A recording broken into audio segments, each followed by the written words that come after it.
Yo, what up, everyone? Happy 4th of July. Just getting this live stream started. It looks like Donald Trump's about to make a speech, so we're going to check it out and dissect it for all the bullshit that it is.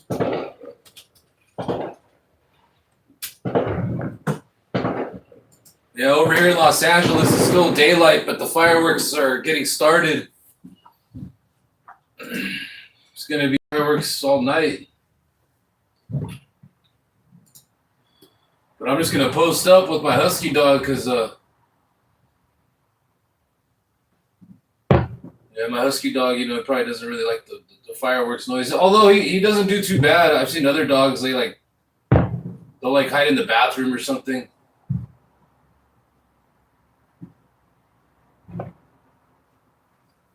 Let's see here. What up, everyone? Let me just open up another window over here. Let's see what's going on here. Do a sound check. I don't even know if the volume works on this thing. I always got to do a sound check because sometimes it doesn't work. I don't know if testing the volume works on this thing. I always got to do. All right, it works. It works. But at any moment, I'm just opening up some windows so we don't miss the beginning of the speech. But in the meantime, Wes Moore, I think he's like the governor. I think Donald Trump's speech begins in like 20 minutes. And Wes Moore, the governor, did a speech today that's 18 minutes long. So we'll check out his speech. And by the time his speech is done, I think Donald Trump will pull up to the podium. Let's see. Give me a second.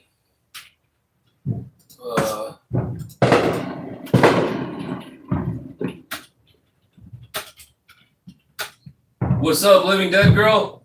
Happy Independence Day. How's your day going so far? I did a job today actually on the other side of LA County, but it was pretty nice. There was like no traffic today at all. I went across LA County in like 20 minutes.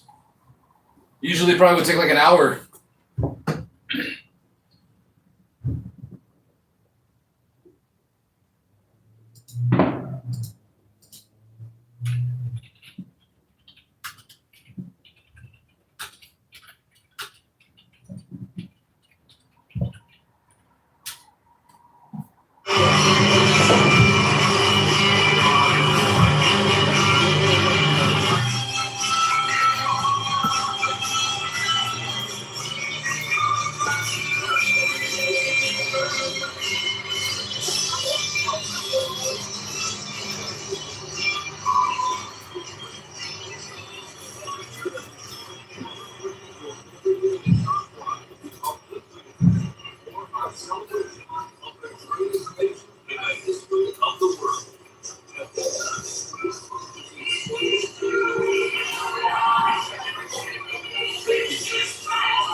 All right, that's cool.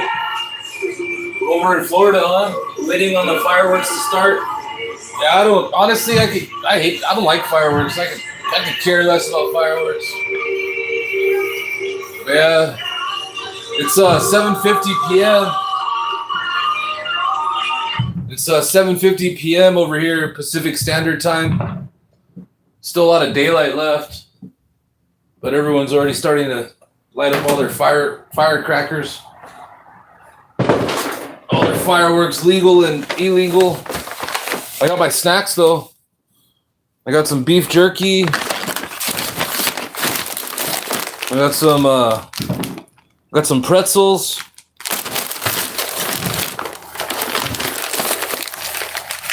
I got some honey roasted peanuts.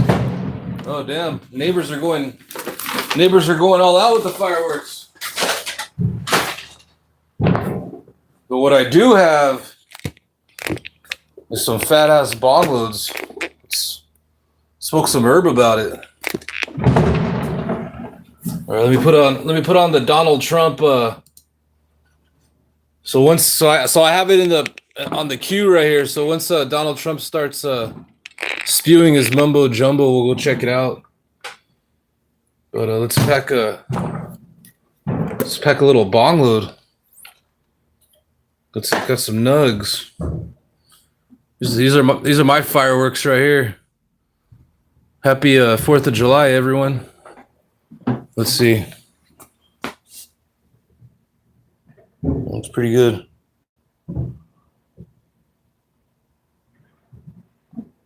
Doesn't really zoom in. But that stuff smells pretty danky. Let's go check out this. While we wait for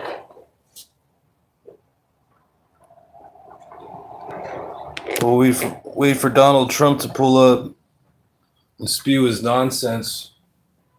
Let's check out a real politician. All right, let's go check out this guy right here.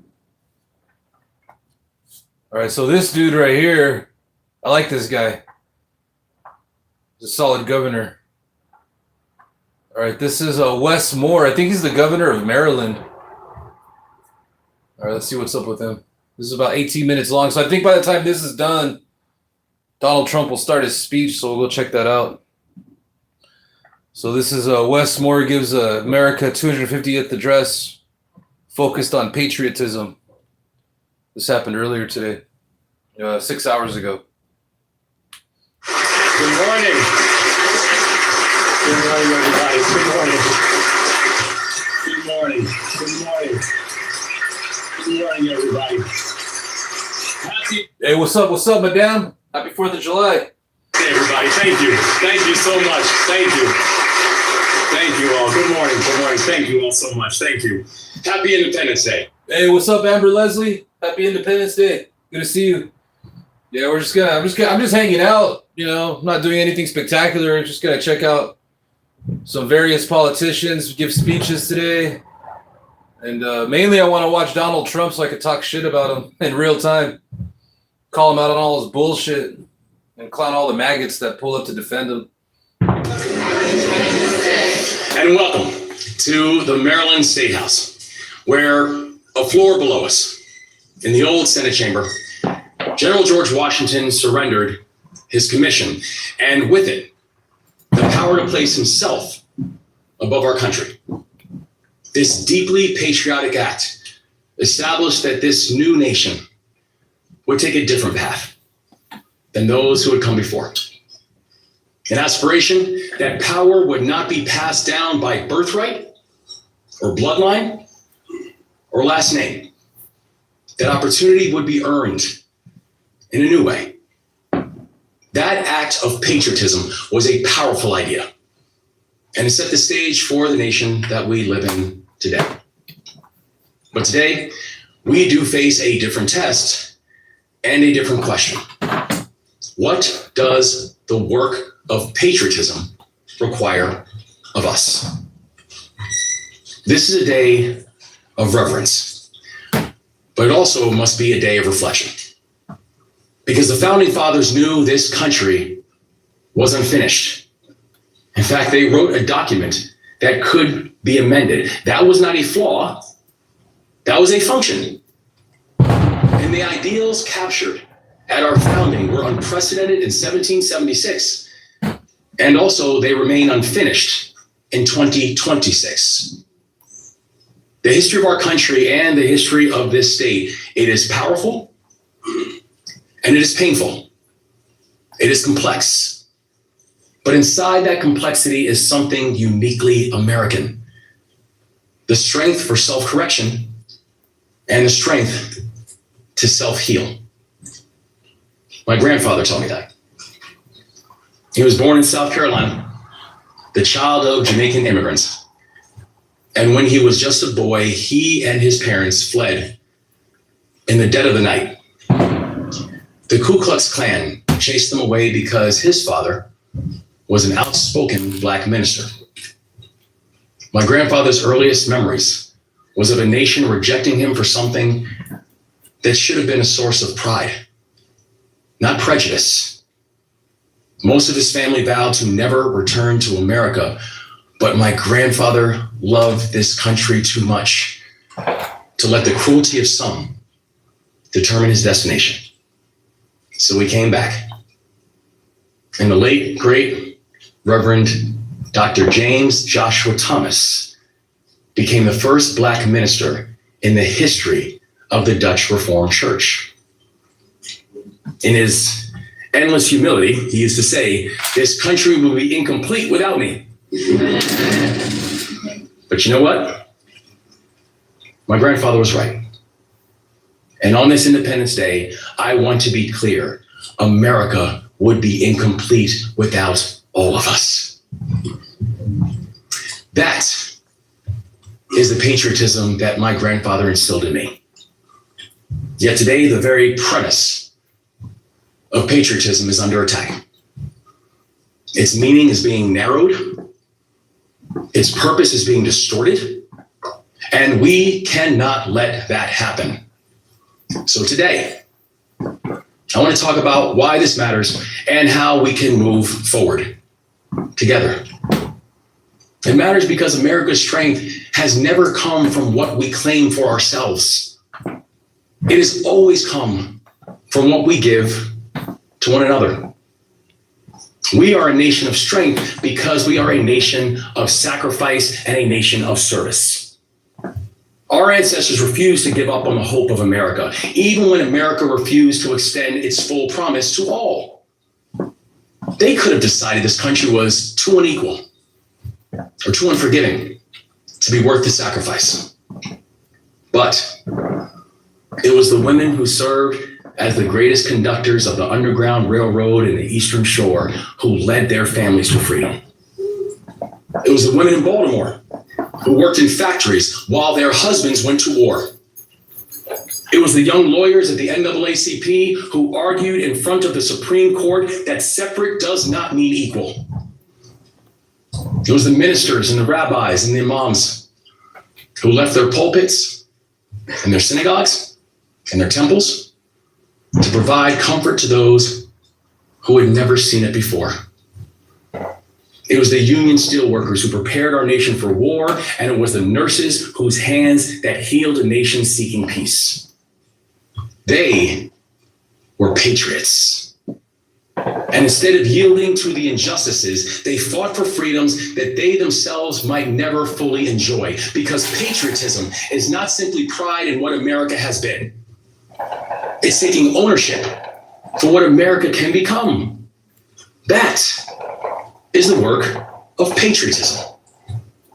Patriotism is neither passive nor performative. Patriotism is not selfish. It is selfless. But today there are those who will use patriotism to justify pulling books from schools and rewriting history until it comforts those in power. In reality, that's not patriotism.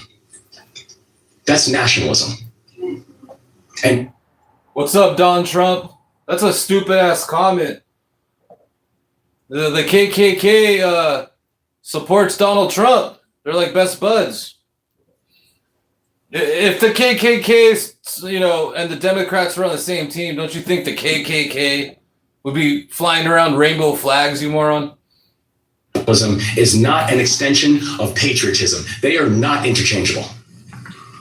There's a difference, and it does matter.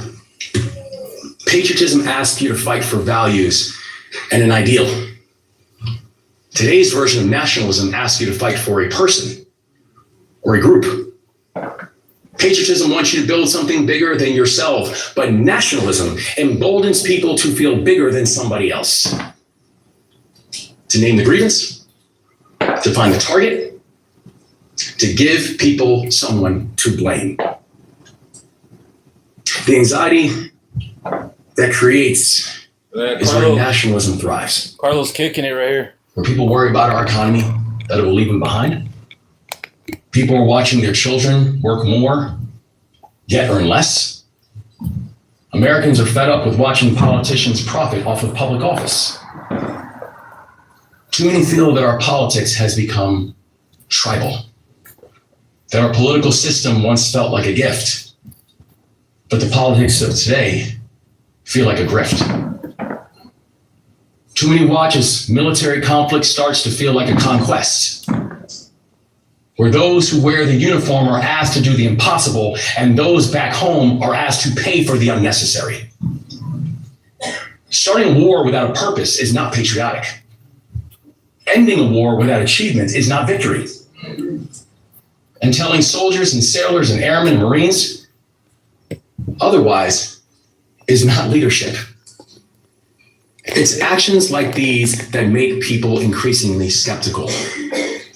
And that skepticism is not unfounded. That skepticism is not unpatriotic. The truth is, I still harbor skepticism, and I'm the governor. Skepticism can be our companion, but skepticism can never be our captor. So how do we move forward together? Not by putting our heads in the sand, not by hunting for someone to blame. We move forward the way Americans always have, by doing the work to make things better. Where patriotism asks us to see our humanity in each other. It asks us to fight, not just for what's in front of us, but it asks us to fight for what we see when we close our eyes. It asks us to do what those who came before us did, to fight for the hope of a future, even if we will never see it. To know that our neighbor's pain is our pain too. To know that the person who speaks a different language holds the same aspirations that we do. And that the person returning home from incarceration deserves the same second chance that we were given. To remember that God's grace is not only offered to the saint, God's grace is offered to the sinner too. We've come through a civil war. We've come through the Gilded Age. We've come from Reconstruction and the Depression. What is at stake in this country, though, is that through every one of those trials, there have been people who believe that this union can be made just a little more perfect.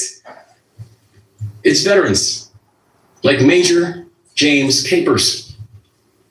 And as he told me when I had the chance to speak with him, his path to service in the Marine Corps all started at Carver Vocational Technical High School in Baltimore City, Maryland. Or in 1967.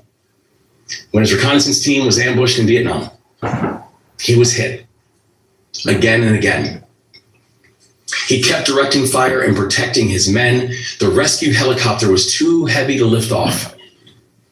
And Major Capers gave the order to leave him behind. And his Marines refused. Every single one of them made it out. And just a few weeks ago, the President of the United States awarded him the Medal of Honor nearly 60 years after he earned it.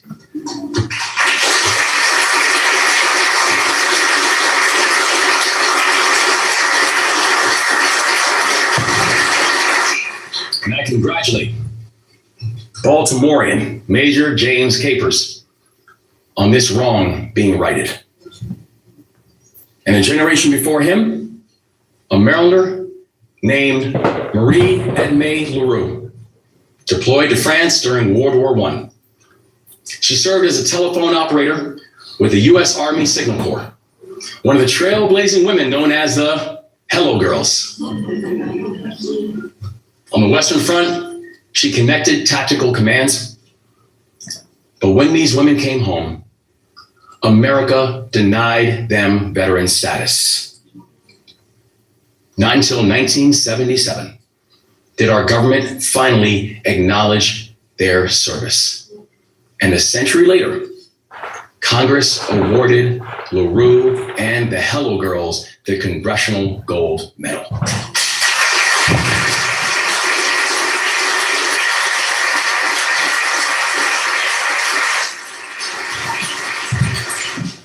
Almost 150 years before her, a Black and Indigenous soldier named Prince Ames fought at Lexington and Concord and Bunker Hill.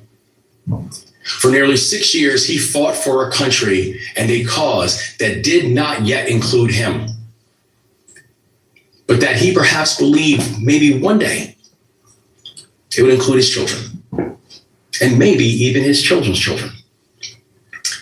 And today, in a building that was partially built by the hands of enslaved people, I, his great-great-great-great-great-grandson, now serve as the first Black governor in Maryland's history.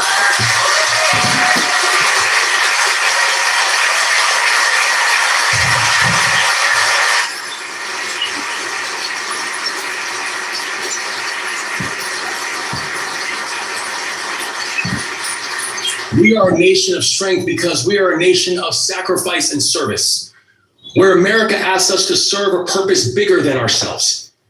And I believe deeply that service will save us. Because when one neighbor gets involved and pulls in another, they do the hard work together, and that is where progress is made. In 2023, we launched a first in the nation service year option for our high school graduates.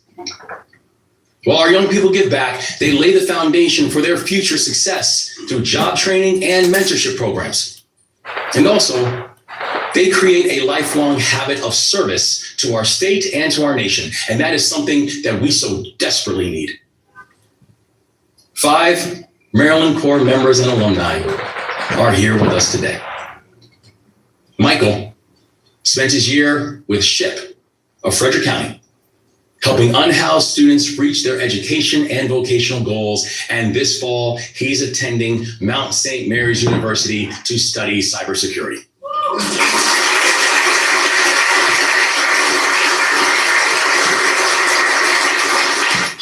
Crystal grew up in a military family. And after her service year, Crystal chose to keep serving Maryland. And today, she's a technical library assistant at the Department of Legislative Services, just steps away from this very state house. And she will tell you that service is in her blood.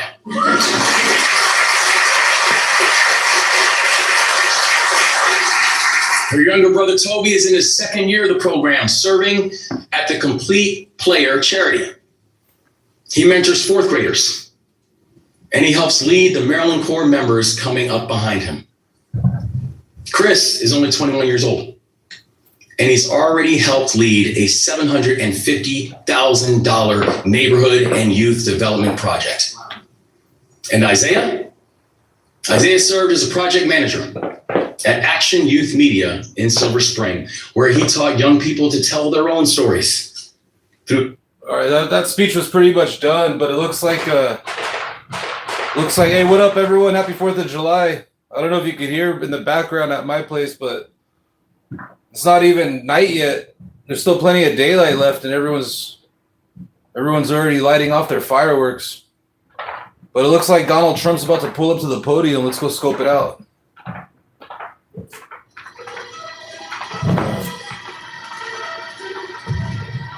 So this is Donald Trump's podium, his stage that he's going to give a speech on. Who's this guy?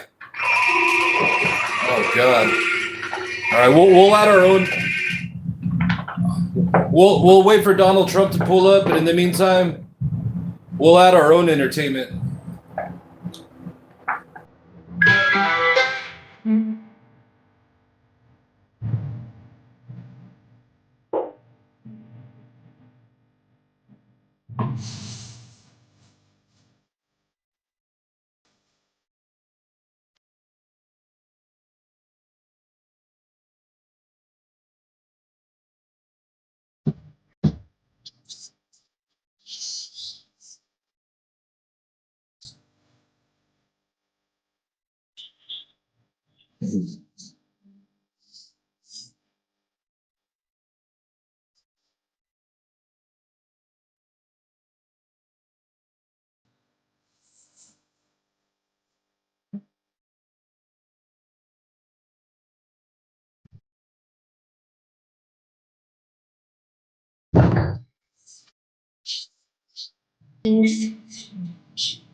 Of course, spring night protests are happening across the country, big and small.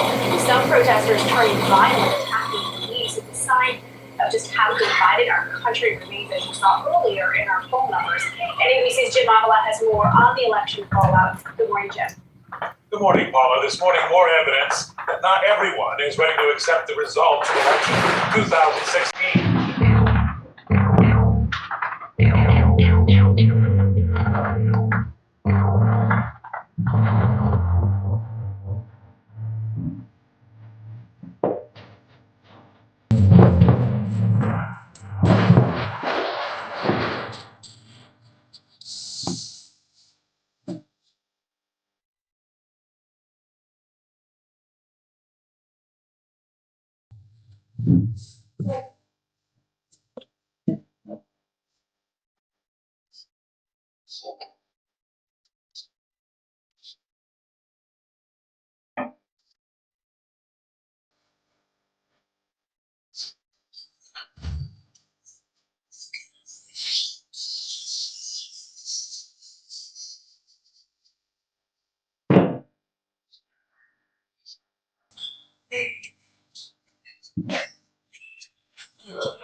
What's Donald Trump?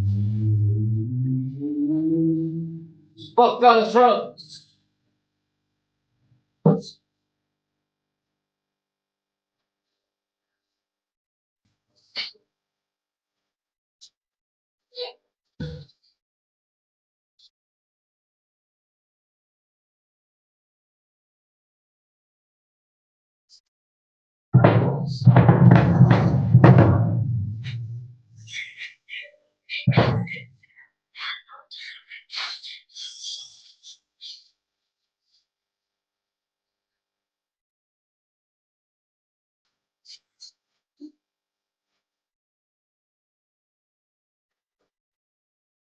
What's Donald Trump?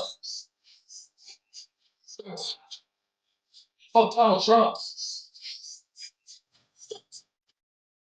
Fuck Donald Trump.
la migra, chinga la migra. Chinga la migra, chinga la migra, chinga la migra.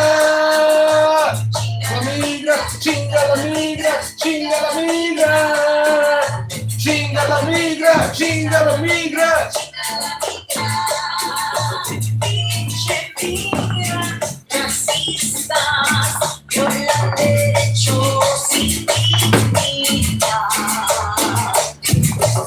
What's up, Carlo?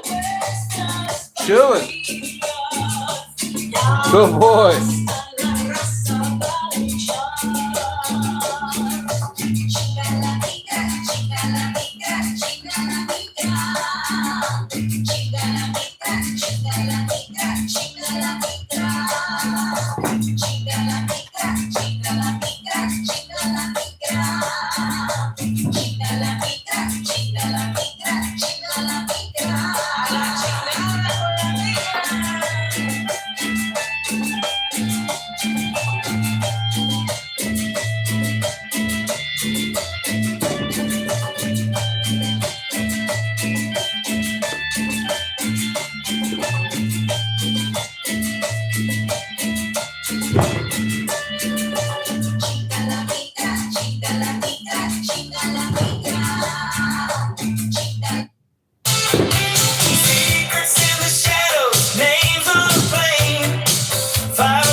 Trump is on the Epstein list. Yes, he is. Trump is on the Epstein list. Sing it out loud. Sing it out loud. They can shred the darkness, but the truth still exists. Trump is on the Epstein list. Yes, he is. Fights every night, mask to mask. How many names behind those masks?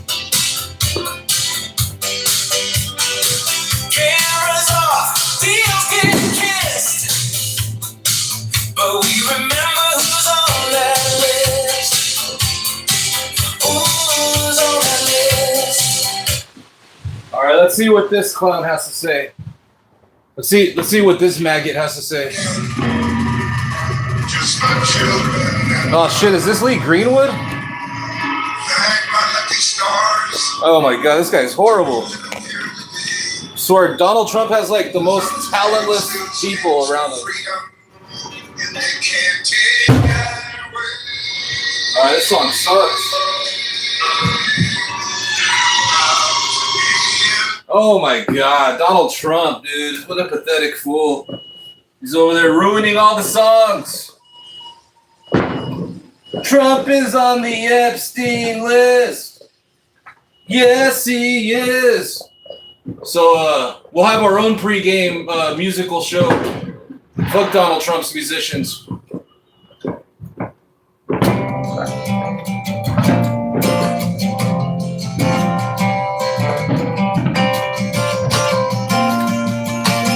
So we'll listen to our own music, and and then once Donald Trump takes the podium, we'll listen to his mumbo jumbo and talk shit about him. I got a red house and a red car, runs on big red batteries.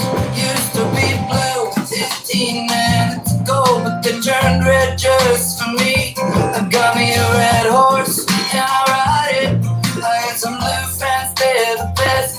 Used to ride around the world on a big jet plane they call the Lolita. Hey, what's up, Flock? You suffering from Trump devotion syndrome? Is that what you're trying to say? Express. I got a red tie and it's 10 miles long and it matches my red hat.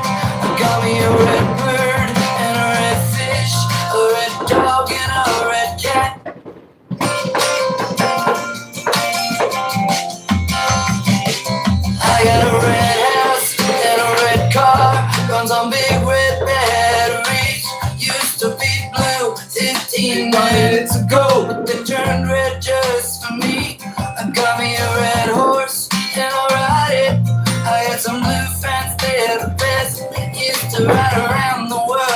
electric jet plane they call the Lolita Express. I got a red tie and it's 10 miles long and it matches my red hat.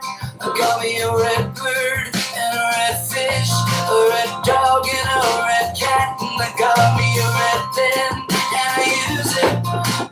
Hey Flock, you keep ruining the song, man. I got a better idea for you. How about I deport your ass to Jonestown? Hey, if there's any mods in the chat that want to do Flock a favor and send him back to Jonestown where he can have all the Kool-Aid he wants, I'm sure he'll appreciate it. I got a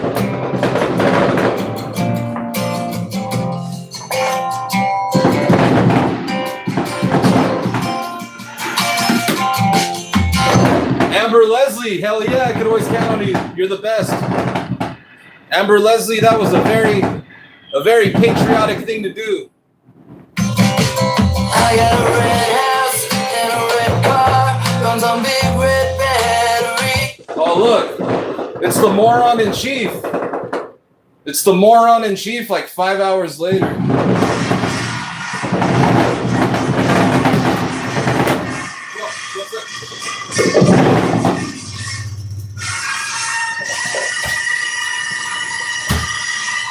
It's the moron in chief.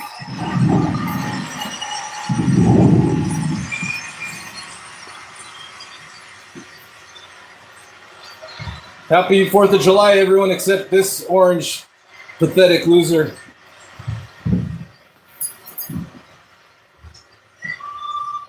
Good evening, America. You think that was easy? Oh my God. It wasn't. He sounds like shit. What's going on? Because they did the right thing. They saw lightning and What the fuck? they said there's no way Sounds like RoboCop. It's weird. o'clock in the morning I'm going to be here. There's no way we can be deterred. And they estimated they had 375,000 people before everybody had to leave. And they now have 150,000 people. It's the craziest thing anyone's ever seen. At least. And I want to just thank you, and I feel so badly about some people. They left and they couldn't get back. Oh my But, God. you're very special people, and we have a very special country. Thank you very much. Tonight we come together for one of the most joyous and glorious milestones. You know what? Maybe it's the USA Today feed. Let's go to the White House feed. Of human history. Oh, it was the USA Today feed. This country is the most incredible nation ever to exist on the face of the earth, and we're doing better now than we've ever done before. No people have done more good, shown more courage, made more progress, righted more injustice, or achieved more greatness than you, the American people. For 50 years, the United States of America has been the hope, the promise, the light, and the glory among all of the nations of the world. All over the world, they try and be like us. Nobody can be like us, and with God's help, we will always be this or even better. We're going to be better. Here on our National Mall, we're celebrating freedom's triumph over tyranny, liberty's conquest over oppression, and the enduring victory of the American spirit from the July 4th, 1776 to July 4th, 2026. Big dates. That's big dates. Two big ones. And tonight our country is stronger, freer, richer, safer, and prouder than ever before. But it all started with the miracle of history that lives forever in the heart of every single patriot. In Philadelphia, our founding fathers summoned the courage of giants and the wisdom of centuries to boldly proclaim these timeless truths. They declared that all men are created equal,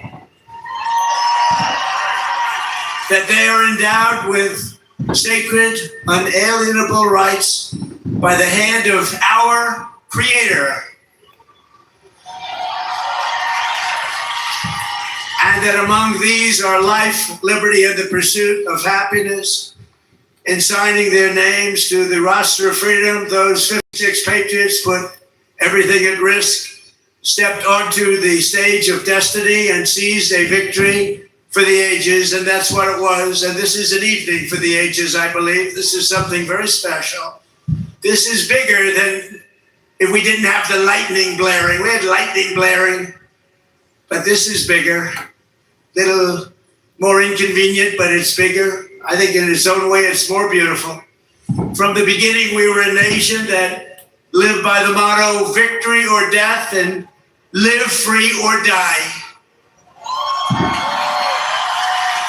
1 out of every 100 Americans gave their lives in the fight for independence to remind us of who these heroes were and what they gave us. We are honored to have here tonight in the heart of our nation's capital one of the very first American flags ever to exist. Dating back to 1777, it bears the 13 stars and 13 stripes of the 13 states that declared independence on the 4th of July.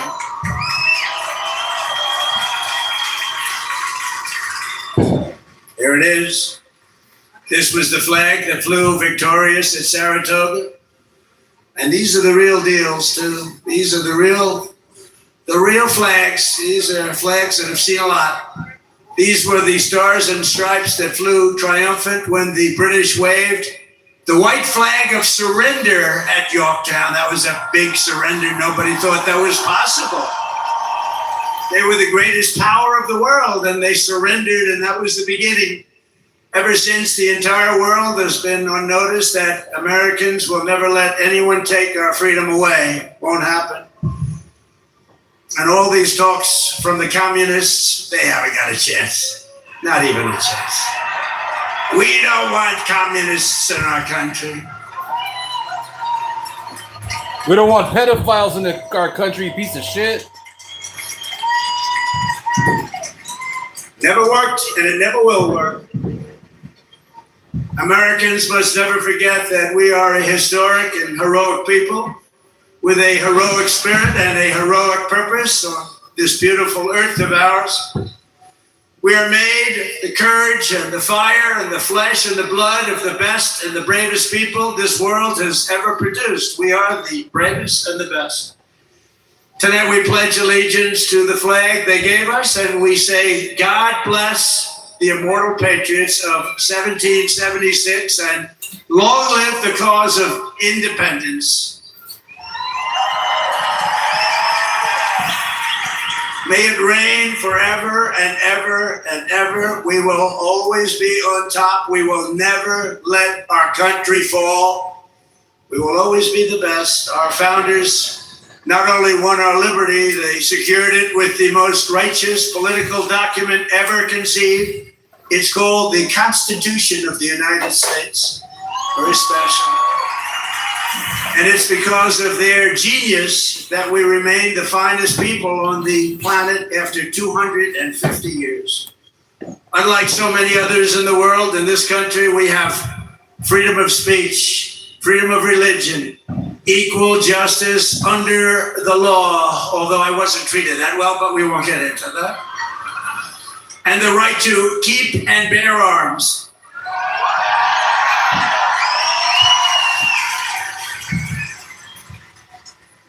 And for the almost 6 years that I was president, I guarded very, very powerfully your Second Amendment, and they didn't do a thing to it, and it was not easy.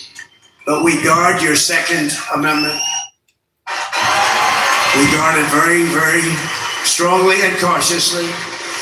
Across the generations, Americans have fought, bled, and died, not just to secure those, but to expand it to citizens of every race, religion, color, and creed, because we are one people. We are one family. You showed that tonight with one flag And as our Declaration of Independence tells us, we are all made in the image of one Almighty God. Yeah, screw your Trump Bible. And the communists will.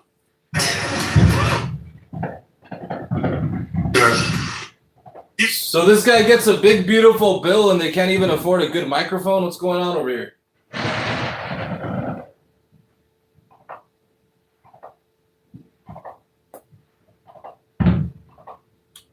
Enemy fire while carrying the stars and stripes, and Sergeant Carney dove to the ground to keep the flag from touching the mud. He didn't want to have it touch the ground. He didn't want to have it touch the mud. He wanted it to be perfect. He raised it high above the field and was shot 4 times. They thought he was gone, but he kept moving forward.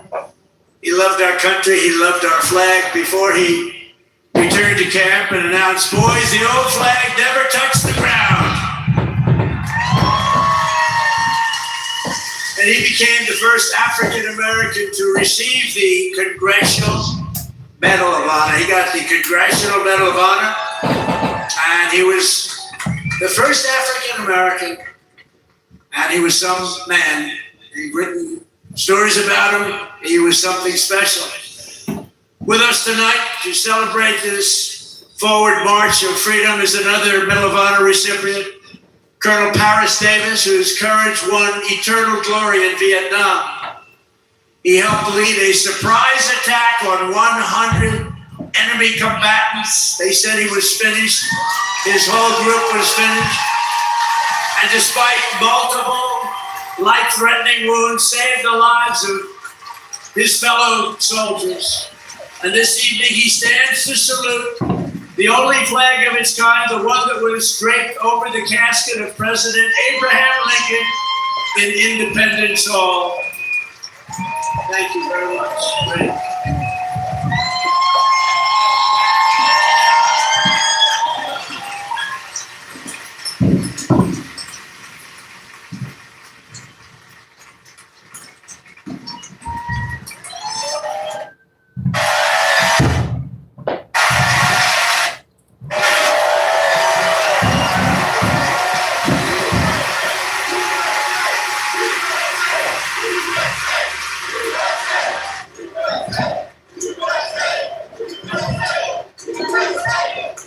He looks better than I do.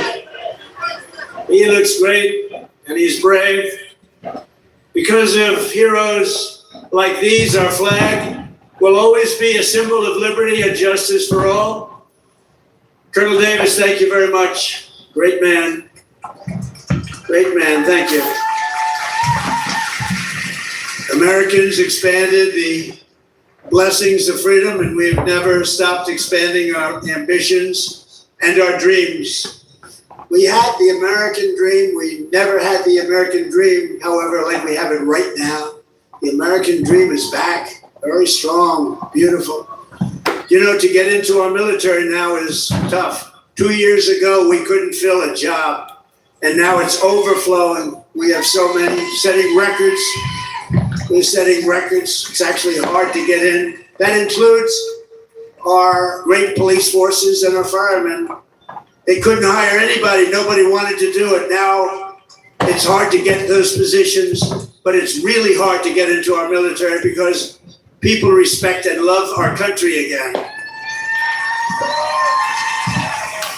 Our rise to being the world's strongest and most powerful nation was no accident of history. We rebuilt our military in my first term.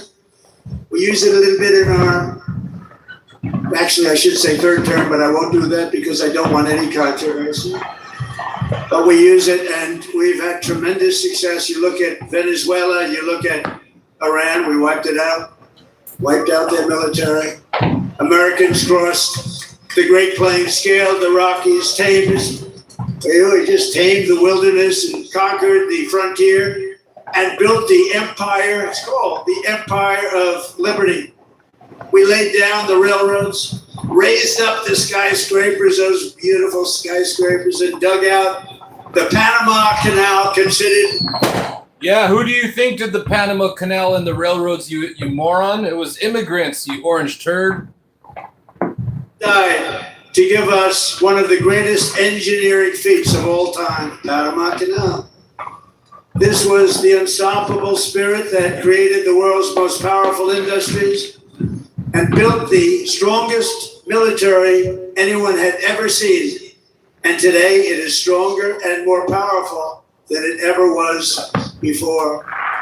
American grit, boldness, and daring forged heroes like Davy Crockett, Wyatt Earp, Annie Oakley, Teddy Roosevelt, and the legend of the Wild West, Buffalo Bill Cody. These were great, powerful people.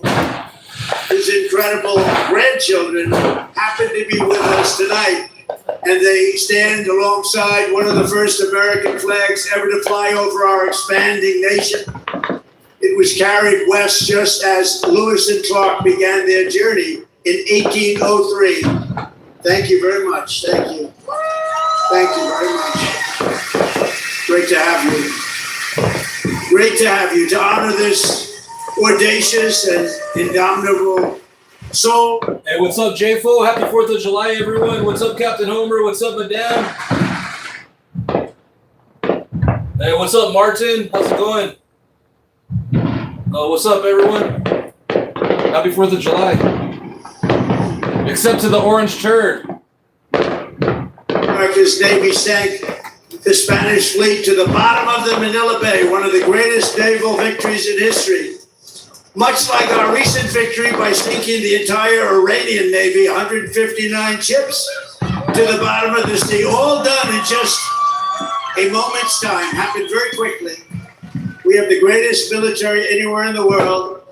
And next to it, we also have the flag that was given to that immortal, just a fantastic, immortal Rough Rider, the one and only. And I was at the museum the other day at its opening.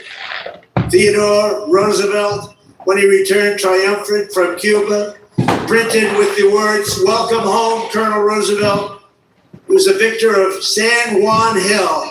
He was a great gentleman.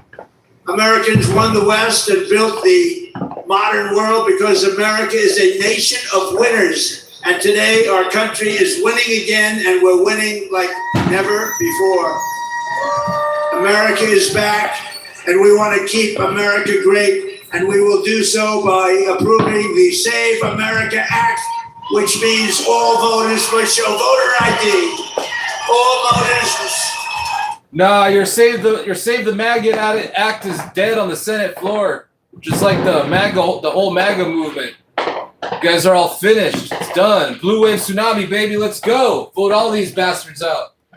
Ballots except for illness, disability, military deployment, or travel. And you won't have cheating on the elections anymore. It's very simple. Together, we are also reasserting the truth that American strength and power is not something to be ashamed of. It is something that we are very, very proud of.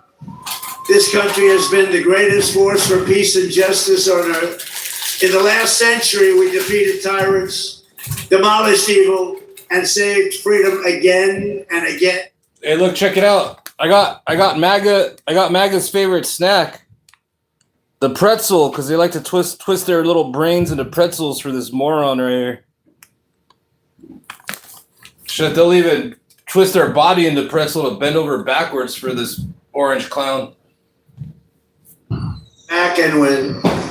Flying B-29s in the Pacific, Ken fought from the first day to the very last. He was in the war right from the first day, and he went to the last day and all the way to the enemy's unconditional surrender. We got an unconditional surrender. He was there at 104 years old and looking really good. Captain Schubring is here tonight, and he is saluting the flag that went down with the Arizona at Pearl Harbor, but was raised back up with the help of some unbelievable American patriots. It's a symbol of American defiance, please.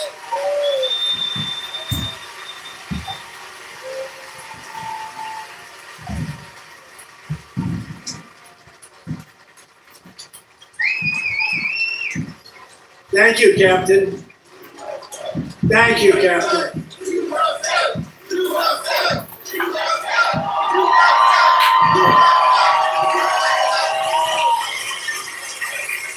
Great job. Thank you very much. You have very good genes. That's his son. His son's going to be around a long time.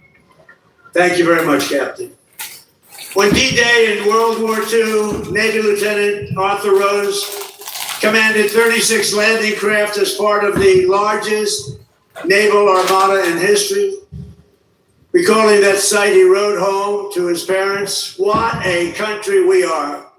At 107 years old, Lieutenant Rose is here to salute one of our nation's most prized possessions, the flag that flew aboard the first landing craft on D-Day and led the first Americans onto the beaches of Normandy to liberate Europe and defeat Nazi fascism.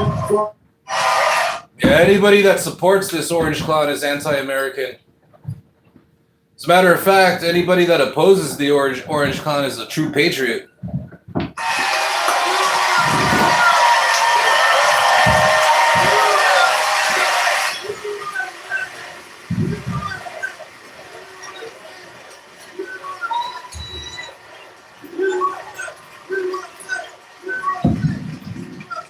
Lieutenant Rose, you are an inspiration to this beautiful crowd, and we thank you very much. Amazing man. 107. It's 107. On Iwo Jima in the Pacific, the Marines faced some of the most brutal combat in the history of warfare. They shed their blood for every inch of mountain that they reached. And when they reached the summit and raised the stars and stripes for all to see, it was so special to everybody there. Everybody there and everybody watching. They couldn't believe it. It wasn't supposed to happen. With us today is one of the last survivors of that battle, 101-year-old Marine Corporal Don Graves. And he's here to salute that famous flag he saw rise in the glory of Iwo Jima 81 years ago. You've all seen that flag many times.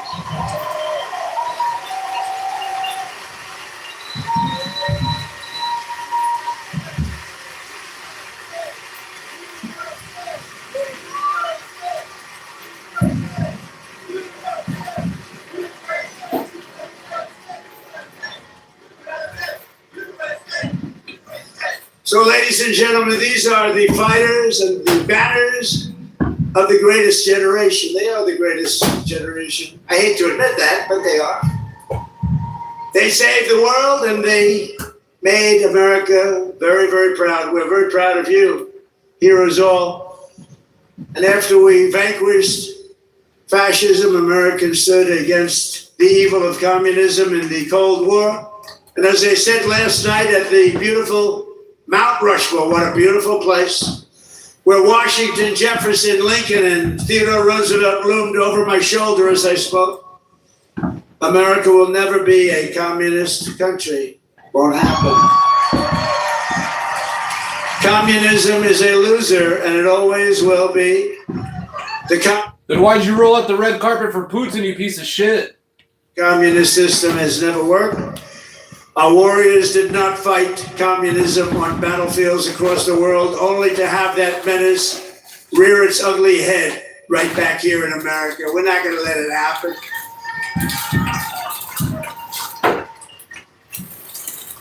We like to stop a threat like that immediately and before it begins. It's like a cancer. You got to cut it out. You got to cut it out fast. Tonight, we proudly thank veterans of the war on communism, including Marine Corporal Pat Finn and Private First Class Rudy Meekins, who fought at the famed Battle of Chosin Reservoir in Korea. That was a rough one. Thank you. Pat fought in hand-to-hand combat with the enemy.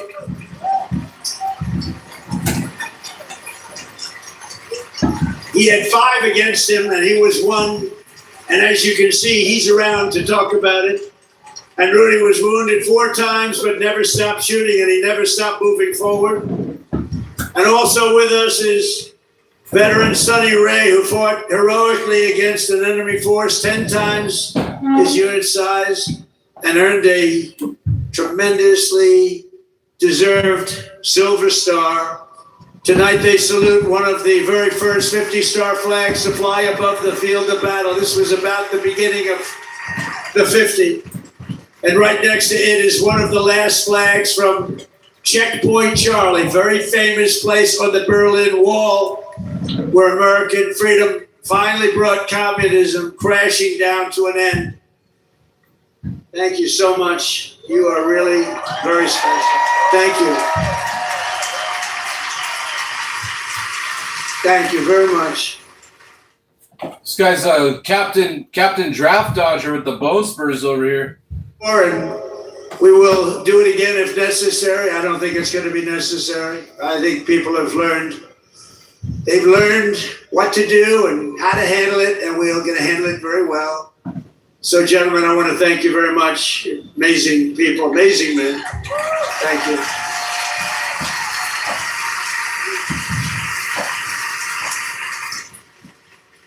How about that, huh? Isn't that great? What an honor it is to be with them. Think of it, 107. That's up there, but hopefully he's got 20 good years left. Through the generations, Americans have never stopped striving to lift humanity to new heights. In 1903, the Wright brothers from Ohio fulfilled the age-old dream of mankind to fly.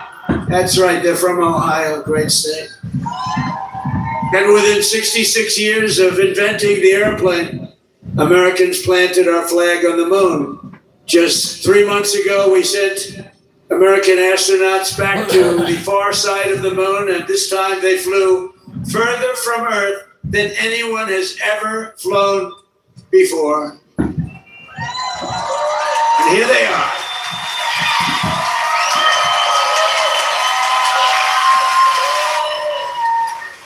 So tonight we're joined by that crew of NASA Artemis, you know the crew, everybody. Artemis 2, and everybody watched. Isn't that amazing? And they became very famous. Everybody watched. I was watching. I don't know what it was. That one got the attention of everybody. And along with the last man to walk on the moon, Apollo 17 astronaut Jack Schmitt. Thank you, Jack. You look like you could be with them, Jack. You look very good. You look very good, Jack. Thank you very much. What a job. Everybody was watching. I was with a group of people that normally wouldn't be watching, and we're having a big dinner, and they all said, we want to turn on, we want to watch Artemis 2. A lot of people said, what is that? By the end of the evening, they knew it was amazing. And along with Jared, where is Jared? He's so great. He's running NASA. What a job he's done. So I want to thank you all. Thank you very much. Great job. Jared's another loser. Jared Kushner's a loser. He's not even appointed by the American people. Flown on the Wright brothers airplane, piloted by Orville Wright. See the exact flag, very historic, and they are honored to be here. They told me today they were really amazed to be here with that flag. That's a very special flag if you're in the world of flying aircraft. So congratulations to everybody. Fantastic job. Very proud of you. And I have a special gift for these patriots. This morning on America's 250th birthday, a new flag was flown above the United States Capitol.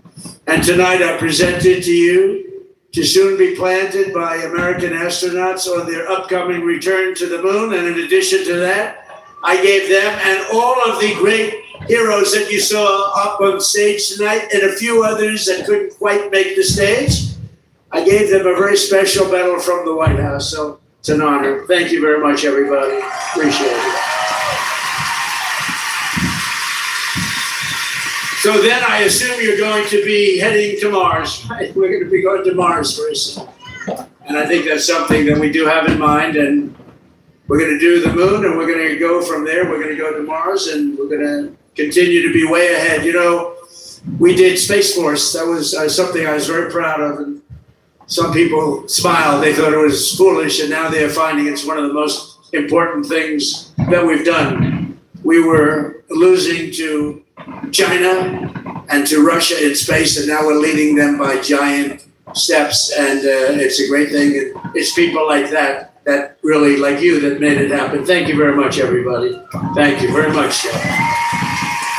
So as we celebrate America's unmatched achievements and unlimited potential, we never forget that none of this would have been possible without those who gave everything so that we could reach this 250th year of freedom. We are honored to be joined by 11 Gold Star family members. The Gold Star family, that is one of the great tributes. It's one of the great honors, a tough honor. There's nothing tougher than that. But these are amazing people. Thank you very much. Thank you very much. Come on up. They went through a lot. Thank you very much.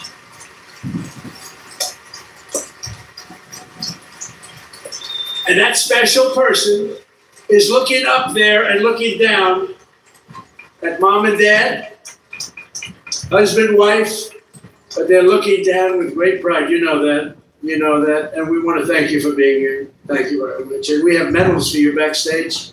I brought them. I thought I'd be handing them out about 3 hours ago. But we're going to be backstage, and we have beautiful medals for you, for your family, from the White House. Thank you very much, everybody. We love you. On this special 4th of July, we give you our undying gratitude and promise to redeem the sacrifice of your heroes by preserving the America that they love. They loved our country. They sacrificed it all. And these people have sacrificed it all. They've been through hell. We love you. Thank you very much. Thank you. From 1776 to today, everywhere the American flag has flown, it has been a symbol of strength, righteousness, and hope, because that is who Americans are. In 1944, a mother and her daughter huddled in their house in Nazi-occupied Belgium and prayed desperately for their country to be freed. They wanted freed. As they waited, they found scraps of fabric and stitched together a homemade American flag. It's beautiful, but homemade. On the day they were finally liberated, and that's what the word is, liberated, they gave it to an American soldier as a gift. Little did they know that that soldier's great-grandfather was none other than the author of our Star-Spangled Banner, Francis Scott Key. And tonight, the next generation of the Key family is with us. Thank you very much. Please. Thank you. Major Kyle Key has spent 23 years in the U.S. Army, highly respected, and this evening he proudly salutes the old flag that was made by the Belgian woman so beautifully, and who knew that America means hope and freedom. Congratulations, and thank you for being here very much.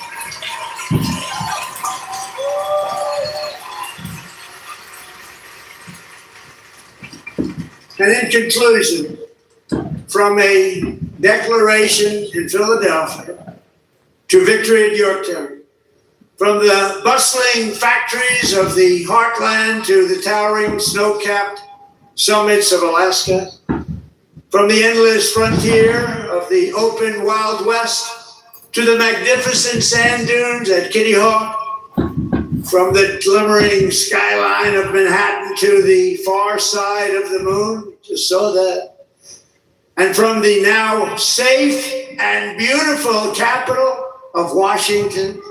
Think of it, Washington, D.C., our capital. Our capital is now safe, gleaming and beautiful again. It's safe again. Went from a very unsafe place 2 years ago to one of the safest cities in the country and one of the most beautiful. to the gleaming waters of the Gulf of America. There is no challenge Americans cannot overcome. There is no place we cannot go.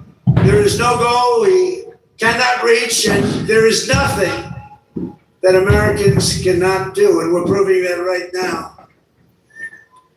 Our stock market is the strongest it's ever been. We have $19.2 trillion being invested in our country, which is 6 times more than ever happened before. We're building more factories in the United States than ever before. Everyone's 401ks are at the highest number they've ever been. And more people are working today in the United States than any time in the history of our country. But in this country, we can achieve the wildest and most impossible dreams. And no dream in history is bigger or more incredible than the one that started on July 4th, 1776. The War for Independence was launched by Minutemen. Have worn the cloth of this nation for 43 and a half years. This powerful army and unbeatable The 20th chairman of the army Joint Chiefs of Staff. until they met us. No one made them do it. They fought because they knew that a free people must have a free country. Over 250 years, the mighty nations.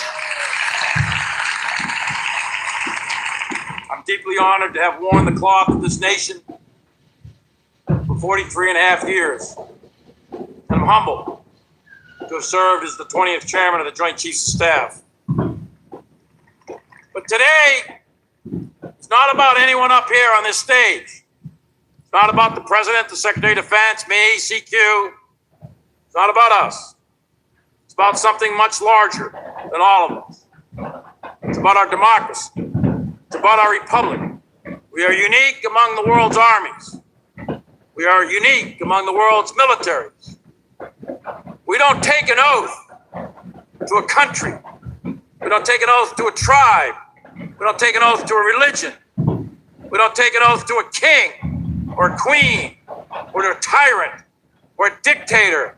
And we don't take an oath to a wannabe dictator. It still roars in the hearts of our nation's capital. It still burns in the heart of every patriot. Thunders through every city and town, and it still lights the entire world with the glow of American liberty. And there is nothing like that.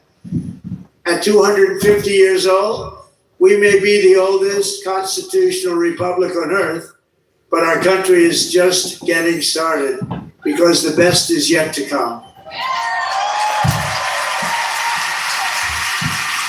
Yeah, the best is yet to come in 4 months when you're impeached, removed, and imprisoned, you loser. And on this 250th 4th of July, we declare, just as they did 2.5 centuries ago, that for our country and for our children and for the cause of liberty, we are going to take our country to new levels, to levels not reached. We're going to make it bigger, better, stronger, and we're going to love it even more. And I just want to thank you. And the inconvenience of lightning can do that, but lightning will never stop you. And I want to thank everybody, and we love you all. And it's an honor to be your president. Thank you. God bless you all. God bless you all. Thank you. So he's trying to pull the communism card. I've noticed in the last few days. They probably were in the Situation Room, and he's probably like, "Fuck, man! Like the Epstein files, the unlawful Iran war, my failed immigration." He's like, "Man, what can we do?" He's like, "My failed Save the Maggot Act." Stephen Miller is probably like, "I know, sir. Let's blame it on the communists."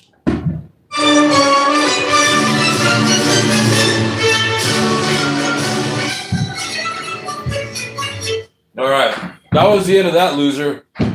Let's go check out our real patriot, guys. What do you say?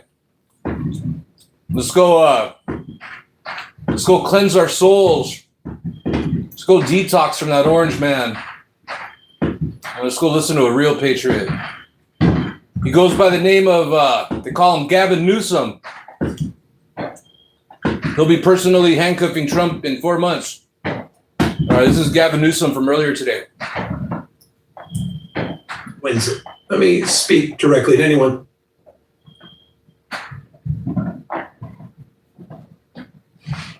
$250 years ago, 56 men in Philadelphia signed their names to one of the most radical sentences ever written. The governments derive their just powers from the consent. 250 years ago, 56 men in Philadelphia signed their names to one of the most radical sentences ever written. The governments derive their just powers from the consent of the governed. I'll repeat that again, from the consent of the governed. That clause was treason. It was a line that terrified every monarchy in Europe. It was the line that made America possible. And today, on this Independence Day, the radical idea behind that clause, it's again under threat from one man who exhibits the very behaviors our founding fathers fought against. A corrupt and unstable president is forcing us. Hey, what's up, Corey? What's up, everyone? What's up, JFO? What up, what up? What up, homies? YouTubeville homies? How you guys? Happy 4th of July, everyone. Hope you're staying cool and safe. Be hanging out for a little bit, just checking out some stuff. So appreciate anyone that's hanging out. A once unimaginable question. Do we still have a government that belongs to the people?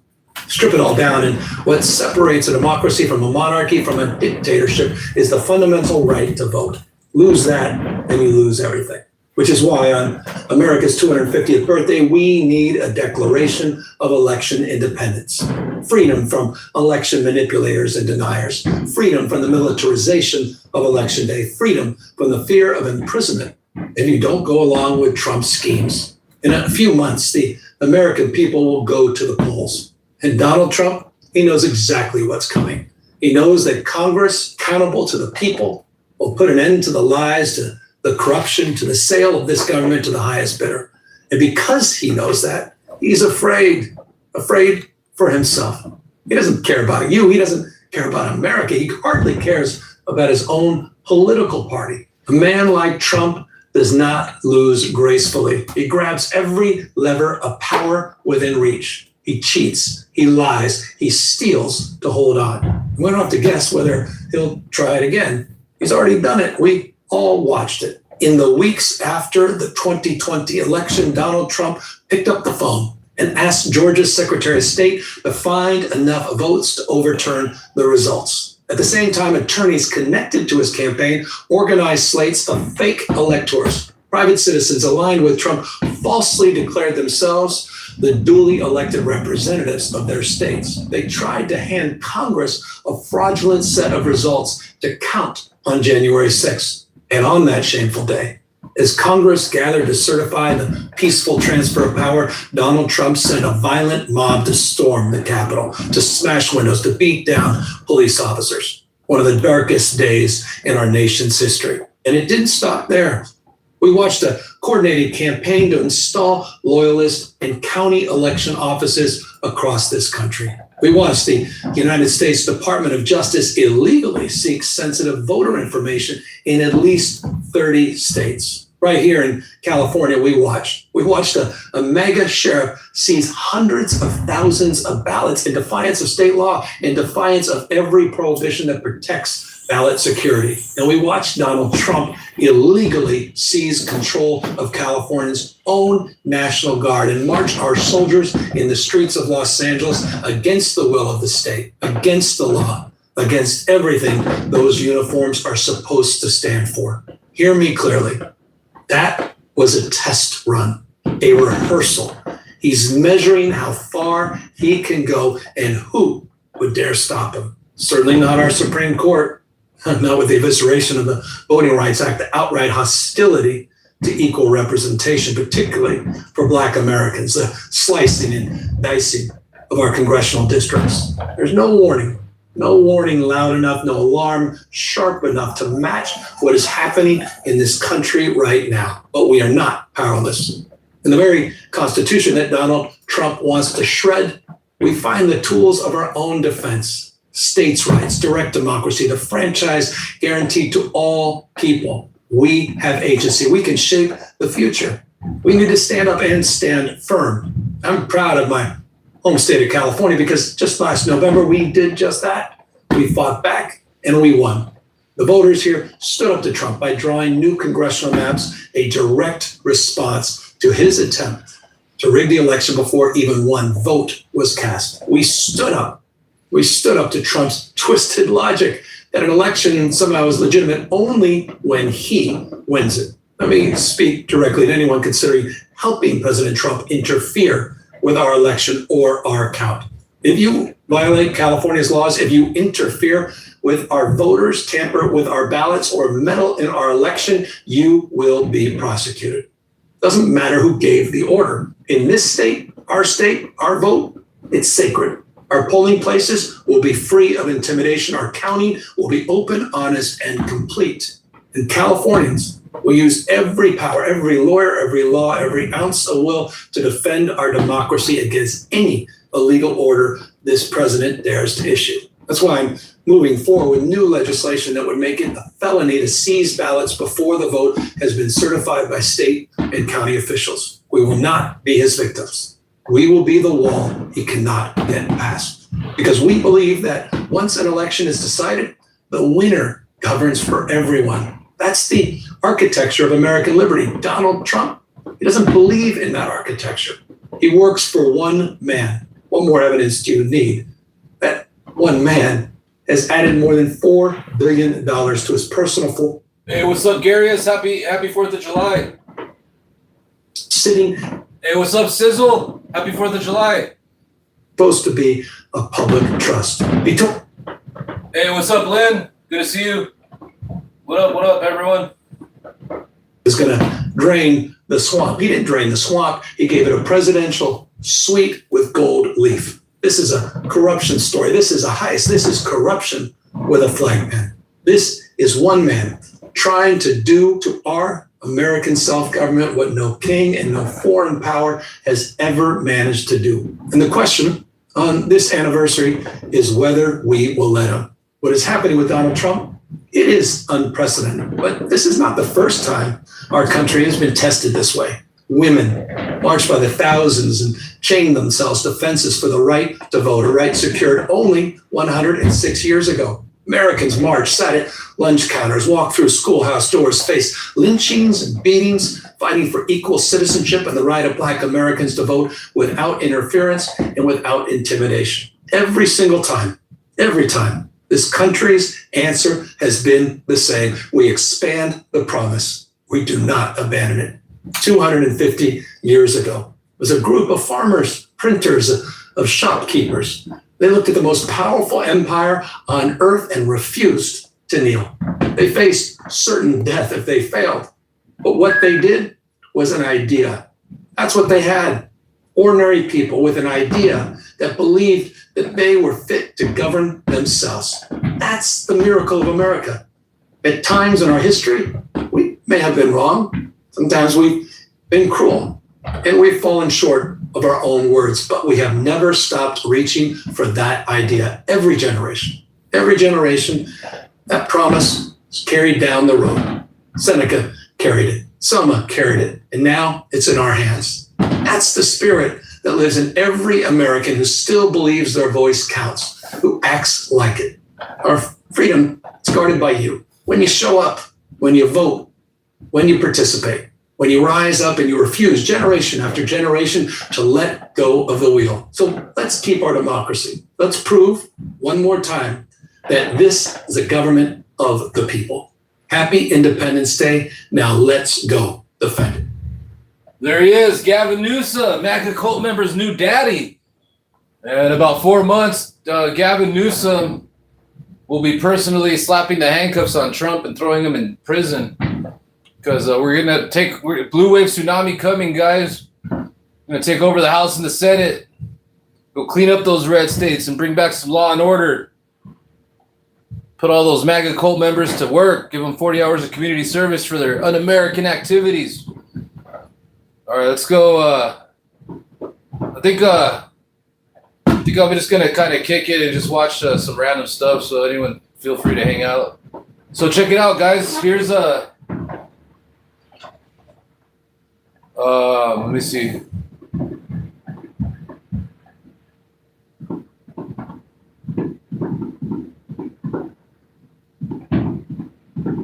All right, check it out. So here's Los Angeles. This is from Mount Wilson. This is a live feed.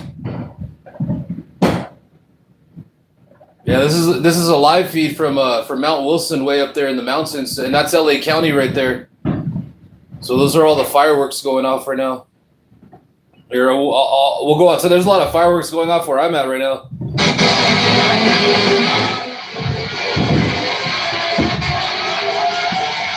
See what's up with this Jimi Hendrix. Listen to the Jimi Hendrix Star Spangled Banner.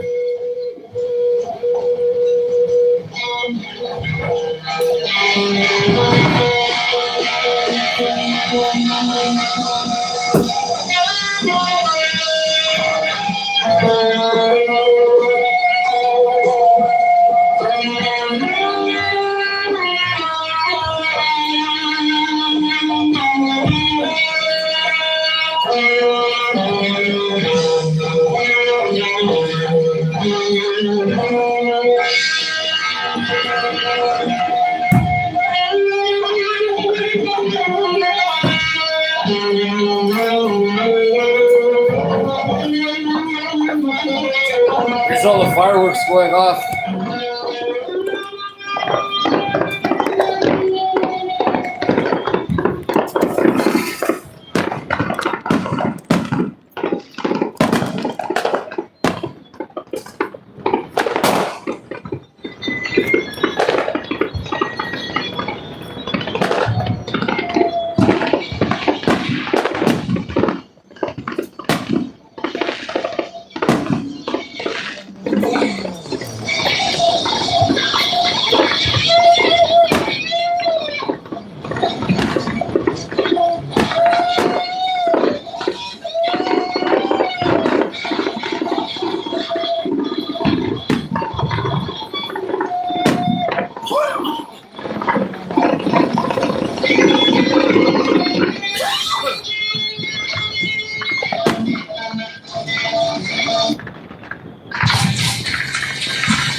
There must be some kind of way out of here.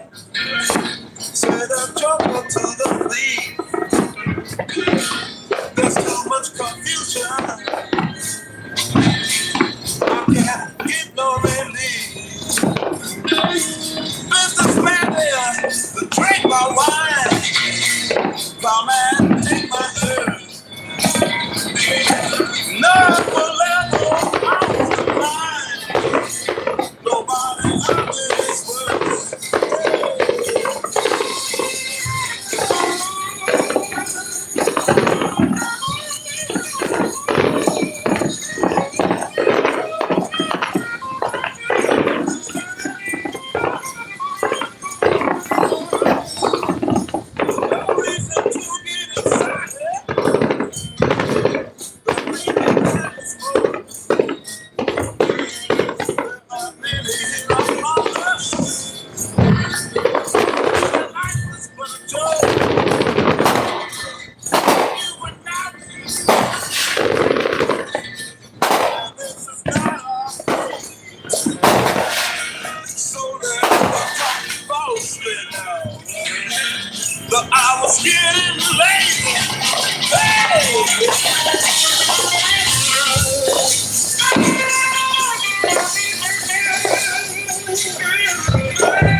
Yeah, it's like a war zone out here. And I'm like 20 miles away from downtown LA.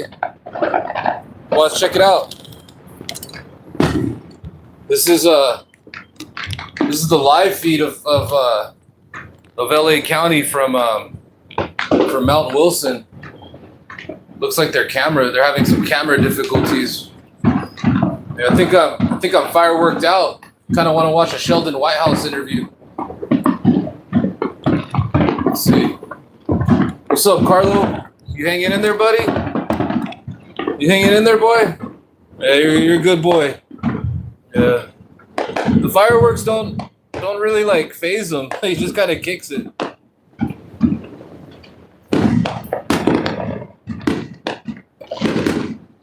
He's all mad though because he got robbed of his evening walk.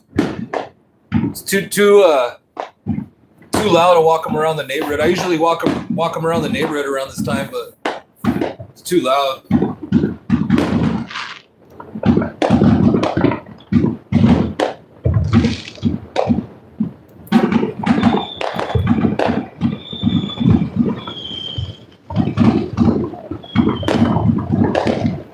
Oh shit, the fireworks are going off.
I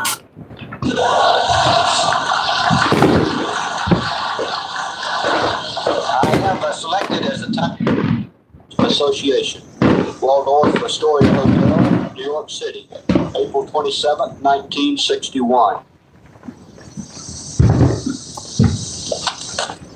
Mr. Chairman. Ladies and gentlemen, I appreciate very much your generous invitation to be here tonight. You bear heavy responsibilities these days, and the article I read some time ago reminded me of how particularly heavily the burdens of present-day events bear upon your profession.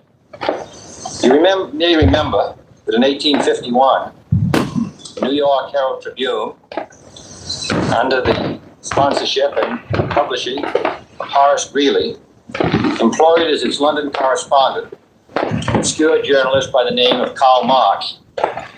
We are told that foreign correspondent Marx, stone broke, and with a family ill and undernourished, constantly appealed to Greeley and managing editor Charles Dana for an increase in his munificent salary of $5 per installment, a salary which he and Ingalls ungratefully labeled as the lousiest petty bourgeois cheating. But when all his financial appeals were refused, Marx looked around for other means of livelihood and fame, eventually terminating his relationship with the Tribune and devoting his talent full-time to the cause that would bequeath to the world the seeds of Leninism, Stalinism, revolution, and the Cold War. If only this capitalistic New York newspaper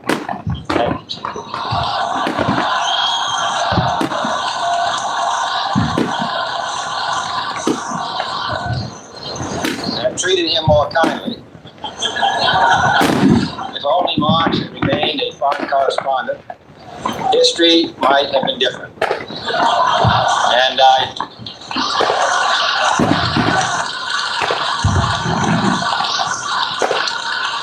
I hope all publishers will bear this lesson in mind the next time they receive a poverty-stricken appeal from a small increase in the expense account from an obscure newspaper man.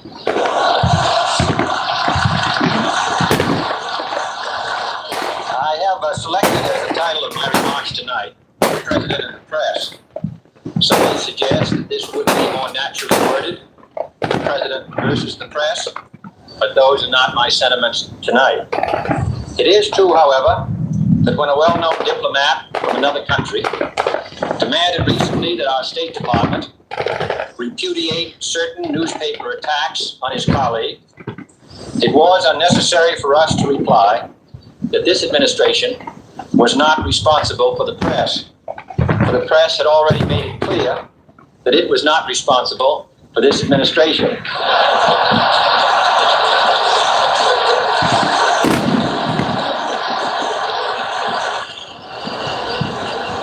Nevertheless, my purpose here tonight is not to deliver the usual assault on the so-called one-party press. On the contrary, in recent months, I have rarely heard any complaints about political bias in the press, except from a few Republicans.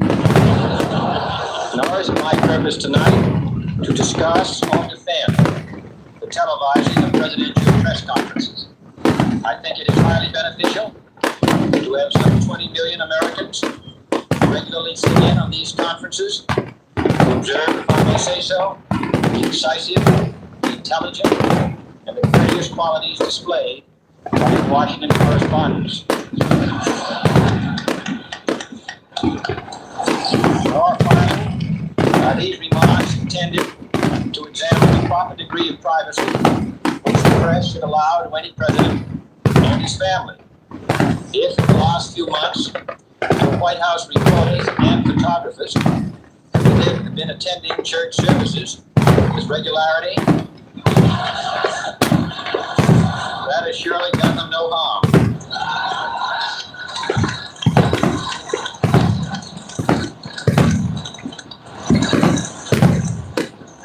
On the other hand, I realize that your staff and wire service photographers complaining that they do not enjoy the same privileges, the local golf courses, which they once did. It is true that my predecessor did not object, as I do, to pictures of one's golfing skill in action. Neither, on the other hand, did he ever be a Secret Service man. My topic tonight is a more sober one, of concern to publishers as well as editors. I want to talk about our common responsibilities in the face of a common danger. The events of recent weeks may have helped to illuminate that challenge for some, but the dimensions of its threat have loomed large on the horizon for many years. Whatever our hopes may be for the future, for reducing this threat or living with it, there is no escaping either the gravity or the totality of its challenge to our survival and to our security. A challenge that confronts us in unaccustomed ways in every sphere of human activity. This deadly challenge imposes upon our society two requirements of direct concern, both to the press and to the president. Two requirements that may seem almost contradictory in tone, but which must be reconciled and fulfilled if we are to meet this national peril. I refer first to the need for far greater public information, and second, to the need for far greater official secrecy. The very word secrecy is repugnant in a free and open society, and we are, as a people, inherently and historically opposed to secret societies, to secret oaths, and to secret proceedings. We decided long ago that the dangers of excessive and unwarranted concealment of pertinent facts far outweighed the dangers which are cited to justify it. Even today, there is little value in opposing the threat of a closed society by imitating its arbitrary restrictions.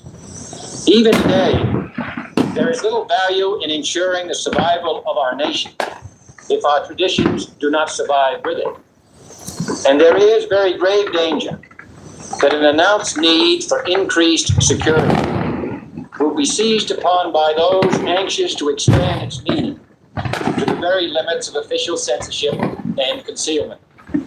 That I do not intend to permit to the extent that it's in my control. And no official of my administration, whether his rank is high or low, civilian or military, should interpret my words here tonight as an excuse to censor the news, to stifle dissent, to cover up our mistakes, or to withhold from the press and the public the facts they deserve to know. But I do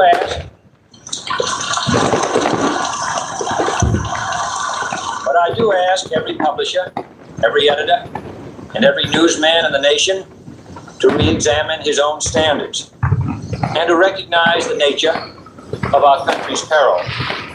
In time of war, the government and the press have customarily joined in an effort based largely on self-discipline to prevent unauthorized disclosures to the enemy. In times of clear and present danger, the courts have held that even the privileged rights of the First Amendment must yield to the public's need for national security. Today, no war has been declared, and however fierce the struggle may be, it may never be declared in the traditional fashion. Our way of life is under attack. Those who make themselves our enemy are advancing around the globe. The survival of our friends is in danger. And yet no war has been declared. No borders have been crossed by marching troops. No missiles have been fired. If the press is awaiting a declaration of war before it imposes the self-discipline of combat conditions, then I can only say that no war ever posed a greater threat to our security. If you are awaiting a finding of clear and present danger, then I can only say that the danger has never been more clear, and its presence has never been more imminent. It requires a change in outlook, a change in tactics, a change in missions by the government, by the people, by every businessman or labor leader, and by every newspaper. For we are opposed around the world by a monolithic and ruthless conspiracy that relies primarily on covert means for expanding its sphere of influence, on infiltration instead of invasion, on subversion instead of elections, on intimidation instead of free choice, on guerrillas by night instead of armies by day. It is a system which has conscripted vast human and material resources into the building of a tightly knit, highly efficient machine that combines military, diplomatic, intelligence, economic, scientific, and political operations. Its preparations are concealed, not published. Its mistakes are buried, not headlined. Its dissenters are silenced, not praised. No expenditure is questioned, no rumor is printed, no secret is revealed. It conducts the Cold War, in short, with a wartime discipline no democracy would ever hope or wish to match. Nevertheless, every democracy recognizes the necessary restraints of national security. And the question remains whether those restraints need to be more strictly observed if we are to oppose attack as well as outright invasion. For the facts of the matter are that this nation's foes have openly boasted of acquiring through our newspapers information they would otherwise hire agents to acquire through theft, bribery, or espionage. That details of this nation's covert preparations to counter the enemy's covert operations have been available to every newspaper reader, friend and foe alike. That the size, the strength, the location, and the nature of our forces and weapons, and our plans and strategy for their use, have all been pinpointed in the press and other news media to a degree sufficient to satisfy any foreign power.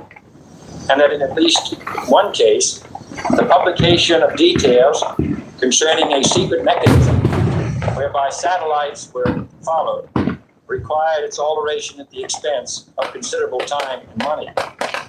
The newspapers which printed these stories were loyal, patriotic, responsible, and well-meaning. Had we been engaged in open warfare, they undoubtedly would not have published such items. But in the absence of open warfare, they recognized only the tests of journalism and not the tests of national security. And my question tonight is whether additional tests should not now be adopted. That question is for you alone to answer. No public official should answer it for you. No governmental plan should impose its restraints against your will. But I would be failing in my duty to the nation in considering all of the responsibilities that we now bear and all of the means at hand to meet those responsibilities if I did not commend this problem to your attention and urge its thoughtful consideration. On many earlier occasions I have said, and your newspapers have constantly said, that these are times that appeal to every citizen's sense of sacrifice and self-discipline. They call out to every citizen to weigh his rights and comforts against his obligations to the common good. I cannot now believe that those citizens who serve in the newspaper business consider themselves exempt from that appeal. I have no intention of establishing a new office of war information to govern the flow of news. I am not suggesting any new forms of censorship or new types of security classifications. I have no easy answer to the dilemma that I have posed, and would not seek to impose it if I had one. But I am asking the members of the newspaper profession, the industry in this country, to re-examine their own responsibilities, to consider the degree and the nature of the present danger, and the need to duty of self-restraint, which that danger imposes upon us all. Every newspaper now asks itself, with respect to every story, is it news? All I suggest is that you ask the question, is it in the interest of national security? And I hope that every group in America, unions and businessmen and public officials at every level, will ask the same question of their endeavors and subject their actions to this same exacting test. And should the press of America consider and recommend the voluntary assumption of specific new steps or machinery, I can assure you that we will cooperate wholeheartedly with those recommendations. Perhaps there is no answer to the dilemma faced by a free and open society in a cold and secret war. In times of peace, any discussion of this subject and any action that results are both painful and without precedent. But this is a time of peace and peril, which knows no precedent in history. It is the unprecedented nature of this challenge that also gives rise to your second obligation, an obligation which I share. And that is our obligation to inform and alert the American people, to make certain that they possess all the facts that they need and understand them as well, the perils and prospects, the purposes of our program, and the choices that we face. No president should fear public scrutiny of his program, for from that scrutiny comes understanding, and from that understanding comes support or opposition, and both are necessary. I am not asking your newspapers to support an administration, but I am asking your help in the tremendous task of informing and alerting the American people. For I have complete confidence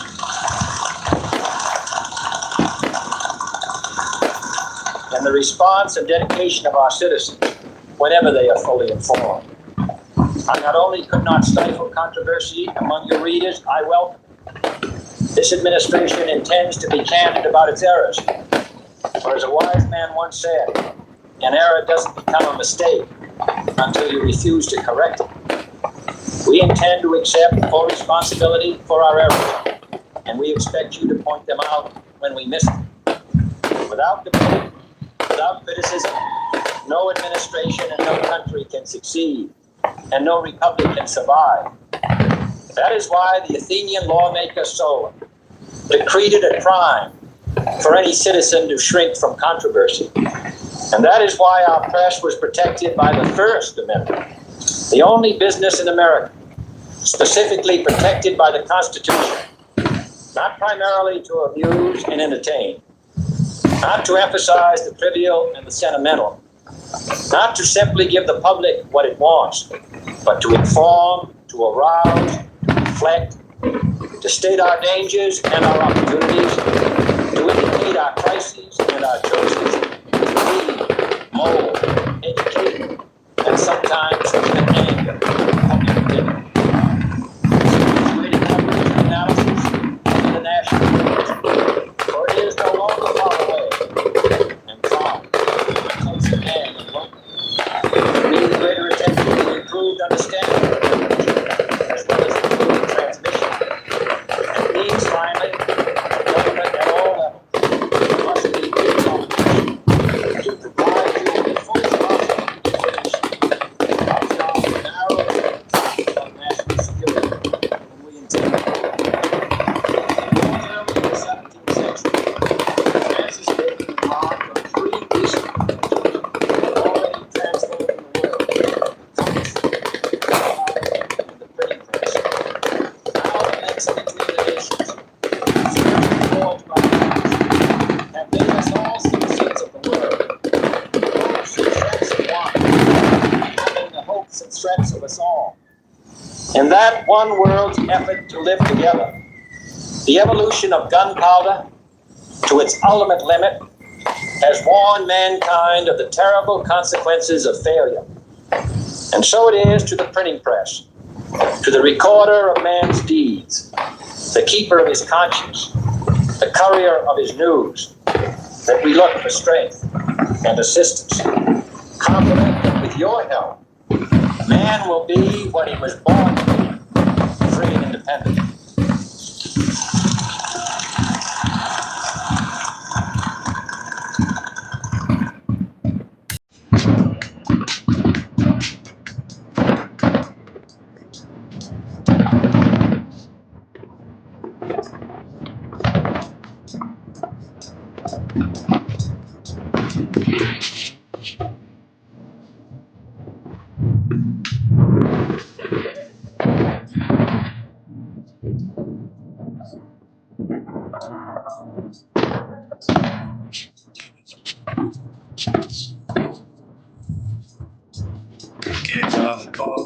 Try.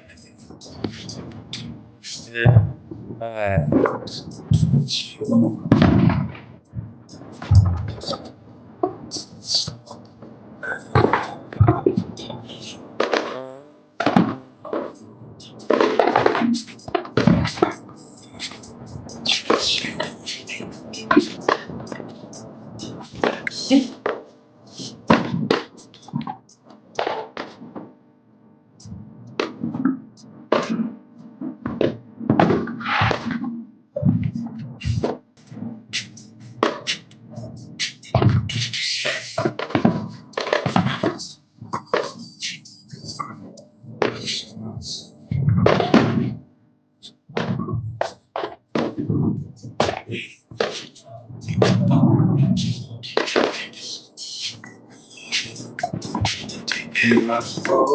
Try.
What's up, Carlo? What you doing, boy?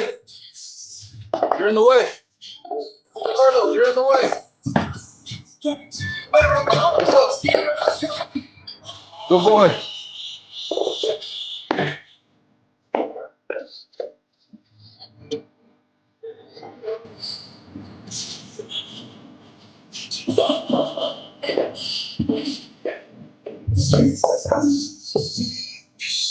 Alright, watch out, you're in the way. Ooh, you're in the way, watch out.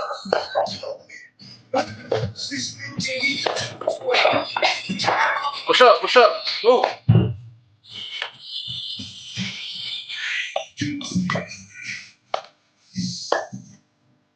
Oh man, it's still going strong out there, guys. It's a lot of fireworks. I mean, fireworks, man.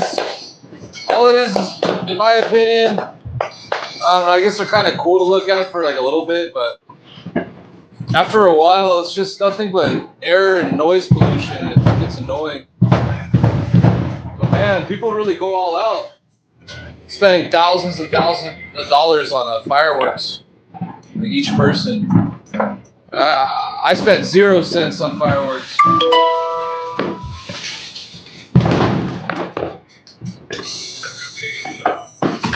Oh my goodness, it is loud out there. But yeah, this is a live camera here of LA County right here. You can see all the fireworks going off. I'm not sure what that main street is right there going down. Oh man, ton of fire. Oh my goodness, there's nothing but air pollution.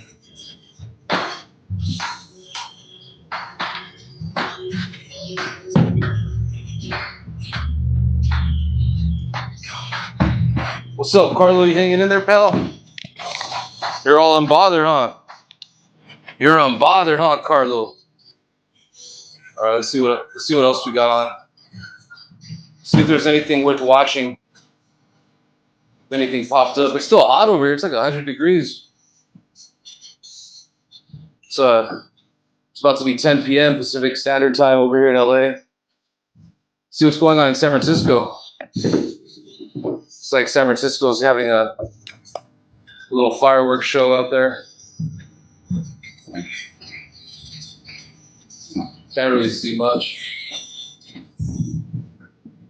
It's just let's freestyle the algorithm and see what pops up.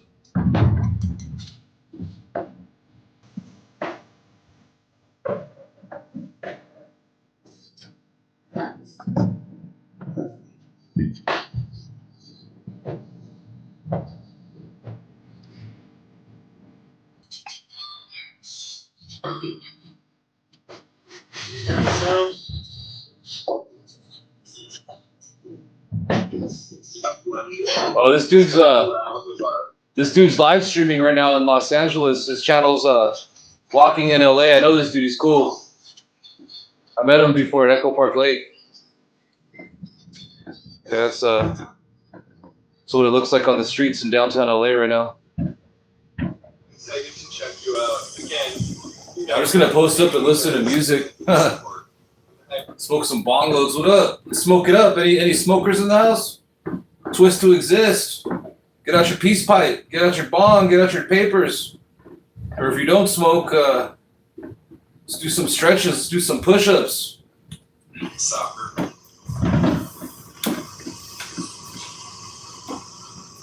See that white building right ahead of us? It's empty. We talked about it before. It's an old AT&T building. It's just empty. No lights. Just some little red lights at the top.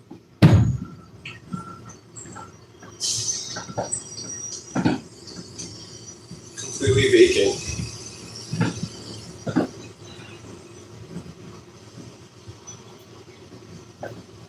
He's in the jewelry district. I think he's on Broadway. Yeah, I walk those streets a lot. Me too. I actually got to do a job accent is really nice. Also, like there are so many different types of English accents, and it's such a small country.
so I'm just gonna try to film it. Oh my gosh, Angela Thomas, thank you for being here. I appreciate you also. Joe has set up Red Dead Redemption. I think that's what you guys are playing. I voted for Jackbox, but you know, I gotta go with the majority. The majority wins. Thank you guys for hanging out with me on 4th of July for that short, sometimes blurry drone show.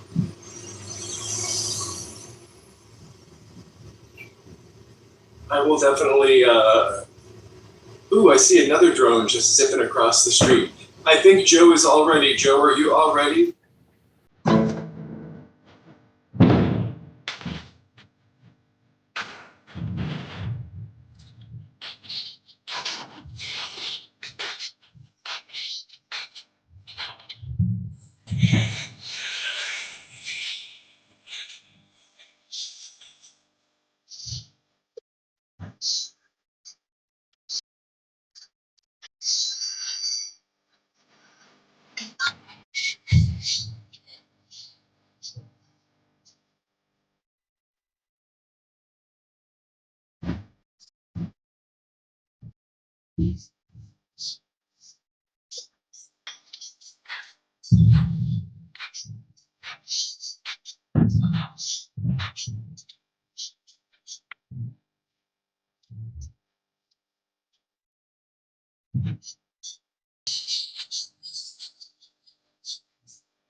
Yeah, those fireworks are crazy. It's gonna be going all night.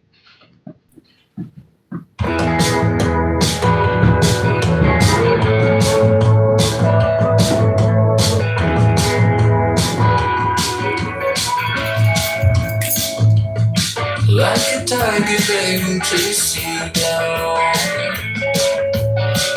With words instead of claws, they will sophisticate you with your points. To let yourself get more. The worst reality just unless you wanna hear about it. Solidarity can be difficult when you've got cool stuff to lose. I wanna be 7 foot zombie. Days low, but I gotta do something. I'm at the mall, the sun is bombing. And with my future wife in a little red juicy. I'll go away to the country. Don't wander up too far. I'm going out my mind. Throw all my plans out the window. Don't wanna waste my life. I see you on the other side.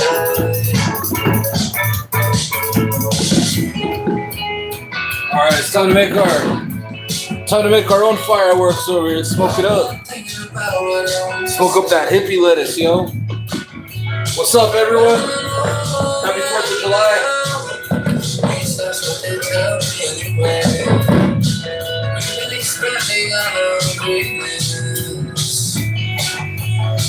Building future awareness. We're building castles from all the trees.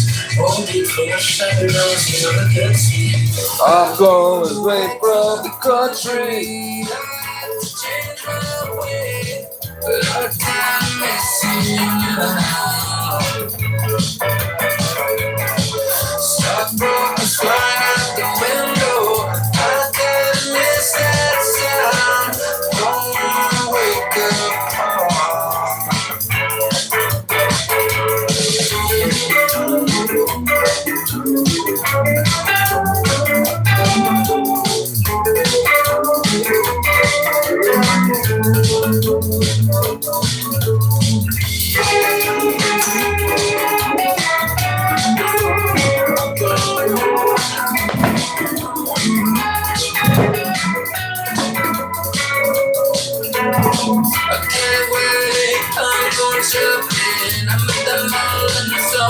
broken. I wanna be simple, selfish. I put the love, political purpose.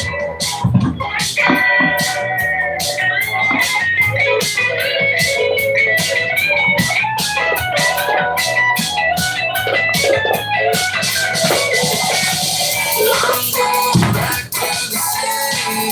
I'm not feeling right. I'm gonna stay alive.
Damn, the fireworks are going hard still.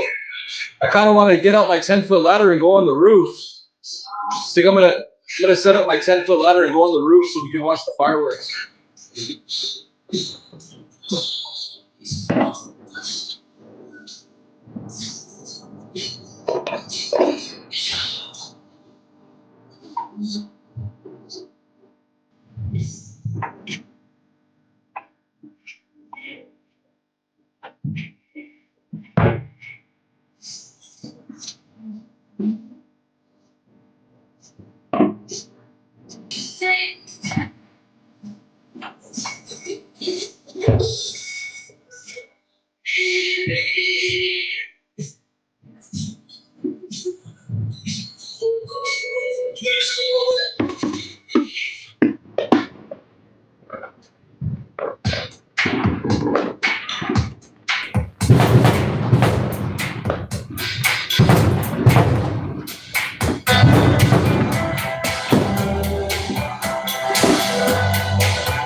Damn, I kind of want to go to 7-Eleven and get some beer.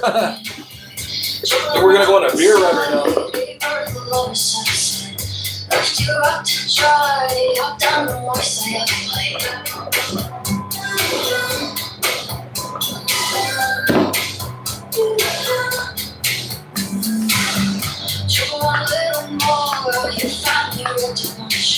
I'm not just here love, I'm just a spirit. Trouble in the moonlight, I swear you're always on my mind. I'm so out of line, now you're right, so come on, let it go. Give me something that help me, baby, to be worse. Try to find words, but down the easy street, you're just too good for me. I played your heart out too many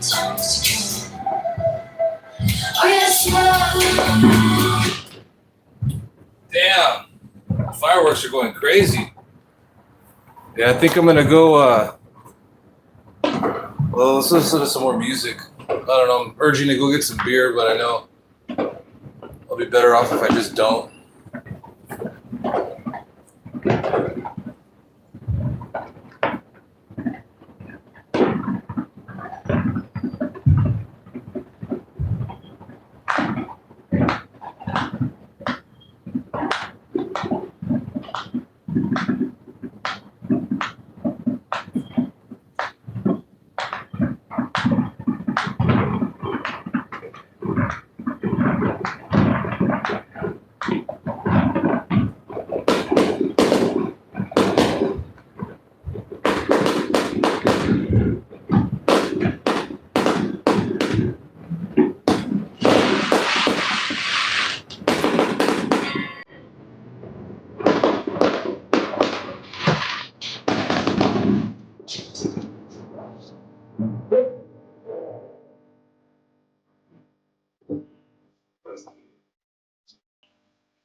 Hey, what's up? What's up, Mike?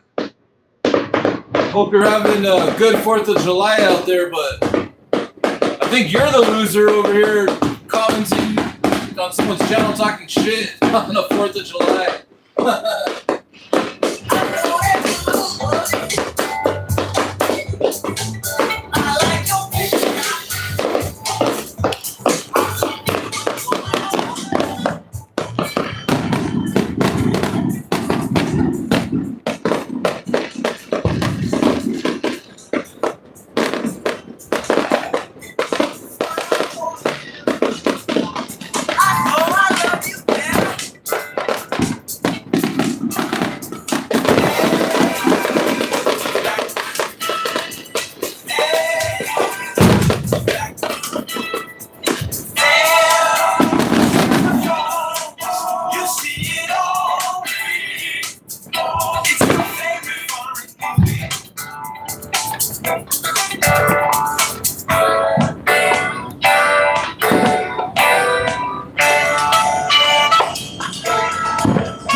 All right, finally. Man, I hate when these phones die. It takes forever for them to turn back on. It took like 10 minutes for it to charge. All right, we're back. We got now back better than ever. We got a multicam going on of all Los Angeles County. We got LAX. We got downtown LA. We got mountain. I don't know, some mountaintop over there, looking down on downtown LA, and then we got, I think it looks like Long Beach.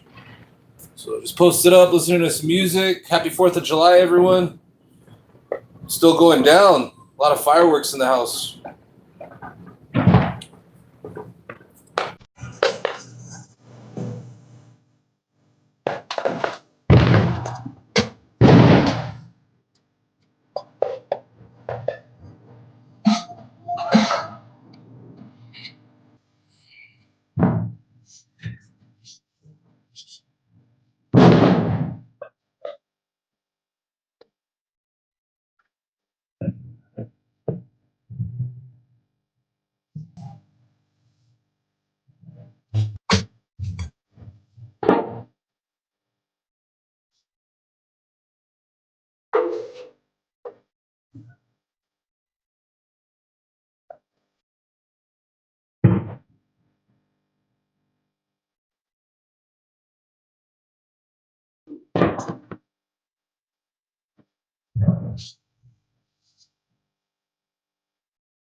Midas Touch's breakdown on Donald Trump's bizarre speech.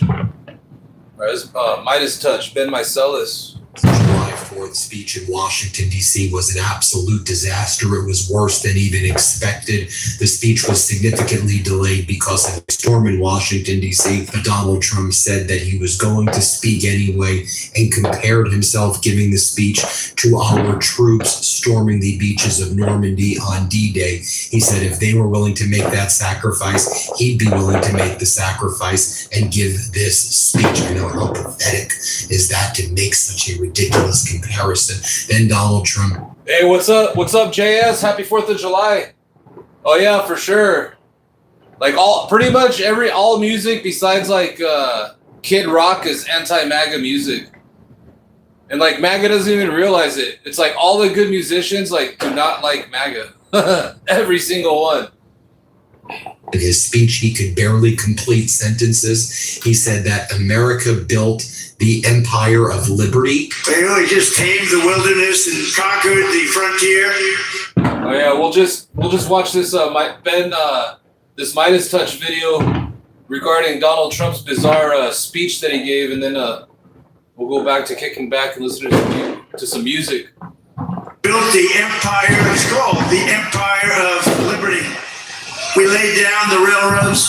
And he continued to glitch throughout his speech. Joyous and glorious milestones of all time, and you know what that is, 250, the 250th anniversary, and I do have to say this. He then continued to glitch throughout his speech. He was struggling to complete basic sentences. Let's play it.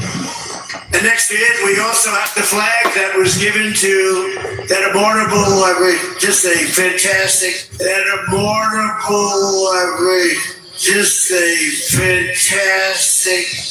immortal Rough Rider, the one and only. And I was at the museum the other day at its opening. Theodore Roosevelt. And also the attendance was absolutely dismal at Donald Trump's July 4th speech. You can see right here all of the empty seats in the crowd. Donald Trump claimed there's over 150,000 people. He said there was going to be 375,000 people. It didn't even fill the area. I mean, again, look at all of the empty seats right there. A very, very, very tiny crowd indeed. Then Donald Trump started lying and saying how he brought in $19 trillion. The crowd did not seem interested in anything that he was saying. We have $19.2 trillion being invested in our country, which is 6 times more than ever happened before. We're building more factories in the United States than ever before. Everyone's 401ks are at the highest number they've ever been. And more people are working today in the United States than any time in the history of our country. Then he went on to say the biggest threat facing our country is communism. And he says we need to smoke out those communists right now, and that he's going to devote his term to smoking out communists. Communism is a loser, and it always will be. The communist system is the opposite of the American system, and the communist system has never worked. Our warriors did not fight communism on battlefields across the world, only to have that menace rear its ugly head right back here in America. We're not going to let it happen.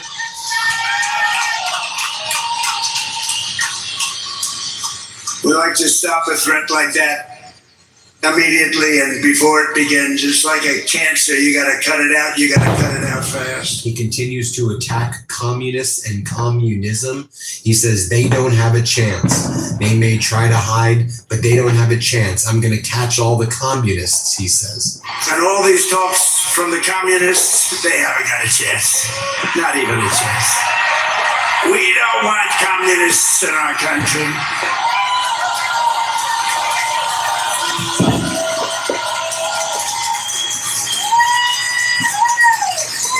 Never worked, and it never will work.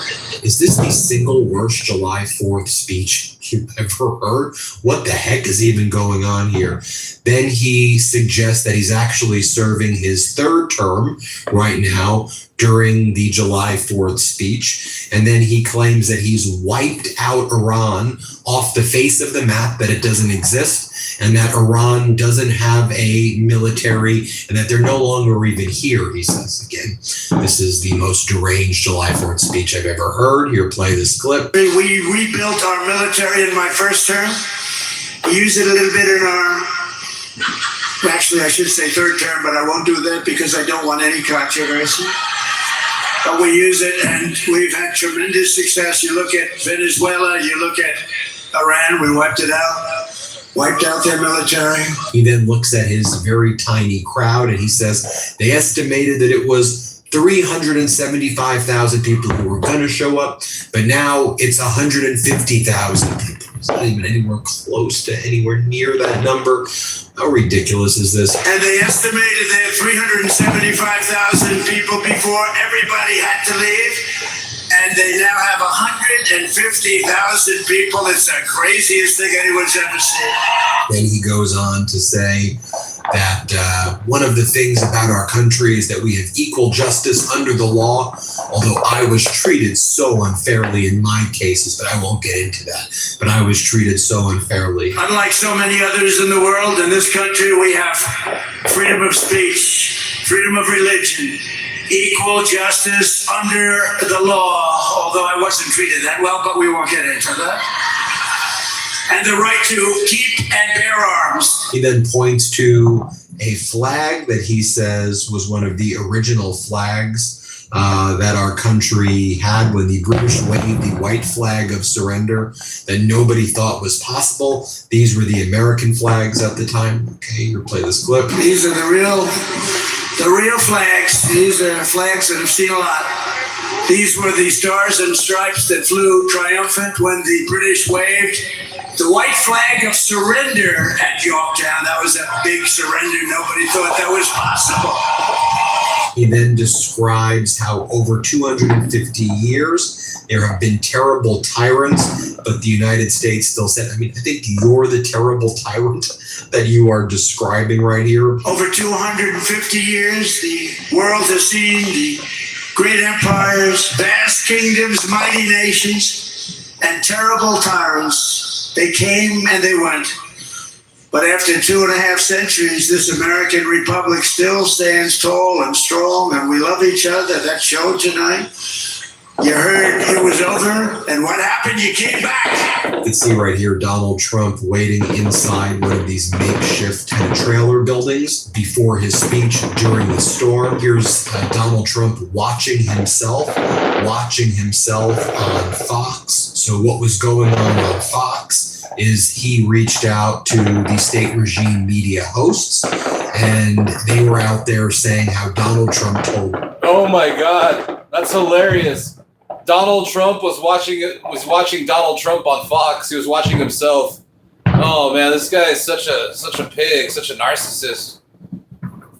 He was selling cookies with like the picture of Mount Rushmore on it, and he added his face on it. What a loser. That this speech was like storming the beaches of Normandy, and he said that if they can storm the beaches on D-Day, I can deliver the speech. I just got a call from President Trump. He said those veterans had to go through bad weather on D-Day.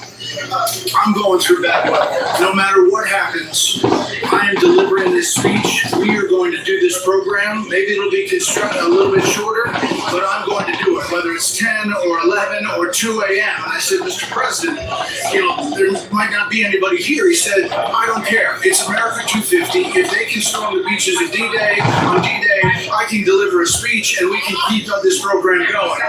Now, he said, you got to be safe. You got to make sure everybody's okay, but he thinks that he is going to do this speech no matter what, and this program is going to go on no matter what. And then while there was a delay before Donald Trump's speech, there was this really creepy message straight out of 1984 on the loudspeaker. Joe Cahill captured what was going down there, and this message on loop is saying, Donald Trump respects you. This is a speech that you all deserve to hear. Rain or shine, we will be giving. It's straight out of 1984. As President Donald J. Trump's direction gains to the national mall. Oh yeah, I heard that. That shit is like straight out of the movie 1984. Oh my goodness, he's a tyrant. 9:45 p.m. The Salute to America celebration will move forward. The president will deliver remarks at 11 p.m. And the fireworks spectacular will follow. Rain or shine, the American people deserve a celebration worthy of our nation's historic 250th birthday. For 250 years, Americans have overcome every challenge with grit, resilience, and determination. Although rain will never diminish our pride, our patriotism, or our celebration of the greatest nation in the history of the world. At this time, we ask you to proceed slowly and cautiously back into the national club.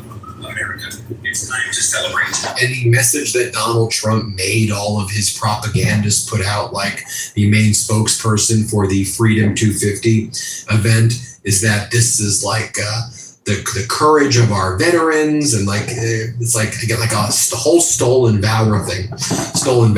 It's like, yes, we will reopen at 9:45. Trump will deliver the remarks at 11 p.m. Rain or shine, the American people deserve a celebration worthy of our nation's historic 250th birthday. For 250 years, Americans have overcome every challenge with grit, resilience, and determination. A little rain will never diminish our pride, patriotism, or our celebration of the greatest nation in the history of the world.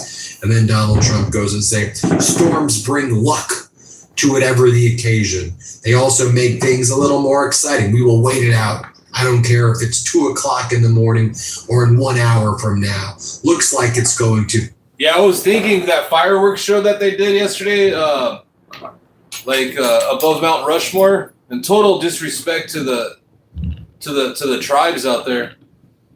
But he probably grifted that too. He probably charged us $70 million for his fireworks show. Our great veterans, especially the old timers, many of whom are there, went through hellfire, and it didn't stop them. It's not going to stop us either. We're comparing what you're doing to, again, our veterans in war. What in the world are you talking about? There you have it.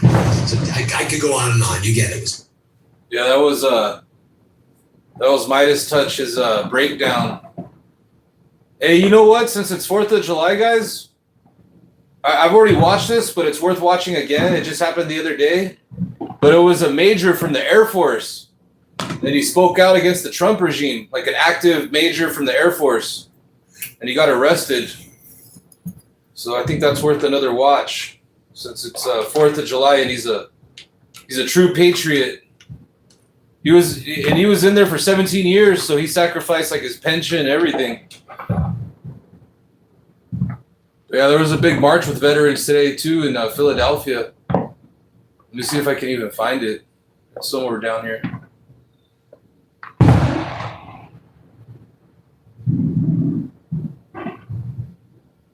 Let's see here. Hope I don't miss it. Oh, hell yeah, I found it. Good afternoon, everybody. Thank you for enduring this sweltering, swampy Washington, D.C. heat to be with us here today. My name is Jessica Denson, and I'm the founder of the Removal Coalition. This is an organization that I brought together of grassroots activists just over a year ago. All right, so this is a press conference that happened the other day.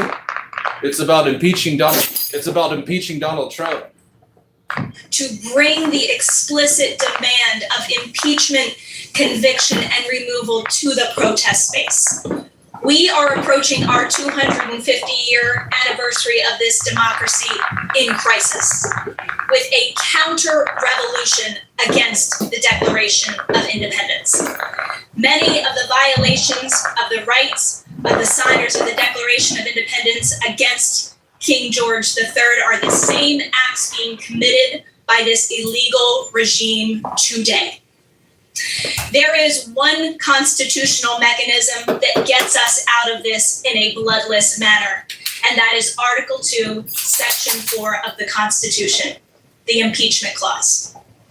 So far, the vast majority of our members of Congress have betrayed the American people in their willingness to uphold their oath to that Constitution.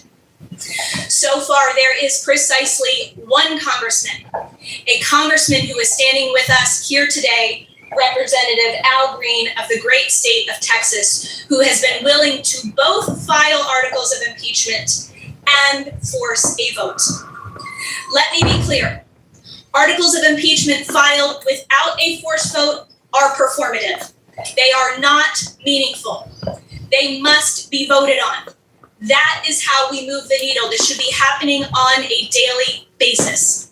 That is how you put pressure on these complicit individuals in the building behind me.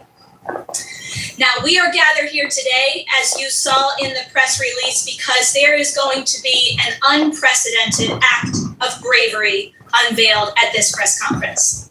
Something that has not been done in this administration. I spoke about the oath the individuals behind me have taken, the individuals in that building. There's also an oath very similar that our military has taken. Every single member of the armed forces to uphold and defend the Constitution of the United States of America. So far, no active duty member of the military has spoken out against Donald Trump and condemned his actions and called for his impeachment and removal. That is going to change here today. In a few moments, after our esteemed speakers also speak to you about the gravity of this moment, you are going to be acquainted with somebody who is putting everything on the line for this country. A 17-year military career, multiple medals of honor. This is the example of sacrifice that members of Congress need to see and confront. They need to confront the betrayal of every man and woman in uniform that has put their lives on the line to defend our rights and our freedom over the past 250 years. We're bringing it to their doorstep today. I want to start off with introducing also somebody who served this country, a veteran of the Air Force. She is the co-founder of one of our core and essential members at the Removal Coalition, Citizens Impeachment, which has been engaged in nonstop lobbying from coast to coast in every state of members of Congress to just do their damn job. I'm very grateful to be standing beside her here today and to have stood beside her in this fight for over a year now. Please join me in welcoming Air Force veteran Kira Havens.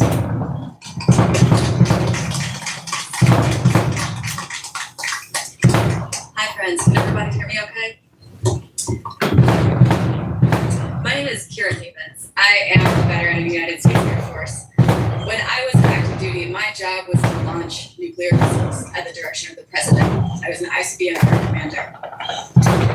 That institution, that weapon system, that trust that I was required to place in our country required a statesman at the helm.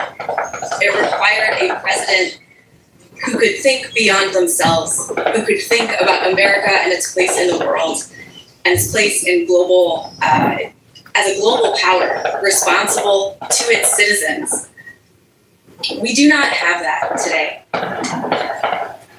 For 18 months, this Congress has sat by and watched while this destructive president and his administration has engaged in tyranny, trampling the rights of individuals, of Congress itself, of our allies, while he has engaged in treason, assembling men for the purpose of revolutionizing the government by force, while he has engaged in obstruction of justice, in particular his refusal to seek justice in the case of Epstein. And they have stood by while massive corruption has taken place at every level of the government. In all of this, Congress, who has more power than the individual citizens, who has the power to initiate impeachment and pursue it on their own, to say for the good of the country, we must step up and defend the Constitution against this leader, this domestic enemy that is hollowing out the country from the inside. Instead, they have sat by and done nothing. And as we all know, all it takes for evil to triumph is for good people to do nothing. We need folks who are willing to take action, who are willing to step up, who are willing to sacrifice for the good of the country and its citizens. There are people out there who will take this step, and one of them is here with us today. I'm deeply honored to be here. Thank you so much.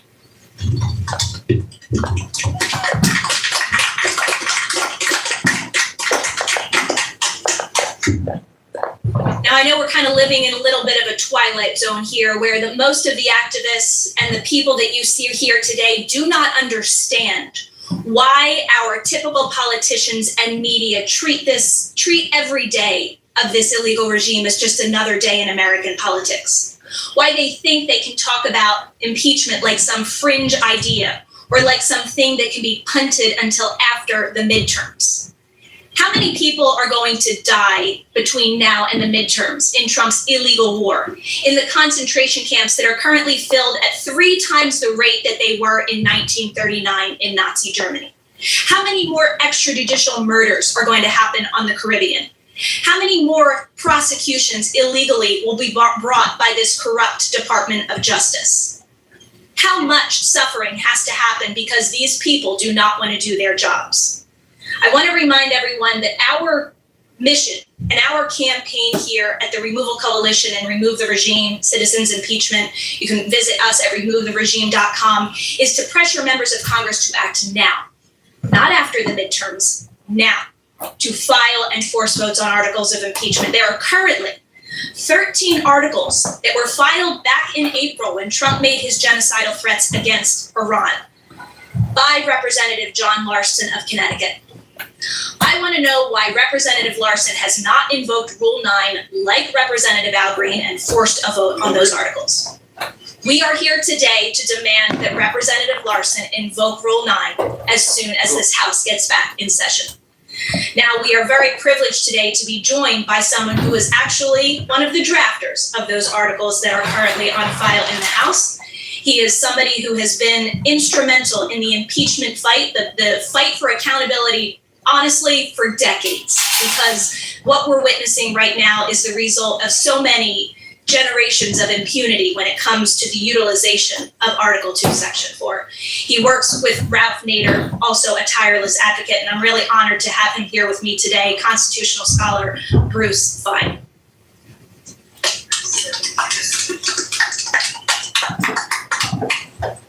Well, thank you for that generous introduction. I always feel compelled to alert the audience that nothing was said under oath. You're able to exaggerate. I've been involved in the impeachment process ever since Watergate in 1973. And I remember the courage at that time that I witnessed, which was an inspiration. This was October 20th, 1973. At the Justice Department, a call comes from the White House, General Alexander Haig. And he says, in the invitation of a country we dare not mention, your commander-in-chief has given you an order. Fire Archibald Cox. He's getting too close to the presidency. The Attorney General at that time was Elliot Richardson. He said, no, I'm not firing Archibald Cox. I'll resign. He was followed by William Ruckelshaus and many others. The American people wrote in 40, 50,000 telegrams a day to Congress, demanding that there be a new special prosecutor investigating the crimes of President Nixon, or he would be impeached and removed from office. It was that generation of public support that carried the day. You remember Mr. Nixon in 1972? He won 49 out of 50 states, 524 electoral votes, over 61% of the popular vote. He was out of office in 16 months. He resigned because the American people and Congress did what they needed to do. Now, the chief charge against President Nixon was obstruction of justice, which under Mr. Trump is a way of life. It's really every day. It's not a unique cover-up of a burglary at the Democratic National Committee. And I think there's an additional way to look at the imperative of impeaching and removing Mr. Trump from office, because if what he does goes with impunity, he will have set a precedent that lies around like a loaded weapon for any despot to come in and overthrow the republic. You remember he famously told the New York Times, the only check on my power, only, not the Constitution, not the rule of law, not even a supreme being, is his own moral conscience. And he acts accordingly. That's the only check. What about his oath of office? It's enshrined in Article 2, Section 2, to uphold, defend, and preserve the Constitution of the United States. Now, I think I can underscore, the urgency of our mission here today by raising the hypothetical. Suppose Donald Trump was there on July 4, 1776, and there's a choice. He can, like the 56 signatories, sign his death warrant to preserve unalienable rights to life, liberty, and the pursuit of happiness, government by the consent of the governed. That's one choice. The other choice is to align himself with King George III. He kind of has an affinity for despots and kings anyway. He likes to dress up like them and at least have de facto a crown. Now, can anyone in this audience say with any confidence that he would have joined the signatories of the Declaration of Independence and signed his death warrant?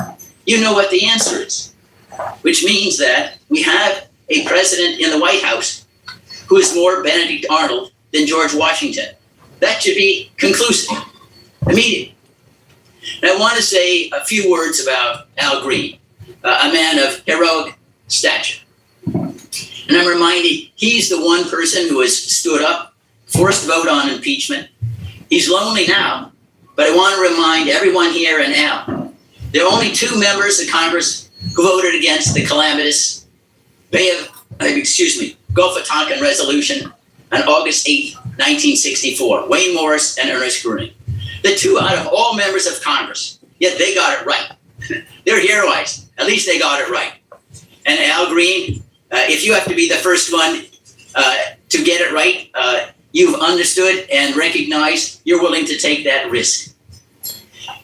I'd like to, however, go above the members of Congress to the American people. When Benjamin Franklin exited the Constitutional Convention, he was asked by Miss Powell, well, what have you given us? A republic or a monarchy? And he responded, a republic if you can keep it, meaning we the people need to keep the republic by forcing pressure on Congress through our votes, through our advocacy. It's ultimately the American people who are going to make Congress awaken to their duty. Having worked in this institution for perhaps 50 years now, they do not have a conscience that will work on its own. They won't do the right thing unless the right thing is what the people demand. And that's where I think the ball rests, in addition to members of Congress. It's up to us, talking to our friends, talking to our family, talking in the church, in the mosque, in the synagogue, elsewhere. We have to rid this person again. He is Benedict Arnold, not George Washington. Can we survive a Benedict Arnold in the White House? So the last words go back to Abraham Lincoln in the middle of the Civil War. And the Gettysburg Address, the world will little note nor long remember what I say, but it will surely never forget what the American people and Congress do here. And he added, then, as is true today, we shall nobly save or meanly lose the vast hope on earth. Thank you.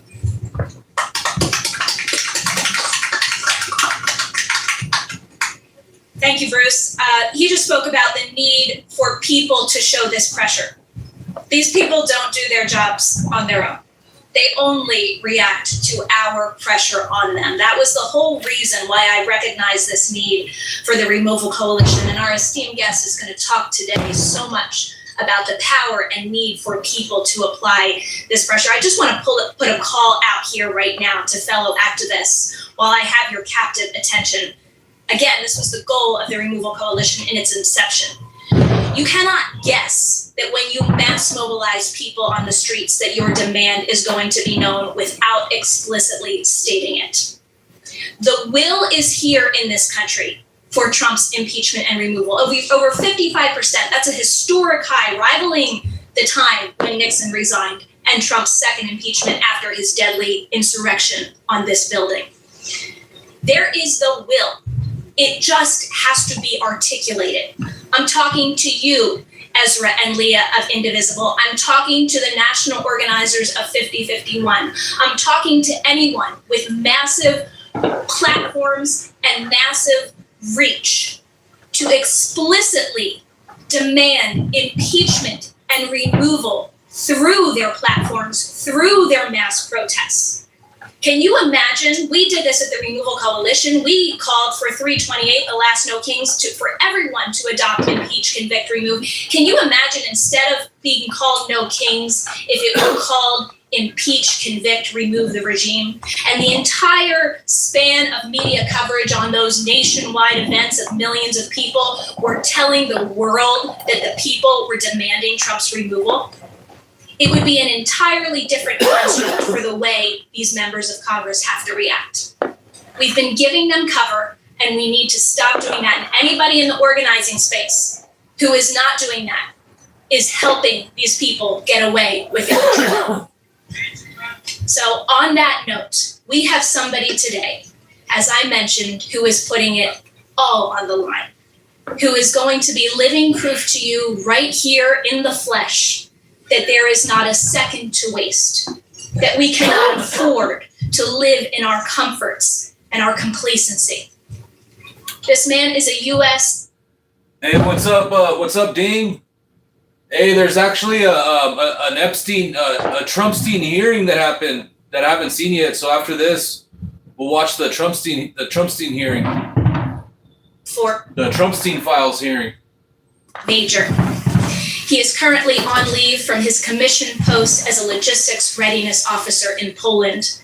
He has spent much of his 17 years in Europe, all over the globe, defending this country, working with NATO, understanding what an oath to protect and defend the Constitution means.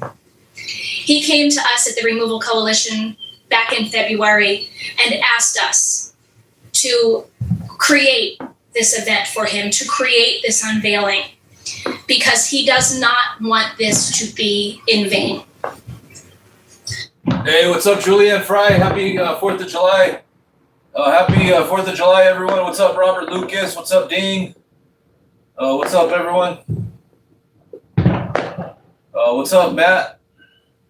I'm talking What up, Amber Leslie? to all of you and to everybody watching today. So this press conference happened the other day, and a major general from the Air Force, active duty, is about to pull up right now and call out Trump on all his BS. The question of whether or not his sacrifice, his risk of prosecution, his potential forfeiture of the benefits of an entire 17-year career in the military is worth it, is whether you follow through with the pressure that is needed on Congress to impeach, convict, and remove. Please, without further ado, join me in welcoming. So from now on, we got to call all the protests impeach, convict, and remove. That's what all the protests are going to be called from now on. It's the impeach, convict, and remove protest.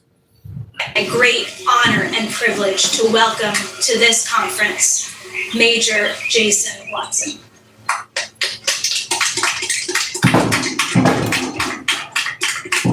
Oh, here he is. Here's the brave soldier right here.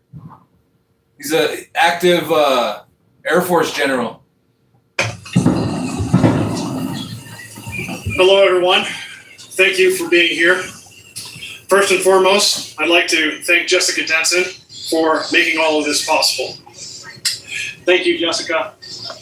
You are a hero and a patriot. Thank you to Representative Al Green for being here for this moment and lending his support. I'm grateful for the support of the many groups represented here that believe in the message I am here to share with you. I'm also grateful beyond words for my friends and allies that have helped me navigate my way to this point, investing much of their time, effort, and advice. A tremendous thank you to the defenders of our Republic community, whether they are here now with me or out there doing the work needed to restore responsible governance to our country. Lastly, a heartfelt thank you to my parents, whom I love more than they know, for doing such an incredible job raising me to be the man I am today. My name is Jason Watson. I'm an active duty major in the United States Air Force. However, who I am is immaterial. In the grand scheme of things, I'm just a nobody. What matters far more than who I am is what I have to say and the price I'm willing to pay to say it. I, Jason Paul Watson, do solemnly swear that I will support and defend the Constitution of the United States against all enemies, foreign and domestic. That I will bear true faith and allegiance to the same. That I take this obligation freely, without any mental reservation or purpose of evasion, and that I will well and faithfully discharge the duties of the office upon which I'm about to enter. So help me God. I first swore this oath over 20 years ago upon entering basic cadet training at the United States Air Force Academy in late June of 2005. I've repeated it many times over since then. The oath of office means everything to me. It is foundational to our system of governance in the United States. The oath ensures that officials of our government owe allegiance not to any individual or political party, but to our Constitution and the democratic republic it represents. Our Constitution binds us all together as Americans. Like countless veterans before me, military members serving now, I've devoted my life in service to our democratic republic, always doing my best to honor my oath and protect America against foreign threats. But the greatest threat to our democratic republic is not a foreign one. It is us, we the people, not just the left or just the right or just the center, all of us together define who we are as Americans. And like it or not, we have all played a part, myself included, in getting ourselves into this mess we are all in. The burden of that culpability is much heavier for some amongst us than others. Undeniably, and for those with a lion's share of guilt, such as those currently running the executive branch of the government, the bill must come due. But all of us have a share. For the past 18 months, we the people have allowed the highest levels of the executive branch of the federal government to violate our Constitution and their oaths to it with impunity. When the President of the United States orders military action against foreign countries absent an emergency scenario where American interests are under imminent, dire threat, as was done with Venezuela, Cuba, and Iran, that's an unconstitutional usurpation of Congress's authority and a violation of the War Powers Clause. These violations resulted in the deaths of 13 service members and injuries of hundreds more. For this, the President and Vice President must be impeached, convicted, and removed.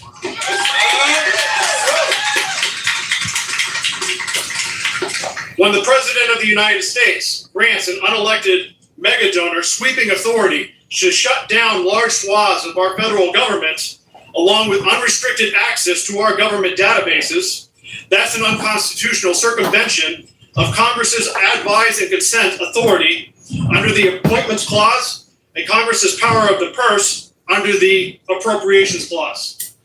These violations expose every American's personal sensitive data to leaks and exploitation, illegally terminated tens of thousands of federal civil servants, and crippled support for Americans for medical care and disaster preparedness, and by far most tragically, resulted in the deaths of hundreds of thousands of the world's most impoverished people with inhumanely abrupt cessation of USA. For this, the President and Vice President must be impeached, convicted, and removed. When the President of the United States directs the Department of Homeland Security to deny hundreds of people any due process before illegally detaining them and sending them to a foreign prison notorious for human rights abuses, that's a violation of our 5th and 8th Amendment rights. Most people sent to CPOT never committed any violent crimes in their entire lives, but are being defamed as violent criminals to this day as a pretext for the torture they suffered in El Salvador, paid for with U.S. taxpayer dollars. For this, the President and Vice President must be impeached, convicted, and removed.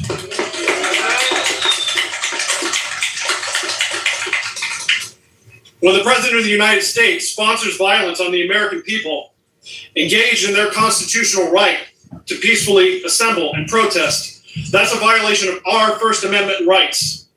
Pastors praying for DHS agents violently attacked without provocation. A legal observer losing an eye after being shot with a non-lethal by an ICE agent. A woman attempting to follow chaotic and contradictory DHS agent instructions fatally gunned down. A subdued man that posed no threat fatally shot after having his unbrandished firearm removed, with statements by high-ranking cabinet members also violating our Second Amendment rights. For this, the President and Vice President must be impeached, convicted, and removed. There are innumerable more impeachable offenses that I could cover. Denying congressional oversight of immigrant detention centers that look increasingly like CCOT. Suing institutions like media, colleges, and law firms for billions of dollars while abusing the authorities of the executive branch agencies to extort settlements, allowing a mega donor to advertise products on the White House front lawn, trading pardons for donations, levying illegal tariffs, weaponizing the Department of Justice against political adversaries while ignoring crimes of supporters and enablers, attempting to reverse birthright citizenship through executive order. For all of these high crimes and misdemeanors, the president and vice president must be impeached, convicted, and removed.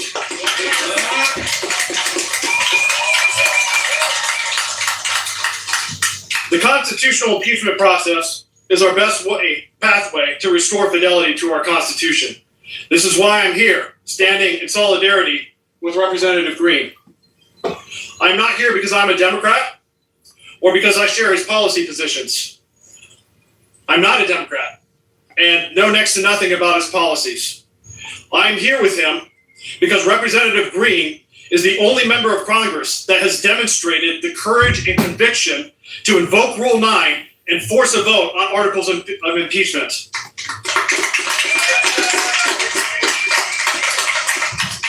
If Congress followed his example, we could remove the entire Trump administration. But Congress remains unconvinced of the urgency and necessity for them to honor their oaths. So we must persuade them with our unrelenting, uncompromising civil resistance. I am calling on average Americans everywhere to peacefully exercise your First Amendment rights en masse every day until this administration is removed and our democratic republic is restored. I believe in America. I believe in us. If just a nobody like me can take a stand for our Constitution and our democratic republic, then you can too. I hope you will join me in the defense of our republic. Thank you.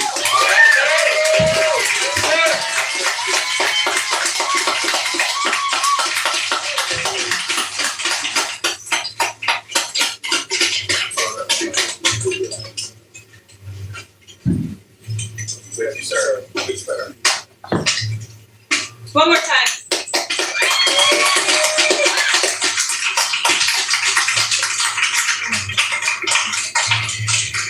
Wow. Imagine if everyone in this country, everyone even in the resistance, everyone who has the platitude in this building to go on cable news or social media and tell you how bad Trump's violations of the Constitution are, had the bravery and courage of Major Watson to actually make their actions match their words. Imagine what a different situation we would be in. Once again, I'm so honored to have been here today with Major Watson and the veterans. We have a lot of wonderful people who helped make this possible, from Defenders of Our Republic, which I will remind everyone is Jason's organization that he formed, now an organization of dozens, if not hundreds of people committed to the impeach, convict, remove demand. I also want to thank About Face Veterans, Citizens Impeachment, Ralph Nader and Bruce Fine and Francesco. I want to thank so many unsung heroes of the resistance who make this possible every time. Courtney of the Handmaid Army, who's standing in front of me. The most relentless, tireless workers that make every one of these actions possible. Paulson McIntyre, who's doing our live stream today. This gentleman literally shows up, refuses payment from most of us anytime we need his help at an event in DC. This guy is a hero. We don't recognize these people nearly enough. Please join us in showing that the sacrifice of Major Watson is worth it. This event is not over, but the press conference is. We will continue with. All right, so that was the soldier. That was the Air Force general right there. All right, let's go check out the Trumpstein hearing. It happened like a month ago, but I haven't seen it yet. So, it's Saturday night. Happy 4th of July. Let's we gotta keep our knees on Orange Man's neck over here and make sure the Trumpstein files stay alive and well. So let's watch this Trumpstein files hearing. All right, let's go see if we can find it here. Let's see here. Hey, what up, everyone? Hope you're all having a safe, Before we dive into the hearing, there's a couple different videos that are each like a couple minutes long. Let's check them out.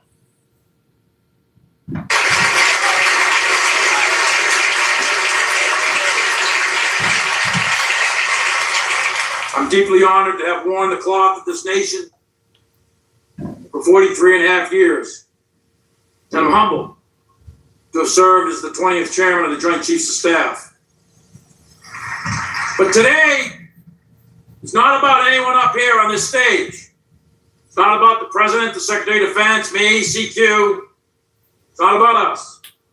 It's about something much larger than all of us. It's about our democracy. It's about our republic. We are unique among the world's armies. We are unique among the world's militaries. We don't take an oath to a country. We don't take an oath to a tribe. We don't take an oath to a religion. We don't take an oath to a king or a queen or to a tyrant or a dictator. And we don't take an oath to a wannabe dictator. We don't take an oath to an individual. We take an oath to the Constitution, and we take an oath to the idea that is America, and we're willing to die to protect it. Those values and ideas are contained within the Constitution of the United States of America, which is the moral North Star for all of us who have the privilege of wearing the cloth of our nation. It is that document that all of us in uniform swear to protect and defend against all enemies, foreign and domestic. Those who sacrificed themselves on the altar of freedom in the last 2.5 centuries of this country must not have done so in vain. The millions wounded in our nation's wars did not sacrifice their limbs and shed their blood to see this great experiment in democracy perish from this earth. No, we the American people, we the American military, must never turn our back on those that came before us.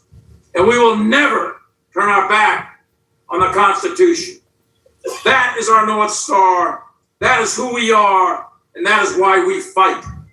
Thank you. And may God bless our military. And may God bless the United States of America. Hell yeah, Mark Milley. We don't take an oath to a king. We don't take an oath to an orange man. But all those MAGA cult member politicians do. All right, let's go check out this Jeffrey Epstein Donald Trump video real quick. Got to keep it alive, and then we'll dive into the Trumpstein files hearing.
What a weirdo. Who makes that face? This guy is just like evil. He's got a mullet. All right, let's go check out the Trumpstein files hearing. Damn, the fireworks are still going off. All right, here it is right here. Students, parents, All right, this is gonna be a deep dive into the Trumpstein files right here.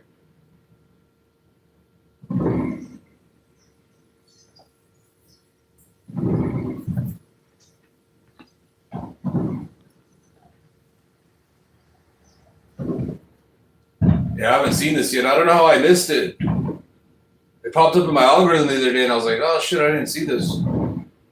So it's time to watch it. It's the old Trumpstein files. Let's take a deep dive into all his crimes.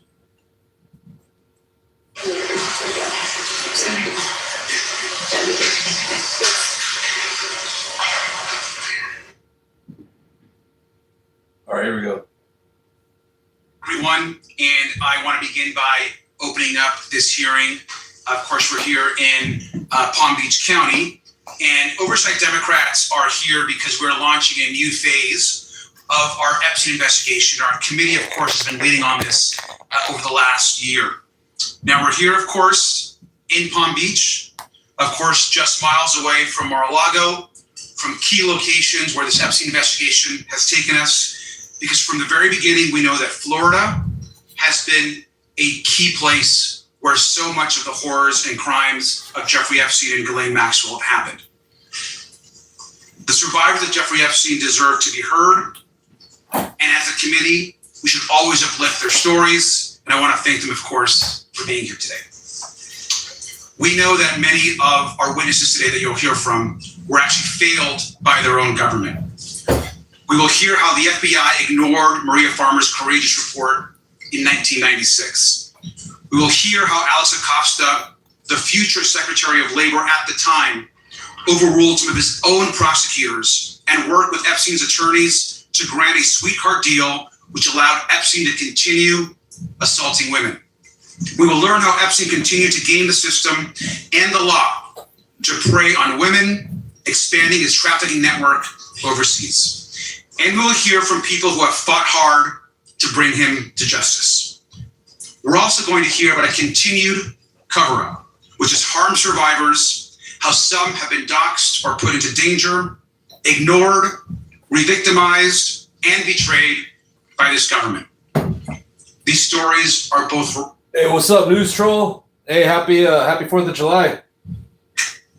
And outrageous. But they should also inspire us to keep fighting for the full truth. We're here because every American deserves equal justice. It doesn't matter who you are, how powerful you are, whether you're a Democrat or a Republican, how much wealth you may have. If you hurt women and girls, you will be held accountable. We should also be very clear that Epstein was not alone. Others enabled him.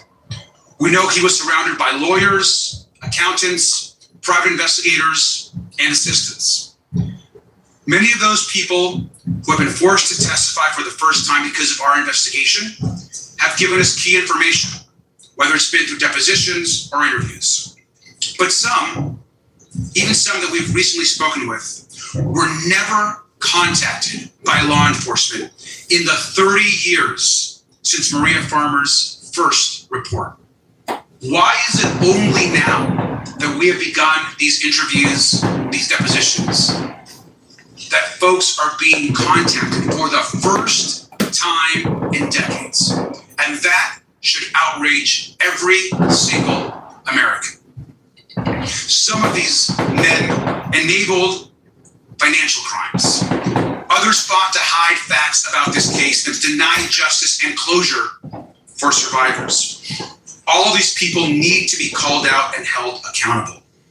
And these are failures of multiple governments and administrations. Regardless of party, everyone has failed the public, and certainly everyone has failed their survivors, especially those that sought justice and that had the ability and courage to file reports. Because we also know that so many others didn't have that opportunity or the support to do so. This is why we're here today. Now, before I introduce our witnesses, I want to briefly just mention a few things about the investigation. Now, Oversight Democrats launched our investigation when we forced a subpoena for the full unredacted files from the Department of Justice last year. And I especially want to thank Representative Summer Lee for her leadership to get that actual done. So thank you, Congresswoman. To this day, the Department of Justice continues to break the law and defy that subpoena. It's not just about the Transparency Act, which is so critical to moving this debate and the truth forward. But that subpoena and the defiance pushed us then, of course, including with leadership from Congressman Ro Khanna, to get the Epstein Files Transparency Act through the Congress. But let's be very clear. The DOJ continues to withhold half of the Epstein files have not been released to the public. Now, we've heard testimony from Alex Acosta, former Attorneys General Bill Barr, Les Wexner, Darren Indyke, Richard Kahn, folks that are key to the Epstein investigation. We've heard from former President Clinton, Secretary Clinton, Commerce Secretary Howard Lutnick just last week. And we have talked, of course, to survivors, witnesses, and whistleblowers. And we've brought critical documents to light from Jeffrey Epstein's estates, emails, photographs, videos. We secured bank records, documents. And we've done all this without formal committee subpoena power to properly conduct this investigation. But we're undeterred, and we're going to continue to fight till they get the truth. Today, Oversight Democrats are also publishing a new report. Now, this report uses evidence obtained by our investigation, including and most importantly, bank records that show how Alex Acosta's sweetheart deal let Epstein build a global network using enablers to bring in women who he could then exploit and abuse. And this report is just the beginning of numerous reports and information that we intend to put out over the course of the months ahead. This hearing is about making one thing clear, and that is that no one is above the law. Survivors matter, and this committee will continue to demand transparency. Before I turn this over to our colleagues, I want to thank Congresswoman Lois Frankel, who has been critical in this fight for many years. Congresswoman Frankel.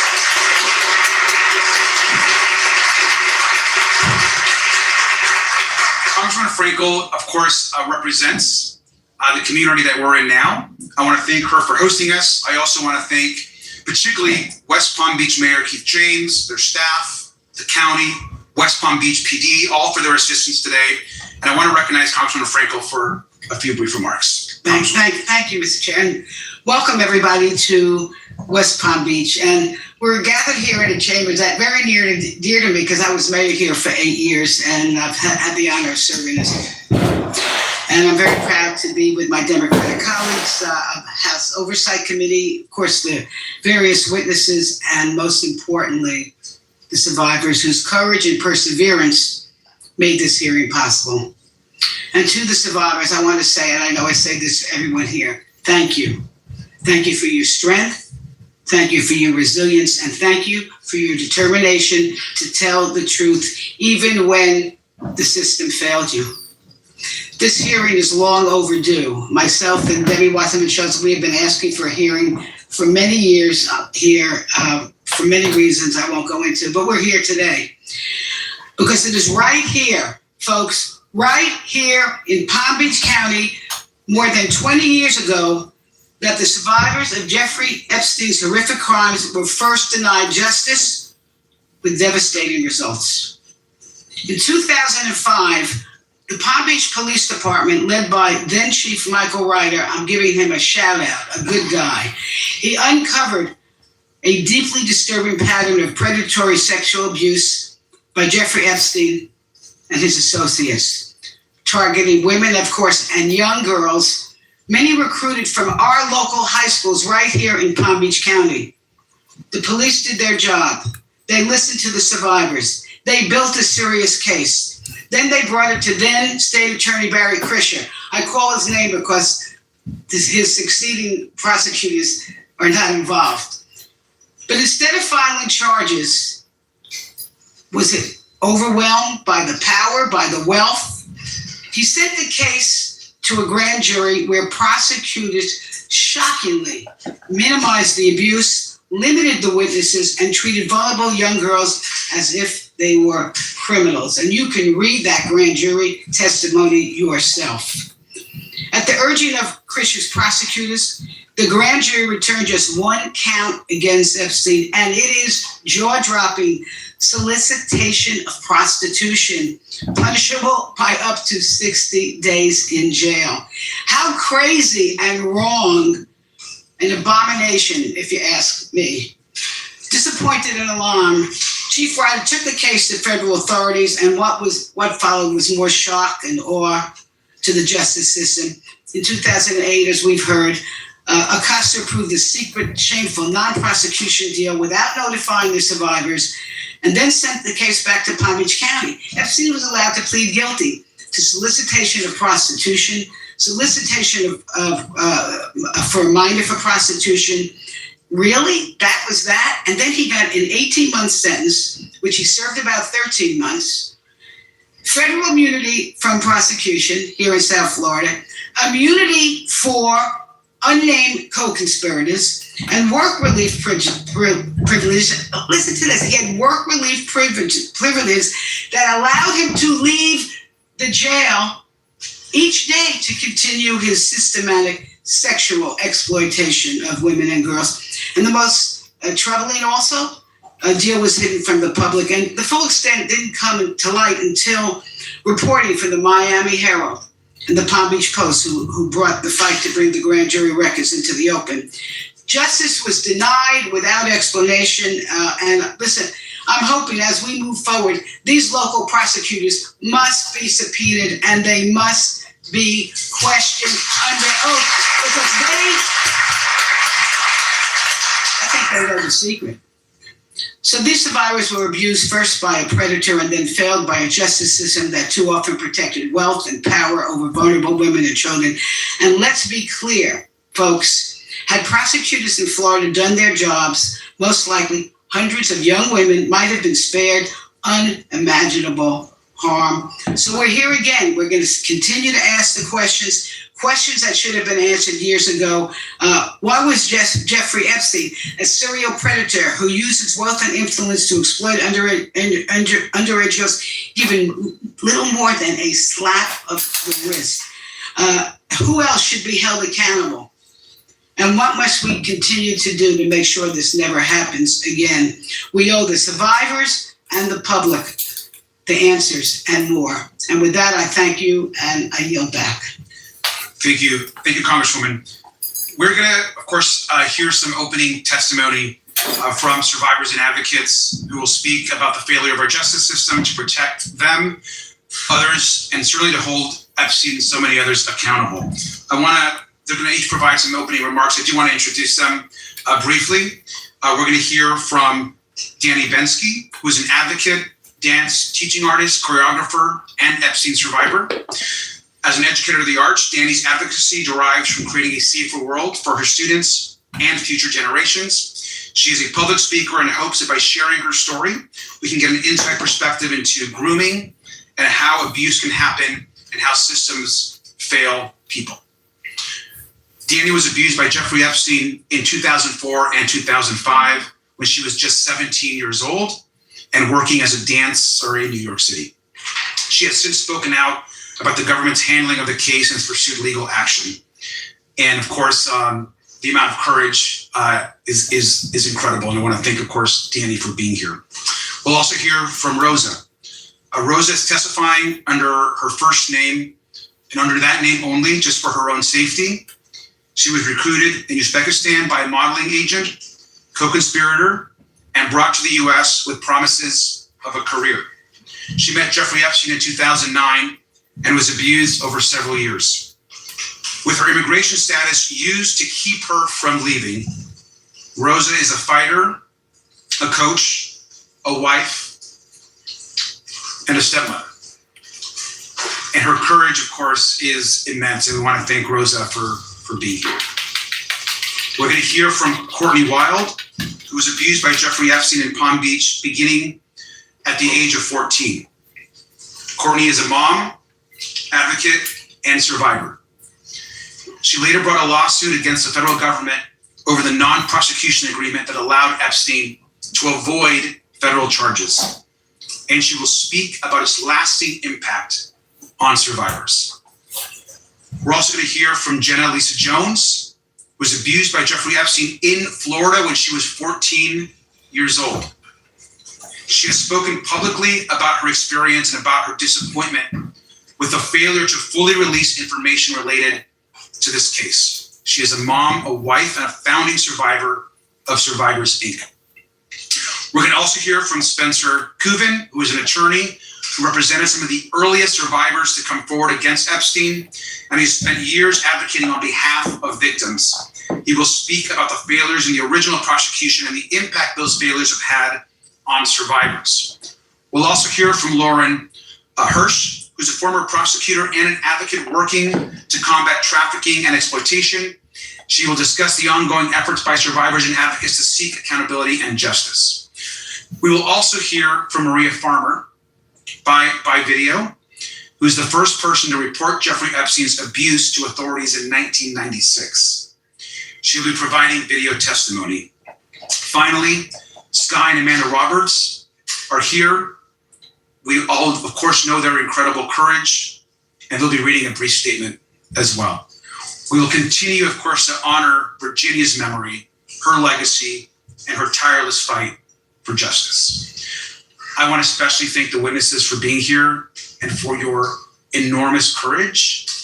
You are doing, obviously, a service, not just to all of the women and girls that have suffered, but to every single American woman and American girl in this country who need to be believed and who need to know that when they report a horror against them, that the government is going to believe them, is going to stand up for them. And so thank you for your courage today.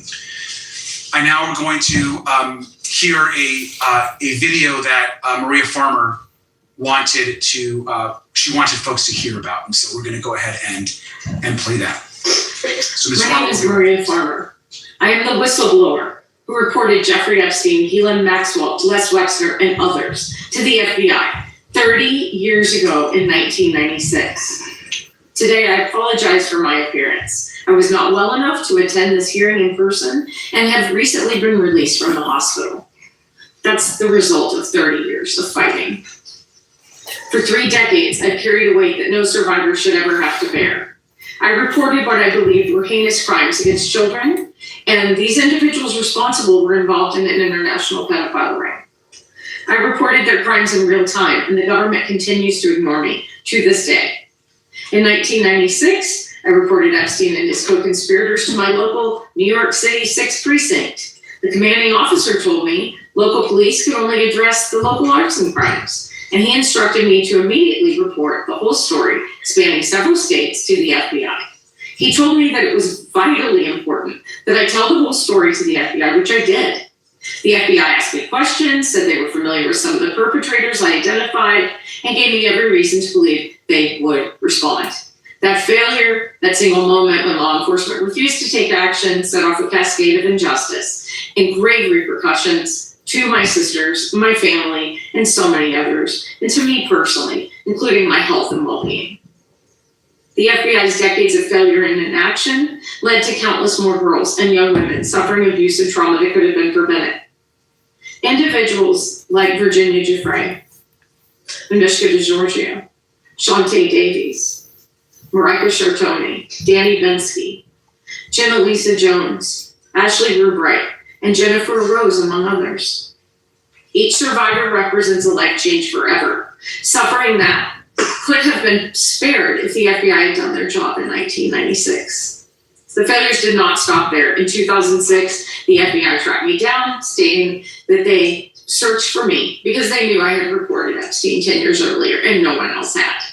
They urged me to testify in a federal criminal trial against Epstein and his co-conspirators, and they promised that they would get him this time. I trusted them again, relied upon them again, and they betrayed me again. Rather than following through with their promises, the government offered Epstein a sweetheart deal and shielded powerful individuals from accountability. And they persist in granting special treatment to certain people to this day. I have received death threats from Maxwell and her associates, including one instance where they threatened to burn my apartment down. And those threats have not stopped. I have been subjected to more than 3 decades of ongoing harassment, vicious challenges to my truthfulness, and real danger from internet instigators, trolls, and more. Meanwhile, my numerous efforts to obtain my 1996 report from the FBI have been rejected time and again. In 2023, I wrote a letter to the government asking for an investigation of the government's actions or inactions in response to my 1996 report. The Inspector General replied saying they were busy with other things, would get back to me, and they never did. I sent multiple FOIA requests for my FBI report records. In January 2025, in response to my most recent request, the government said that they would get back to me in November of 2027, a delay of 3 years. I finally received a letter saying they looked at my complaint, took some kind of action, and the matter was addressed, but what they did was a secret. With no other choice, I filed an administrative claim against the government and then a lawsuit. Since then, virtually nothing has happened, and I'm left waiting and wondering what is next. With the passage of the Epstein Files Transparency Act, after years of efforts to get my records, an FD 71 form was released for the first time, confirming just a small part of my 1996 whistleblower report and vindicating some of what I had said for years. However, the full extent of what I told the FBI was not in that document, so the release of the Epstein files provides only partial relief for me. Where is the evidence I provided of my sexual assaults and that of my sister Annie? Why won't the FBI release my full report? The failures of those sworn to protect us have overwhelmed me. Doing my civic duty has cost me dearly. The stress of this trauma, the government hiding and refusing to turn over written confirmation of my 96 report, along with the ongoing harassment and death threats, have contributed to me developing serious health issues, including Hodgkin's lymphoma, a brain tumor, and recently Addison's disease. In the last month, I have spent 23 nights in hospitals, including multiple nights in the ICU. Along with my health, it has robbed me of my career. In 1996, I was fresh out of graduate school and living a life that I had always dreamed, creating and selling art in New York City. When I was assaulted, threatened, held captive, my career was halted, and the trajectory of my life was thrown off course. So many others had their dreams shattered by these crimes, and they could have been prevented. Individuals like Virginia Giuffre, who is the backbone of this case and remains the inspiration behind this fight. She's the reason my sister and I came forward publicly, so we could stand together. She faced also relentless attacks to her credibility online, yet she fought. While Virginia may no longer be physically beside us, she's been our shining star and guiding light and remains so today. The rest of humanity owes it to her legacy to continue this quest. We are still walking down the trail that Virginia blazed for us, so let me be direct about what we need. The federal government owes us explanations, accountability for injuries caused, and a promise of systemic change when crimes against children are reported.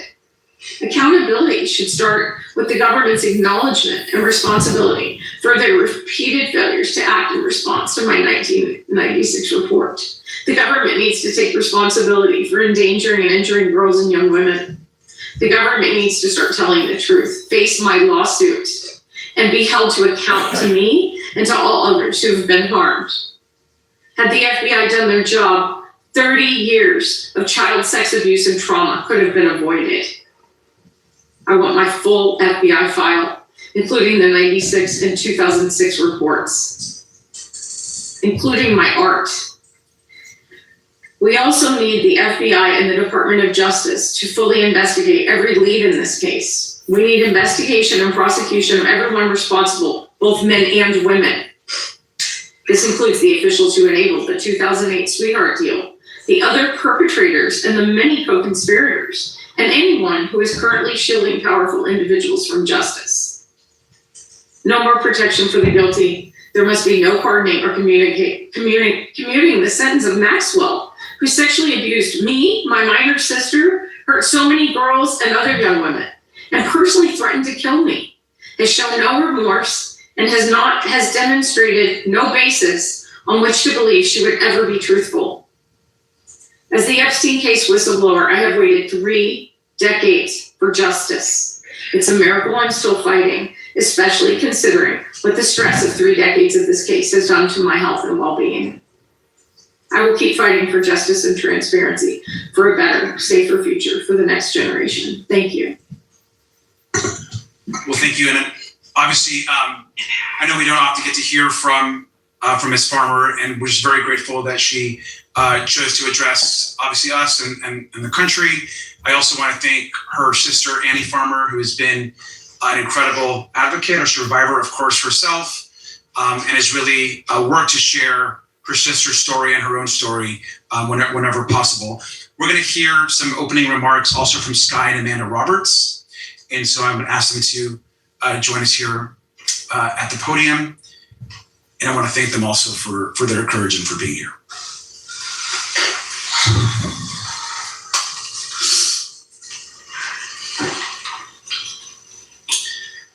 Thank you, Representative Garcia and all members here today. We deeply appreciate the opportunity to be here. Obviously wish Virginia was here to do this herself, but I will do my best to keep it together and to get through this. My name is Sky Roberts, and I am the younger brother of Virginia Roberts Giuffre. I am here today because without Virginia's courage and her story, we would not be having this conversation about accountability. In the summer of 2000, just steps away from this courtroom at Mar-a-Lago, Virginia was recruited by convicted trafficker Ghislaine Maxwell. She was only 16 years old, a child who had just finished 10th grade when she began being trafficked. Before her passing, Virginia gave sworn testimony exposing this for what it truly was, a global sex trafficking operation enabled, protected, and funded by powerful people. For years, survivors have been asked the same question: who were the names? The truth is, many survivors stay silent because many of these individuals still hold power, wealth, and influence in our society. Point blank, period. That is dangerous. No survivor should have to risk their own safety just to be believed. But Virginia, she did it anyway. She stood up when others were afraid, told the truth under oath, and faced people she knew were powerful. Today, we lean on her courage once again, because she believed accountability should reach everyone involved, no matter their status or influence. If Virginia were here today, she would say these words herself. Since she cannot,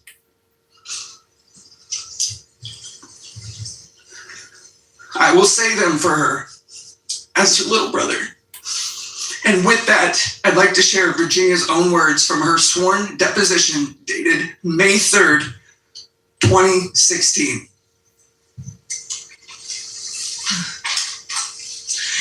They trafficked me to many people.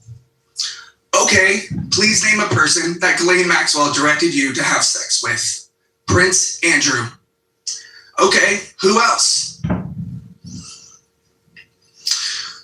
As a whole, they both trafficked me to many people.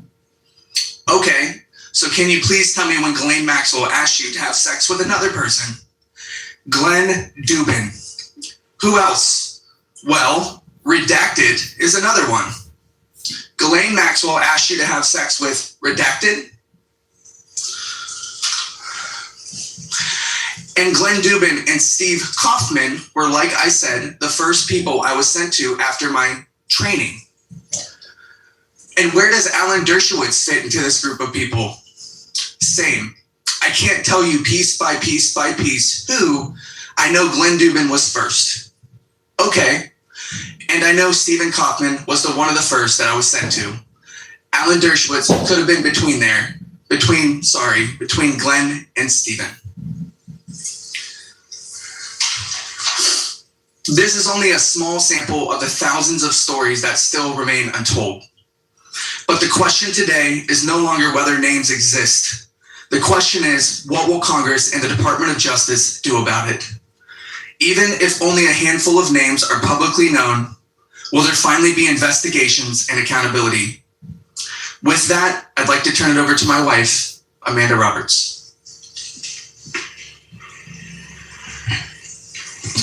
First, I want to thank this committee and Representative Garcia and everyone here who continues to fight with us for accountability, but most importantly, standing with survivors. Virginia's story was harrowing. And as you heard my husband speak, she wasn't afraid to say the names. We are talking about millions of files, sworn testimony, depositions, emails, flight records, bank records, photographs, videos, and evidence collected over decades. Evidence that points to a network, not just to people who trafficked and abused over 1,200 victims. Girl. Hey, what's up, everyone? What's up, Amber? What's up, News Troll? What's up, Moritz? What's up, Teresa? How's everyone doing? What's up, Rock James? Hope you guys are having a good weekend so far. I see it fitting to watch this Trumpstein hearing. You know, since Trump is such a pathetic loser, we gotta call him out on all his BS. So appreciate everyone that's hanging out. And yeah, we're 44 minutes into this 3 hour. We still got 3 hours more to go. Hey, and this has been really interesting. Been listening to every single word and checking out everyone's comments. So I appreciate everyone that's interacting. All right, let's continue on. Children, women, and boys. Epstein and Maxwell did not act alone, and Palm Beach was the blueprint. I trip out on that Palm Beach Pete guy. Like that Palm Beach Pete looks just like it has to be Epstein. Shit's crazy. The Center for Expansion. So when this Department of Justice says there is nothing to see here, survivors know exactly what that sounds like, a cover-up. Virginia wrote in Nobody's Girl, "Don't be fooled by those in Epstein's circle who said they didn't know what Epstein was doing." That sentence should guide this committee's work. Because I don't recall is not enough. When people like Les Wexner are asked about Epstein's finances and alleged connections to his network, the public deserves real answers and investigations. When Howard Lutnick has given challenging accounts about his association with Epstein, that deserves scrutiny, resignations, and investigations. When former Prince Andrew What are you talking about, Johnny Vega? We love our country. That's why we're holding the orange piece of shit accountable. Knowing Virginia, despite evidence and testimony surrounding that encounter, that deserves scrutiny and investigation. And when Acting Attorney General Todd Blanche met with Ghislaine Maxwell, a convicted sex trafficker accused of perjury, and shortly after was moved to a minimum security prison, that demands answers and investigations. So today we ask for 4 things. First, Congress must hold this Department of Justice accountable, including contempt proceedings, as the record has shown that this DOJ has violated the law. Second, state investigations must continue and expand in New Mexico, New York, Florida, the Virgin Islands, and everywhere this network operated. Third, this committee must issue further subpoenas and required alleged co-conspirators, enablers, financiers, and witnesses to testify under oath. Fourth, follow the money. Financial records are not secondary. They need to be the key to exposing the full network. Suspicious payments, shell entities, possible tax violations, money laundering, and transactions connected to trafficking and abuse must be investigated aggressively, because financial crimes can open the door and lead to real prosecutions. And finally, the Epstein and Maxwell investigations must be reopened. Not partially, not quietly, but fully. Survivors and the public deserve the truth, and enablers must no longer hide behind wealth, power, or silence. Thank you. Thank you both very much for those words. We are going to begin and hear some opening statements from our witnesses. So I want to just start by thanking Ms. Wild, who's going to be recognized now for her opening 5-minute statement. Ms. Wild. Hello, my name is Courtney Wild. When I was 14 years old, I was abused by Jeffrey Epstein. He abused me until I was 17 years old. What happened to me was terrible, but what happened after that by our own government changed my life just as much. I came here today to ask for one simple thing, to make sure this never happens again. Hey, what's up, Kevin? Kevin's wondering why Biden didn't go under after the Epstein files. Well, first of all, it was under investigation, and Biden followed the law. And second of all, let me ask you a question. Why is Coward Nutlick the Secretary of Commerce when he was over there island hopping with Jeffrey Epstein and he lied under oath about it? And he was Epstein's neighbor for 20 years. I filed a case under the Crime Victims' Rights Act because government secretly made a deal with Jeffrey Epstein. They signed a non-prosecution agreement. They made the deal behind closed doors. They never told me, and they never told any of us. Instead, they sent letters telling me to be patient, even though they knew the case was already over. For years, I believed there was an investigation happening. There wasn't. When I found out the truth, I went to my lawyer, Brad Edwards. He took my case in 2008, and he fought for me against the government for over a decade. We wanted to do the right thing for all victims. Together, we wanted answers to a simple question: how could this happen? We had to fight all the way to the 11th Circuit, which took years to get the emails between the government and Jeffrey's lawyers to help us understand what happened. When we finally got them, they showed something I will never forget. The government wasn't trying to negotiate with Epstein's lawyers. It looked like the government was trying to make him happy. They were trying to make sure that the punishment they were going to give him was okay with him. It seemed like they had forgotten that there were 40 of us kids who had been abused by him. I was so confused because where I come from, if you commit a crime, you go to jail. I have never heard the feds of letting you help them decide which crimes they're going to charge you with, or if you're cool with how long you're going to spend in jail. But I thought, what do I know? Maybe that's how it works for rich guys. That's how it did work for Jeffrey Epstein. Finally, after 10 years... Oh yeah, I seen that interview Ghislaine Maxwell did recently. It didn't even look like her. It was like a totally different person. It was weird. And Ghislaine Maxwell and Melania Trump, they were all best friends. There's tons of photos of Maxwell, Trump, Melania, and Epstein all together going out on double dates. Just having a grand, good, jolly old time. They're over there all hanging out. But yeah, Melania was an Epstein escort, actually. In 2019, a federal judge finally... She was no genius. She didn't get no genius visa. Her movie flopped. There was one person that went to see her movie. It was a MAGA cult member or something that went to see it. That my rights and that the rights of other victims were violated by the non... Even Ghislaine Maxwell and Melania Trump, they have nicknames for each other. So Melania would call Ghislaine Maxwell G, and then Ghislaine Maxwell would call Melania Sweet Pea. Execution agreement. But there was nothing that could be done about it. There was no remedy. And then to top it all off, Donald Trump gave her a sweetheart deal with Todd Blanche. They moved her to this very low security, it's not even a prison. It's kind of like a country club or something in Texas. She's ordering Uber Eats. She's got a dog.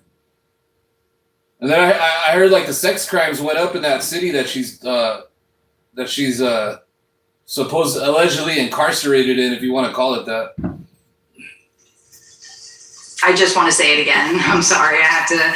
The court found that the government violated the law and nothing happened.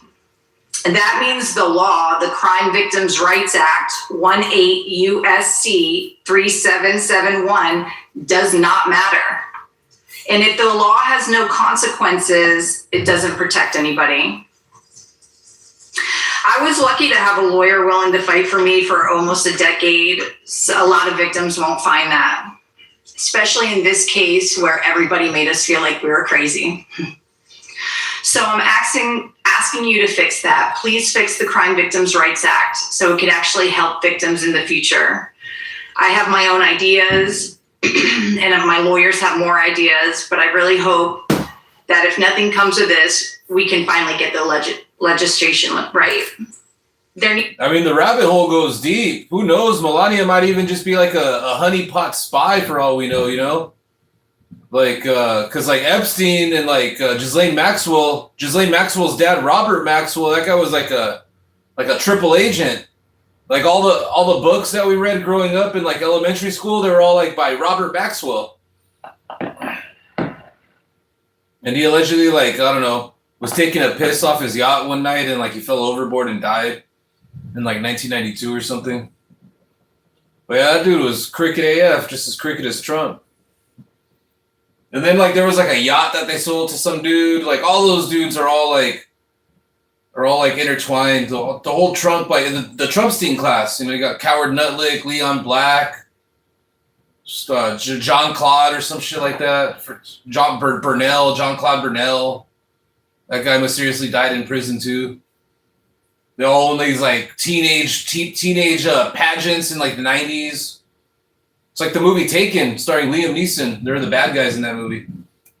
Be a clear definition of what it means to meaningfully confer with victims. I'm still not sure what that actually means, but I know it never happened for me. There must be real consequences and penalties in the statute that apply automatically when a court determines that a victim's rights have been violated.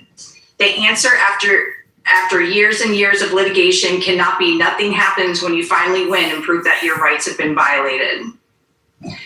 If prosecutors choose to ignore victims, those victims' voices must be put on the record, memorialized, and oh yeah, the whole MAGA movement and all those like 4chan and all that crap, like QAnon, that was all started by Epstein. So technically, Jeffrey Epstein is MAGA cult's real daddy. Donald Trump's just a stepdaddy. Observed, especially when a deal is made behind closed doors. There needs to be attorneys' fees provision so victims can find lawyers who will stand up for them. If those changes had existed back then, maybe what had happened to me and so many others would have not happened. My case against the government for violating the rights of at least 40 of us Palm Beach kids was happening from 2008 to 2019. Do you know how many other girls Jeffrey abused in that time period? I bet the FBI knows. But the point is that Epstein continued to abuse other girls in New York, New Mexico, around the world, and even still here in Florida. Well, after he was released in 2009, and everybody knew it. There were lawsuits. There were so many new articles. He was a registered sex offender, and still nothing was done by the government. Not until 2019 when he was finally arrested. None of those girls should have ever been abused. Jeffrey Epstein should have been in jail. If he had been in jail like any other man who did the same thing as him, he would have been, and there wouldn't have been a single victim after 2009. But he wasn't, and he did. He abused so many girls after 2000. One of the talking points I see these MAGA ball-licking cult members try to say is like, oh, but Donald Trump turned in Epstein back in 2006.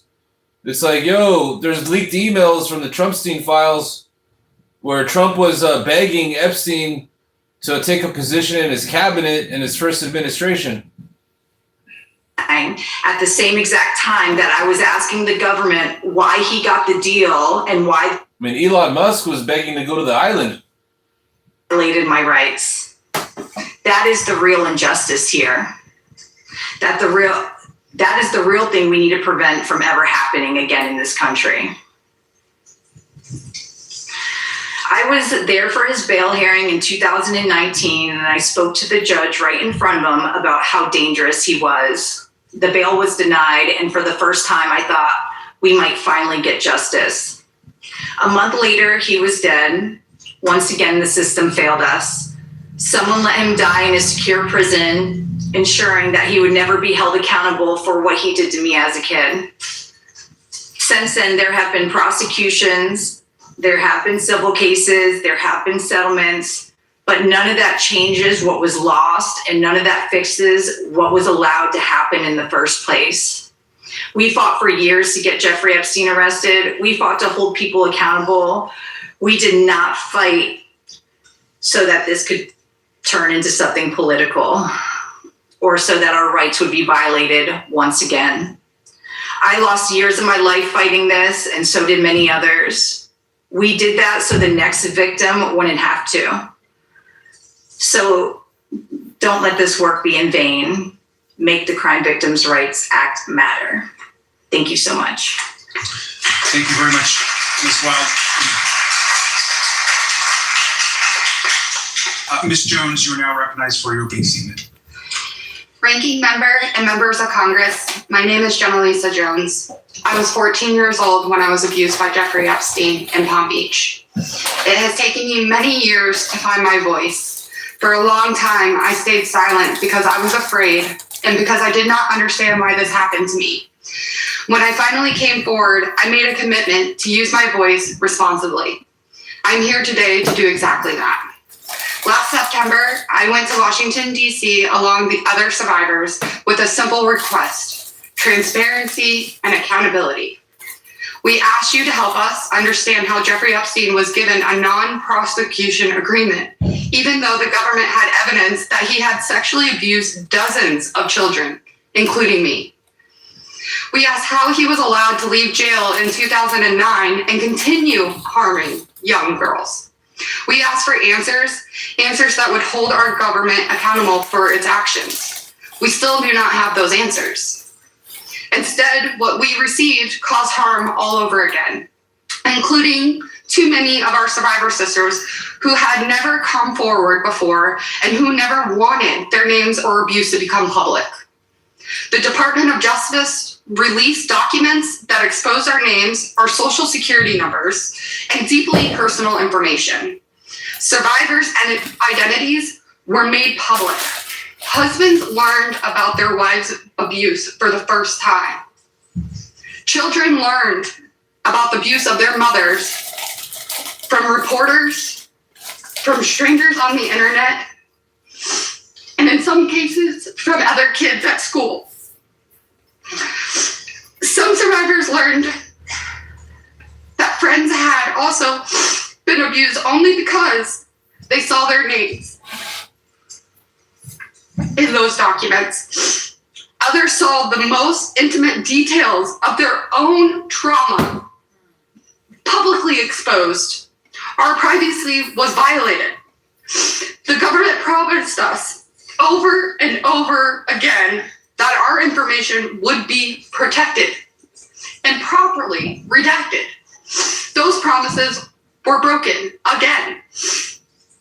We came to you seeking answers for why our rights were violated in 2007. And in the process of asking for those answers, our rights were violated again. I want to believe that each of you in this room is listening because you truly care, not just about us, but about every child in this country who survived sexual abuse. If Congress and the Department of Justice truly want to do right by the survivors, the path forward is not. I think Epstein died in 2019 under Trump's watch. Complicated. Acknowledge the failures.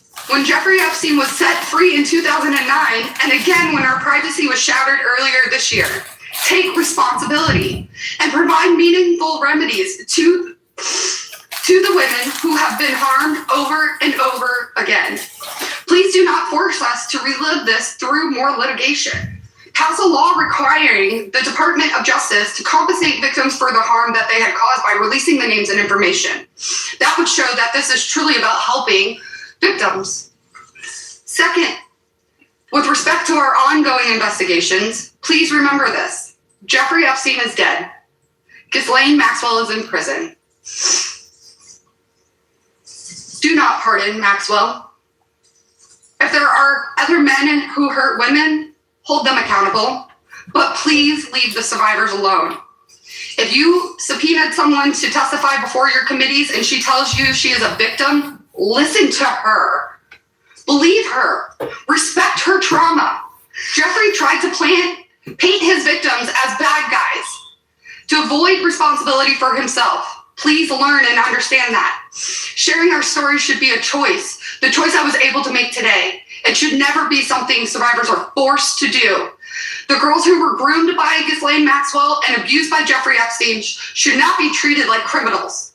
Please learn the stories of the women who have been harmed before you force them to testify in a room full of strangers. I heard Trump has like a nipple fetish. About the worst moments of their lives. Jeffrey Epstein destroyed so many of our lives, and Ghislaine Maxwell helped him do it. Do not blame their survivors for the crimes of the abusers. That is not how the story should end. Find a way to bring closure to the story of Jeffrey Epstein, to allow survivors and this country to finally begin to move forward so that one day, and I pray soon, Jeffrey Epstein's name is no longer something we are forced to hear every single day. And my last point, I'm not here today only to talk about the past. I'm here for the children who are sitting in the classroom today, children who may be vulnerable, confused, and unsure of what is happening to them. When I was a teenager, I did not have the language to understand what was happening to me. I did not know who to tell. I did not know where to go. Many of us didn't. We were young and we were manipulated. We were left without the tools or the support we needed. That is something Congress can change. Every middle school and high school student in this country should receive education on the signs of sexual abuse and exploitation. What it looks like, how to recognize it, and how to safely report it. Schools should have trained adults, accessible resources, so that no child feels as lost or as alone as we did. I have worked with other survivors to start a nonprofit called the Survivors Inc. because not everyone who has been abused has access to strong legal representation, therapy, or support systems. I became a certified life coach. I believe in giving others the support I wish I had. Though the survivors, we are able to provide these services to people who have been abused so they can begin their healing journey too.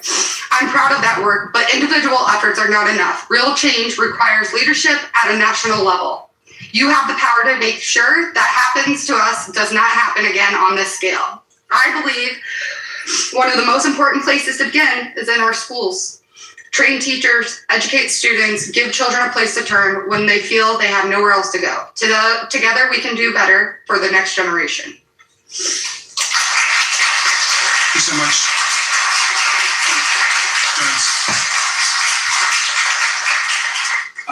Ms. Bensky, you are now recognized for your opening statement. Thank you. Thank you. Hello, my name is Danny Bensky. I was abused by Jeffrey Epstein in 2004 and 2005. That was 8 years after Maria Farmer first reported Jeffrey to the FBI. Although discussing my abuse is far from easy, I live with diagnosed PTSD from that experience. My story is actually one of the safest stories to tell. The key abuser who caused me physical harm is dead. It's imperative to understand that the stories you are hearing today are a tiny fraction of the whole. I am one of more than 1,200 girls and women. I don't face the same level of threats of defamation lawsuits and serious risks to my safety as some of my survivor sisters do. While there are co-conspirators who do need to be held accountable for the parts that they played in the operation of my own abuse, I was trafficked only to Jeffrey, which really, unfortunately, is not the case for so many others. I heard some crazy story that came out of the Epstein files about Trump in Lake Michigan. I forget what it's about, but some crazy shit Trump was involved with in Lake Michigan. I was groomed prior to meeting Jeffrey. I grew up in the dance world where perfectionism, body image issues ran rampant in a world that was built on hierarchy and secrecy. I would have my body criticized, critiqued, and manipulated, not so different from what I initially experienced. Hey, what's up, Alyssa? I got a better idea. How about you self-deport back to Jonestown? And by the way, if we wanted your opinion, we'd ask your husband. Jeffrey. I I was trafficked to Jeffrey. I had 2 recruiters. One was a late teen and the other was only 15 years old, just trying to escape her own abuse. Jeffrey weaponized my aspirations and dreams by speaking the language of dance and making false promises. My mom had been diagnosed with a brain tumor. I had seen the name Epstein listed on a donor wall and believed that his wealth and power had come from the medical profession. I brought him her scans, hoping to understand her diagnosis. Instead of helping her, he used my mother's brain scans over me, giving me an ultimatum. Either recruit more girls or do more for him. I didn't end up recruiting anyone and instead just endured the abuse. In May of 2005, my mother had a successful operation at Mount Sinai to remove the tumor, and I finally extricated myself from Jeffrey's web. The Epstein case demonstrates that institutional systems have failed survivors time and time again. I was first subpoenaed in 2008 for an interview. I was just 20 years old, and without a victim's rights advocate or a lawyer, I didn't know that I was entitled to those protections. No. What are you talking about? You can't even spell commenter. Me, I was safe. And for many parts of my interview, it felt like an interrogation. Jeffrey had already threatened my friend, and he had told me that I would be charged with prostitution. He made it clear that he held the cards. The passage of the Epstein Files Transparency Act was a moment in which survivors hoped and believed that we might see some reckoning. But the system yet again failed survivors. Before the first document dump by the DOJ, my lawyer teamed up with another law firm representing survivors. Together, they submitted 350 victims' names to the DOJ as names that needed to be redacted prior to the deadline on December 19th. In the first round of documents, I saw my name in 2 places. Then in the January dump, there were more, and the redactions were far, far worse. These files displayed my name, my phone number, my old address, where I worked at the time, where I was studying, and other identifying information. What's important to understand is that these documents weren't just somehow overlooked and not redacted at all. On one document, my nickname, Danny, redacted, while Danielle Hannah Bensky is left completely unredacted. I am just one of the hundreds of survivors exposed like this. A few weeks ago, a legal analyst reached out to share that yet again, my name appeared in a third batch of only 20 documents. After my lawyer continued to contact the DOJ on multiple occasions for protection, my name and information remained attached. These documents hold disturbing and yet incomplete accounts of my abuse, and they were viewable not only by the entire world, but my child, my students' parents, my friends, my employers, my colleagues, my family. I'm public. However, in my FBI 302, a Jane Doe who has never ever wanted to be revealed was exposed. This outing of survivor names does real irrevocable damage. The passage of the Epstein Files Transparency Act was meant to be a moment when survivors could regain their power and finally obtain the truth. It was a time for our institutions created to protect the American people to for once stand on the side of survivors. As survivors, we have said time and time again, this is not political. This requires coming together and prioritizing coming together, not political showmanship. I'm always asked, what does accountability look like? Accountability means removing perpetrators from power, seeing arrests be made, and legislators pass laws like protecting victims' rights, like Virginia's law, which would remove the statute of limitations for victims' civil claims against their abusers. Our entrenched systemic failures have allowed powerful people like Jeffrey to thrive. When institutions prioritize protecting the powerful and their enablers over protecting victims, abuse becomes normalized. If we continue down this path, the question isn't whether abuse will happen again, but who will be the next Jeffrey Epstein. This moment is critical. It is time to reform our system to protect our survivors, not the perpetrators, and to ensure the truth can come to light. Thank you. Thank you so much.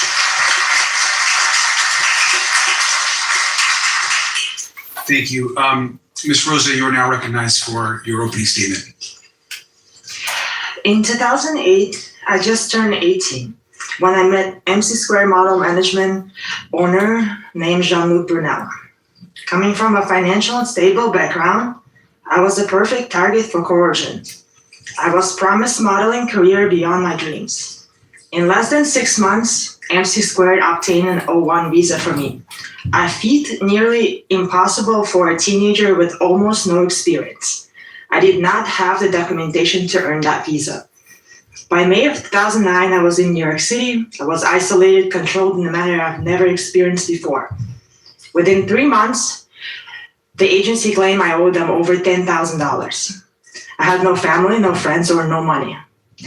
MC Square controlled every aspect of my life, where I went, how I dressed, and how I looked. They provided me enough of allowance to keep me afloat, but never enough to be independent. Less than a month after I arrived to the United States, my agency sent me to a home of a registered sex offender. I was introduced to his girlfriend under disguise that she was a photographer who helped me build my portfolio. Now I know that Jeffrey Epstein was supposed to be in jail cell in June of 2008. I met him at his house right here in West Palm Beach. He was not in a jail. Jean-Luc Brunel brought me to West Palm Beach to have dinner with Epstein in July. Epstein used the names of powerful politicians to demonstrate his influence. He told me he's an investor of the very agency that promised me a career. He also spoke of his arrest that it was a game, bragging about girls visiting his cell, and his friendships with authorities. Jeffrey offered me a position at the Florida Science Foundation to handle phone calls to help me with my financial troubles.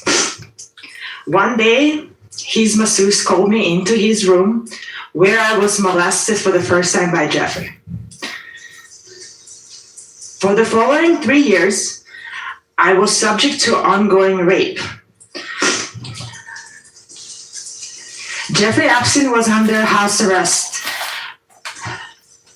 for the molestation of underage girls at the exact time he was abusing me.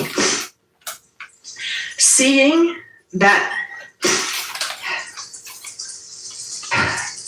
the fact that he could commit those acts made justice feel impossible to me, and it took my ability to seek for help. I was summoned to his residence right here in West Palm Beach. My agency relocated me to Miami to keep me closer, and only after he was released from the house arrest, I was allowed to go back to New York City, where my nightmares continued. Those years of abuse turned into a decade of fear that I still carry today. I eventually found the courage to reach out for help. I stepped forward along other survivors, hoping those who allowed this to happen will be held accountable. I kept my identity protected as Jane Doe. I woke up one day with my name mentioned over 500 times.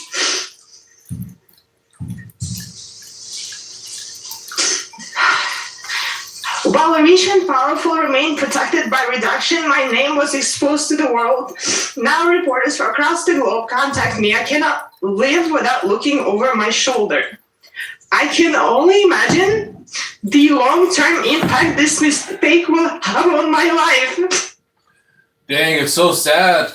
Because Trump ran his whole campaign on, like, going after, like, the people in the Epstein files. And then, we got these victims here, they're not getting any justice. It's messed up.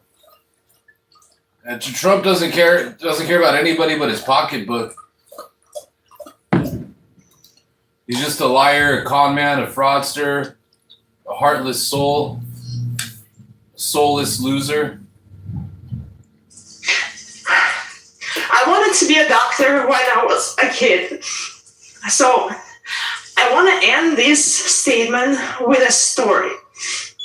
In 1800, the doctor named Ignaz Semmelweis discovered something life-saving. He realized that the doctors who were performing autopsies and then immediately delivering babies without washing their hands were carrying cadaverous particles, causing women die in agony. He had even evidence, he had solution. He begged the medical establishment to wash their hands to save lives. But the doctors were offended.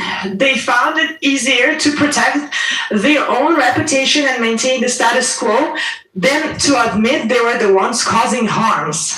They chose their pride over the life of women, and Dr. Semmelweis was ignored, ridiculed, and eventually cast out. I see the same patterns happening today with handling of these files. Releasing my name while redacting the name of other powerful is not a mistake, it's a choice. It's a choice to prioritize the comfort of an institution over the safety of the survivors. The evidence is right here, yet those in power rather us die socially, emotionally, and physically, than admit their own complicity. I am no longer a Jane Doe hiding in the files. I'm a woman, I'm a fighter, and I'm a witness, and I'm begging you, please wash your hands.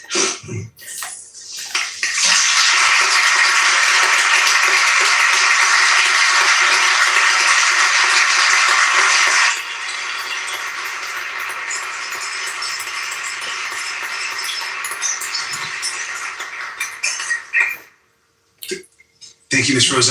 Obviously, I think one of the true horrors of this investigation has been the way so many survivors continue to be traumatized. And I think this is one just really horrific example of how, even through the Transparency Act, so much horror and re-traumatization continues to happen. So thank you for the testimony. Mr. Kuvin, I'm going to recognize you for your opening statement. I mean, Trump did a whole unlawful war to cover up the Trumpstein files.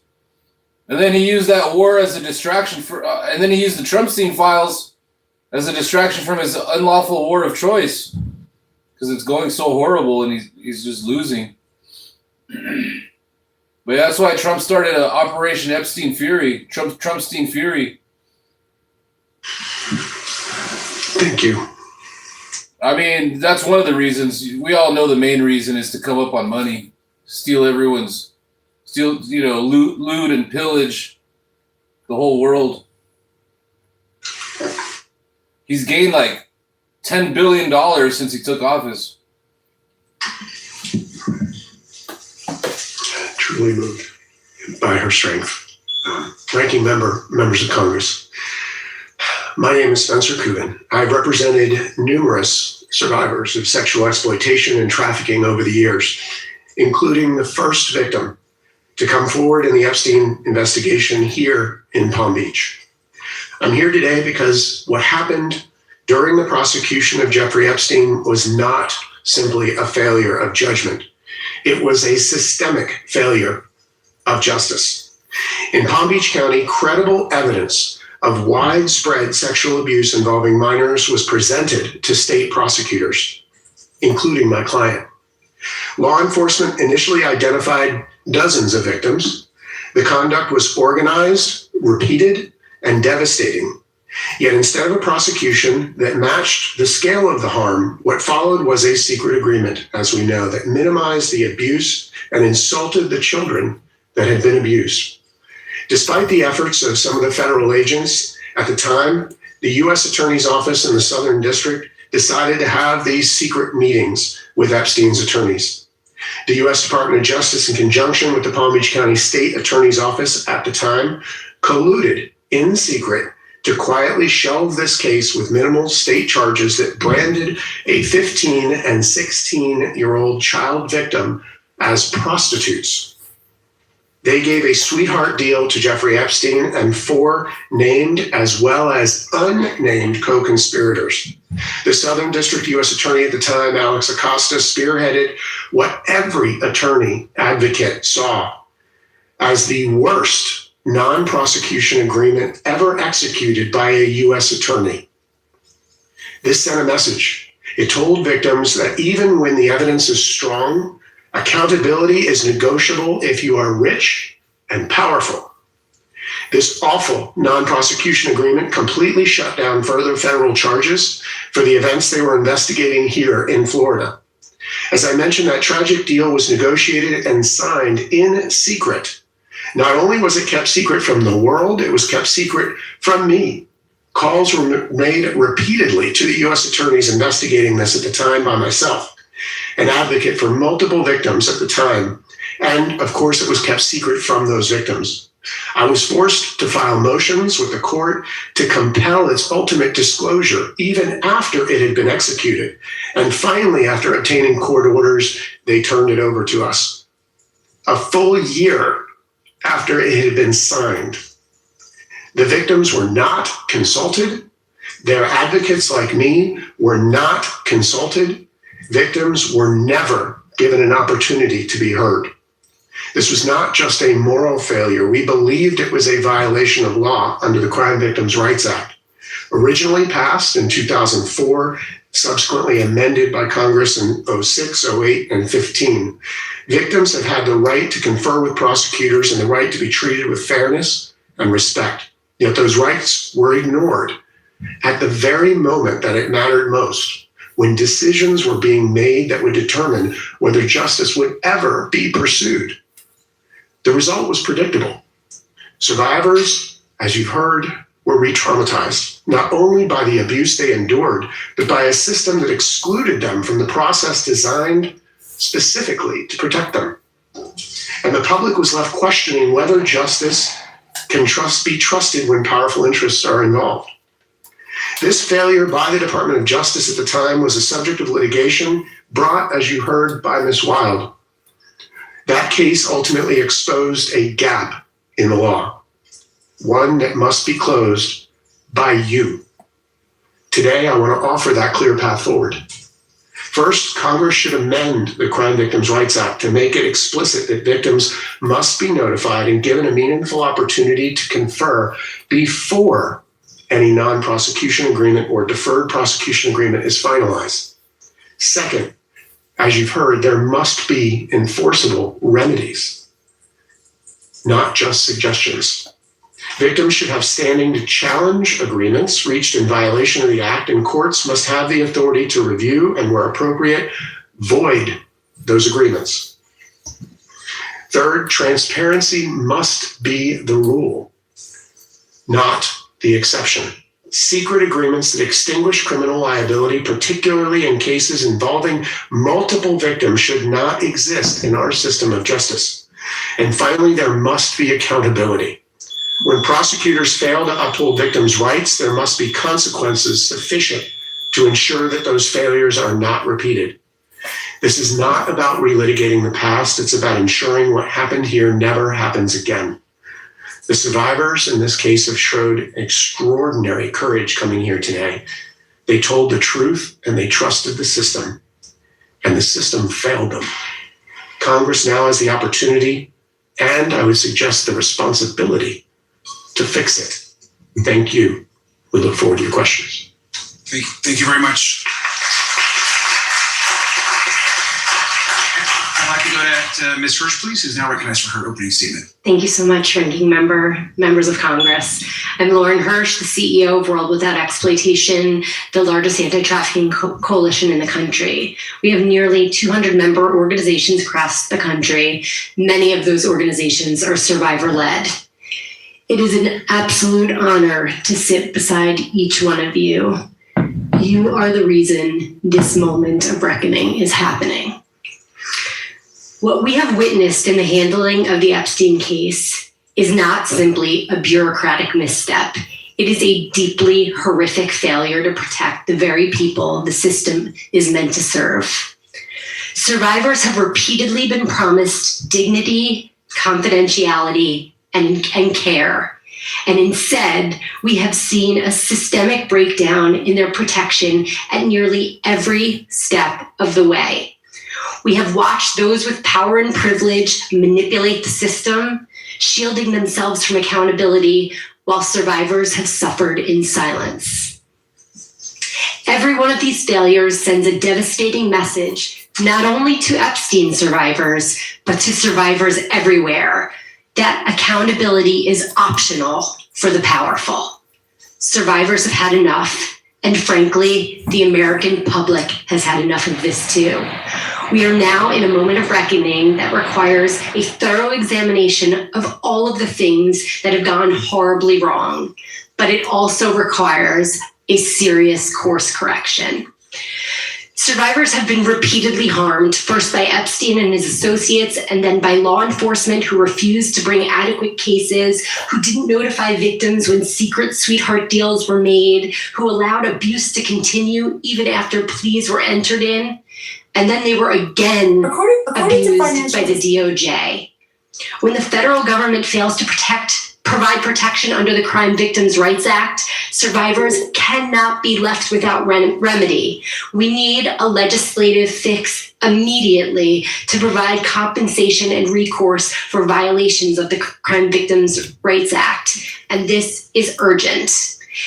I think everyone in the room has heard the survivors and understands the profound harm caused by the DOJ in releasing hundreds of names of survivors and their personal information in the aftermath of the Epstein Files Transparency Act.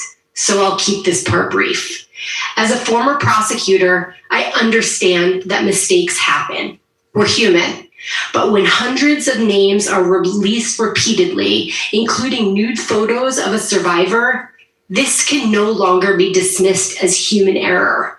Something has gone horribly wrong inside the DOJ, and the American public deserves clear answers about how this failure has occurred.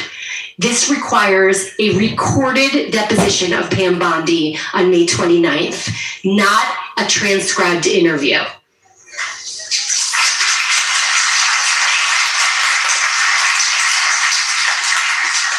Survivors also deserve meaningful legislative recourse, including a private right of action, so that they can be compensated for the exposure of their private information to the public. Accountability cannot end with an examination of process failures or even legislative fixes. These files demand further examination. Assertions that there are no credible investigative leads are deeply concerning. From my perspective, both as the CEO of World We and a former prosecutor, that conclusion is not only premature, it is inconsistent with the available record. There is an abundance of potential investigative leads that warrant serious independent review. For 3 decades, countless men operated with complete impunity. Sex trafficking does not happen in a vacuum. It is driven by the demand for commercial sex, and it is enabled by systems and people who are willing to look the other way. That is exactly what we're looking at here. Likely the largest sex trafficking operation the United States has ever seen. The files are clear, and the files name names. When individuals and institutions surface repeatedly in the files, it's a pretty strong indicator that there's some there. When there are millions and millions of dollars flowing between an individual and Epstein, and there doesn't seem to be a business relationship, but instead allegations of sexual abuse, that's not noise to ignore. That is an investigative lead. And this is just one of many examples. And the examples are not just limited to individuals. Major hospitals took money from Epstein and provided questionable care. And that's putting it nicely. Hospital systems, academic institutions, modeling agencies, and the list goes on. They all require careful, independent examination of investigative leads. The burden should not fall on the survivors to name names or drive investigations. Survivors should be given safe, voluntary spaces to speak, but they should not be compelled. The responsibility lies with investigative bodies, prosecutors, the DOJ, on relevant authorities to do their jobs thoroughly, transparently, and with integrity. Survivors have already carried far too much of the burden. They should not have to carry the failures of our institutions as well. What is needed now is not defensiveness, but accountability. And finally, for survivors and for World Without Exploitation, this is not and has never been political. I'm sure that it will be twisted into us entering the political fray by being here today. But we have been absolutely clear. We will and have worked with anyone who is serious about getting to the truth. The era of silence and inaction must end here. Thank you.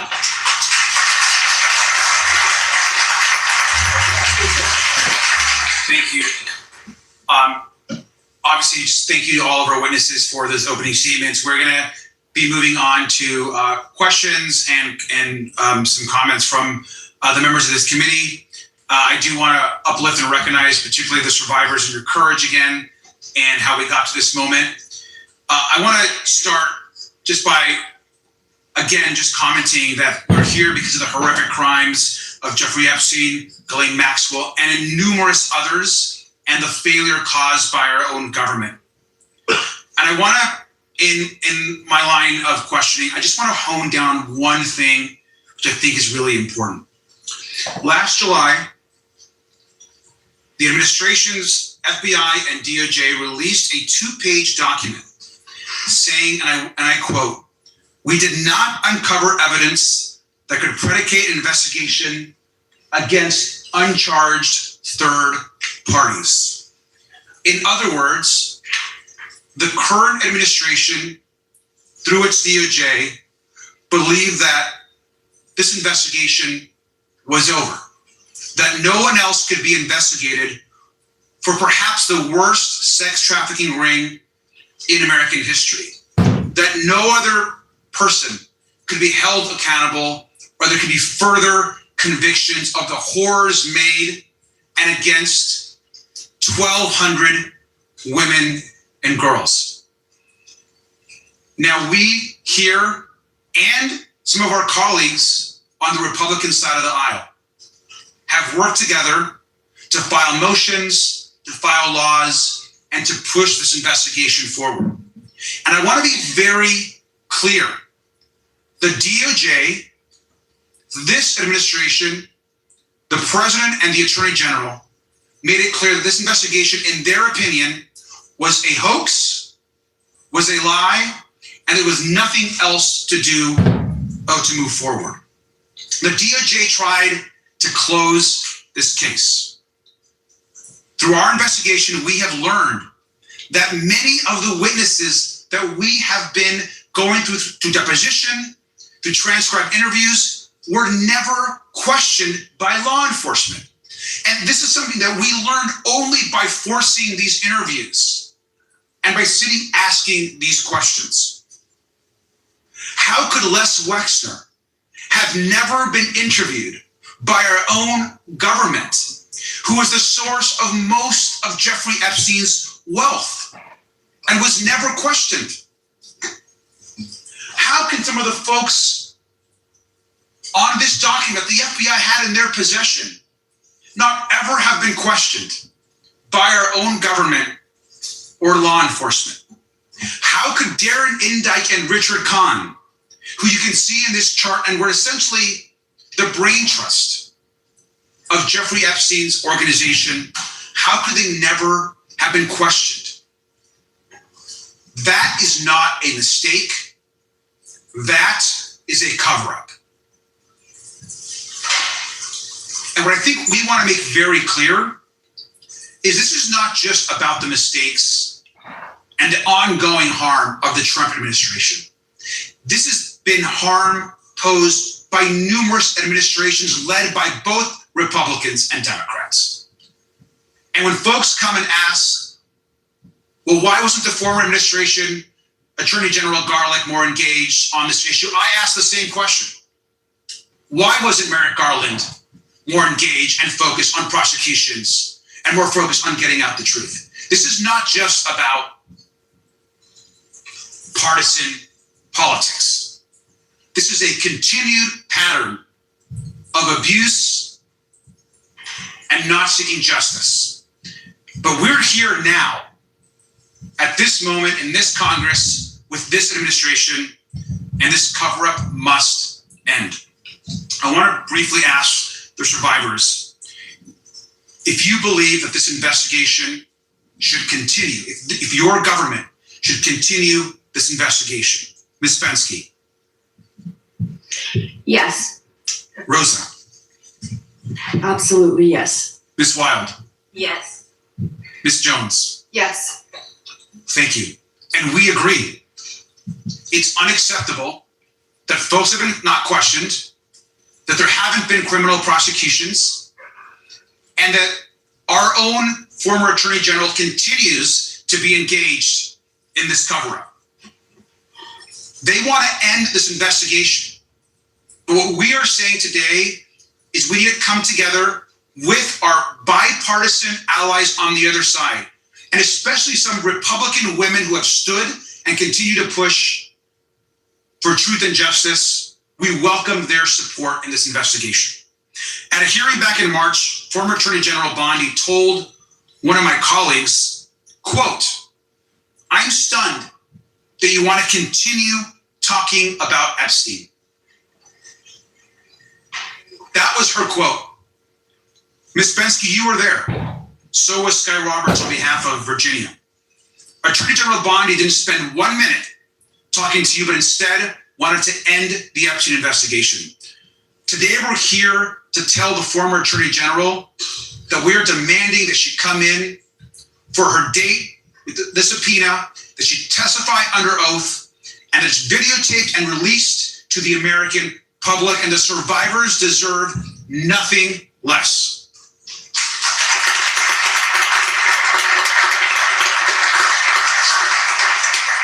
And I want to again ask the survivors. We know that approximately 2.5 million documents are still hidden. And we also understand that anything that's released in the future needs to be redacted with care and properly. Do you all support this Congress in the continued release of the files if redactions are done properly and with care? Ms. Spensky. Of course, yeah. Rosa. Yes. Ms. Wild. Yes. Ms. Jones. Yes. Thank you. I think it's important for the Attorney General, for Mr. Blanche, and for others to hear directly that the survivors don't think this is a hoax or that the investigation is over. Everyone in this room is committed to making the truth and justice a part of our legislative work. We have to pass laws and do the right thing. What we're facing right now is a systemic government, agencies, and administration that is trying to end this work. And we have to push back on it. We have sworn testimony. We've seen emails from the Epstein estate, from many others, even about the relationship and the friendship between the current president and Jeffrey Epstein. We continue to demand that the president force his DOJ to do the right thing by the survivors and to ensure that we get truth and justice. We're just a few miles away from Mar-a-Lago, where we know Ghislaine recruited and harmed and abused women, where Virginia herself was recruited. And we also know that the president, or his residence is just a few miles from here, is the one man in America that has the power to do the right thing and force the DOJ to release the files, protect the survivors, and demand and ensure that the American public get the truth. And that's why we're here today. And with that, I yield, and I will turn it over to Representative Krishnamurthy. Thank you. Thank you, Mr. Ranking Member. Thank you to all the witnesses. Thank you for your bravery, your conviction, and your determination. Today, I want to ask you first about Ghislaine Maxwell. Ms. Wild, in a written victim impact statement that was filed in court, you said that the abuse you suffered was, quote, deliberate and systematic, designed by Epstein and facilitated by his staff and associates, including Ghislaine Maxwell, correct? I don't think that's I never had any relationship with Ghislaine Maxwell. Can you repeat that? In a victim impact statement in Jane Doe 1 and Jane Doe 2 versus the United States. Oh, yes. Yes. Okay. I'm sorry. I've never met Ghislaine Maxwell, but yes, that's what the other Jane Doe had. Ms. Bensky, at Maxwell's trial, survivors testified that Maxwell participated in the sexual abuse of girls. Maxwell recruited victims for Epstein, including at schools. And that Maxwell once told a 14-year-old girl that she, quote, had a great body for Epstein and his friends. Isn't that what was testified to? Yeah, my experience was not with Maxwell, but I am sure that is true. Ms. Jones, after Maxwell was found guilty of unconscionable acts, Politico reported that Maxwell's lawyer, this guy right here, said that there's a good chance and for good reason that Maxwell would get a pardon. You have publicly stated that, quote, clemency would be a slap in the face to all survivors, right? I agree with that wholeheartedly. I think everyone on this panel agrees, probably. Maxwell hasn't shown any guilt, hasn't shown any remorse, hasn't shown any ounce of accountability for what she did. I've introduced a House resolution condemning clemency for Maxwell. I hope everyone here will join me because we have to do everything in our power to block a pardon for Ghislaine Maxwell.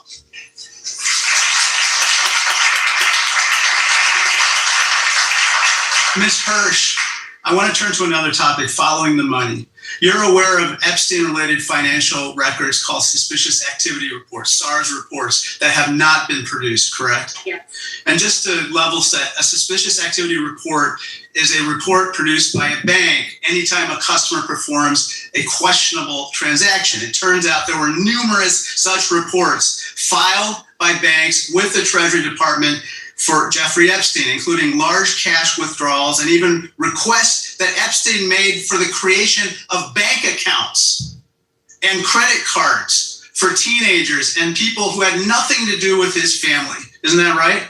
It is. The Senate Finance Committee has found Epstein made wire transfers that are detailed in these suspicious activity reports, SARS reports, to the tune of $1.5 billion with a B, and include the names of women and girls he may have trafficked, as well as the names of his potential clients. I believe that this is paramount to the investigation of the sex trafficking ring. Would you agree with that? I do agree with that. If we're serious about following the money, I believe that these SARS reports must be disclosed by the U.S. Treasury Department now, immediately today.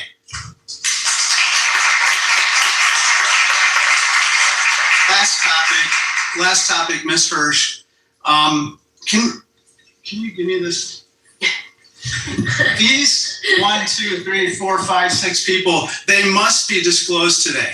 What do you think about that? Yeah, I absolutely agree with you. They may be among us today. Wow. perpetrating a continuation of a sex trafficking ring. Now, Mr. Coven, DOJ has not released all of the raw interviews and transcripts from the more than 40 victims of the DOJ's that were investigated in the DOJ's 2008 investigation, right? Correct. And DOJ has not released all of the video footage collected at Epstein's properties, correct? Absolutely. Not only that, I've actually walked through the home of Jeffrey Epstein after the incidents occurred and saw where the video cameras were located and no longer existed. Epstein tried to maintain his power over those he abused by taking away their chance at justice. We cannot let that happen. Donald Trump, I'm calling on you to listen to survivors. Release all of the documents. Unredact all these people. Prosecute the rest of these people and investigate the remaining. In addition, Ghislaine Maxwell should never, ever, ever receive clemency. That monster should not be given pardon, and ensure every enabler of Epstein faces consequences, no matter who they are or their political affiliation. Thank you, and I yield back.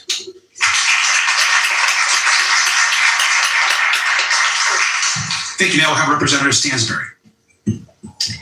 All right. Well, good morning, everyone. And I just want to start out by acknowledging our survivors who are here with us, and to those of you who spoke. People tell you all the time that you're brave, and you are, but I know that it comes at great cost to yourself, great cost to your families. But I want you to know, and part of why I asked the staff to hold up this picture is because you are literally changing the face of the planet by standing up and telling your stories. And even though the system is failing you again right now in Congress, you are changing the world by helping people who are survivors, who are victims, who have never had their stories told publicly, to know that they're not alone. So I want to say thank you for everything that you are doing. And I know that it's hard, but what you're doing is changing the planet right now. So thank you for holding that up. I got in early yesterday, and I went for a walk. I walked to downtown here in West Palm Beach, and then I walked across the bridge. I think, like millions of people across the country, I've seen, of course, the documentary that documents what happened here in West Palm Beach. And I wanted to walk across the bridge that survivors had told the story themselves of literally having been driven across.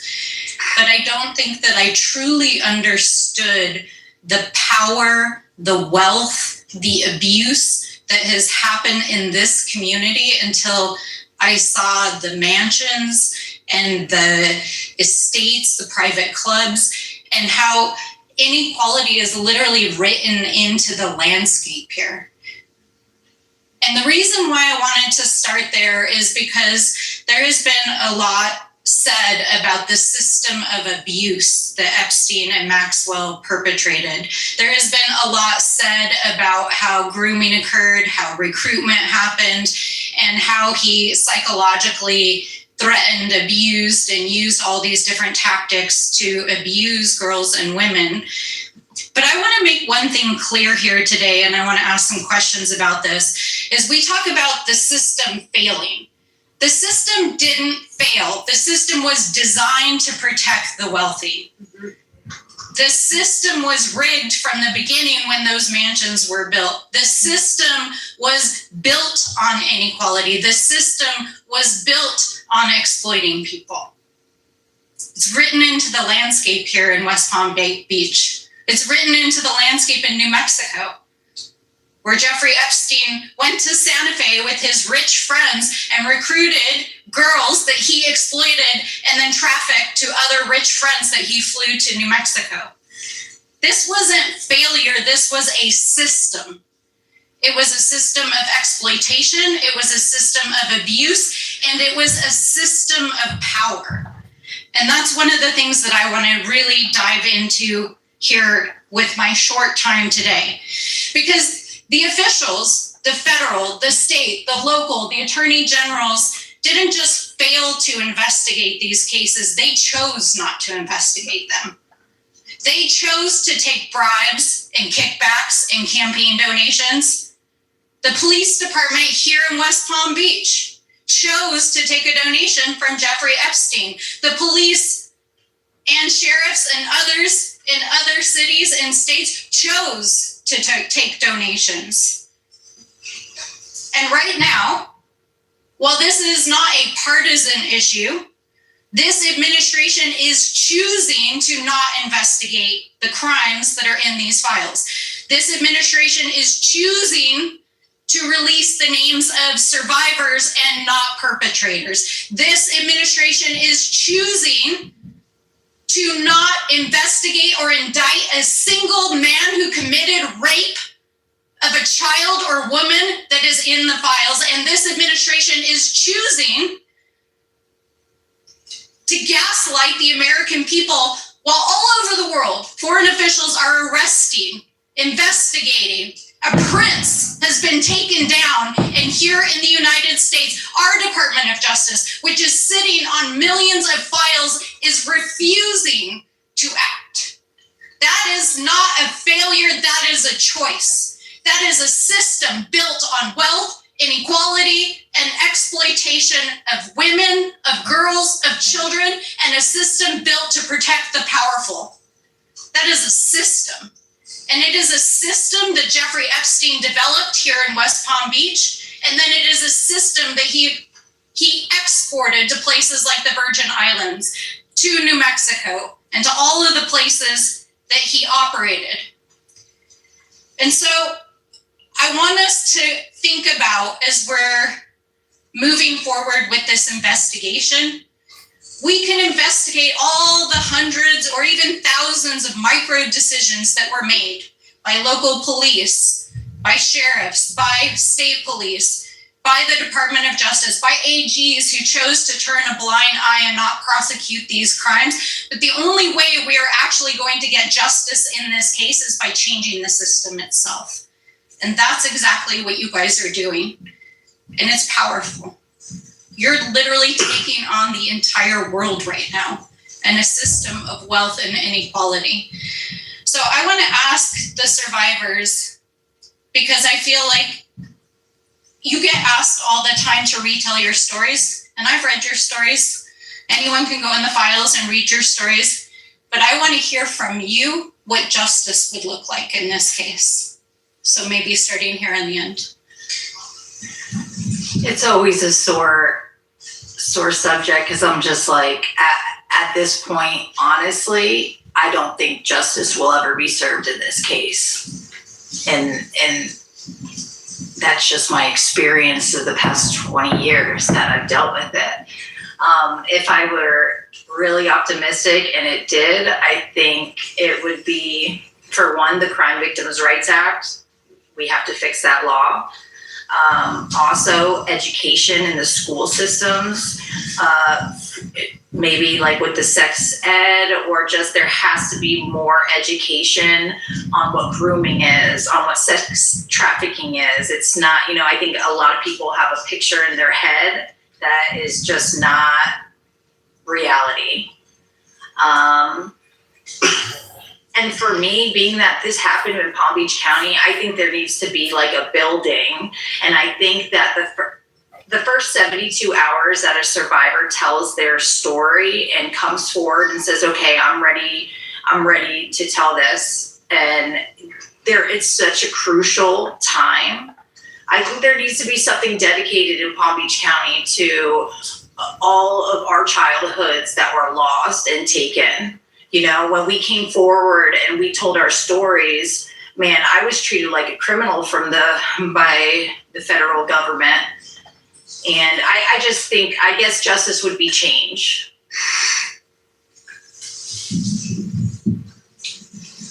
I don't know what justice looks like anymore. I'm just blown away that this is our government that is handling this. But justice would be, like Courtney said, accountability. These people that did wrong should be held accountable for what they did to us. Of course, we know that. But do we think Do I think that is gonna truly happen? Probably not. Look at how this is going on. But education is so very important. Our kids are listening, they're watching this, they're hearing, and for the first time for a lot of children, this is the first time they're even hearing about something like this. And so education is important. If we can't take these bad guys off the streets, let's teach our kids how to protect themselves in this. And so, but I hope the government gets it together. So maybe we get some justice. I think justice starts with passing Virginia's law. I think that's a really great place to start because justice shouldn't have a time limit, right? I know at almost 40, like I'm about to turn 40 this year, and I'm just able to look at my abuse. I'm just able to sit and write it and read it. And so I think there are a lot of survivors who have never come forward. So that would be a start, passing Virginia's law, changing the statute of limitations. There's a culture shift that really needs to happen where the blame needs to be placed on the perpetrator and not on the victim, similar to Courtney's. Well, hey guys, this is a long ass hearing, and I'm pretty tired, but we're halfway through it, so we'll do a part 2 tomorrow. But it's been pretty interesting so far. But yeah, I'm gonna crash out. I'm gonna go to sleep, guys. Thanks for hanging out, and hope you guys have a good rest of your weekend. Later, News Troll. Thanks for everyone that voted. A whopping 61% say that Trump is a horrible president. Wow. It's pretty much how the midterms are gonna go, guys. But if anyone wants to keep watching this, you can find it on the Oversight Dems channel. There it is right there. But I'll play the second half tomorrow so we can hang out. All right, everyone. Have a good night. Catch you guys later.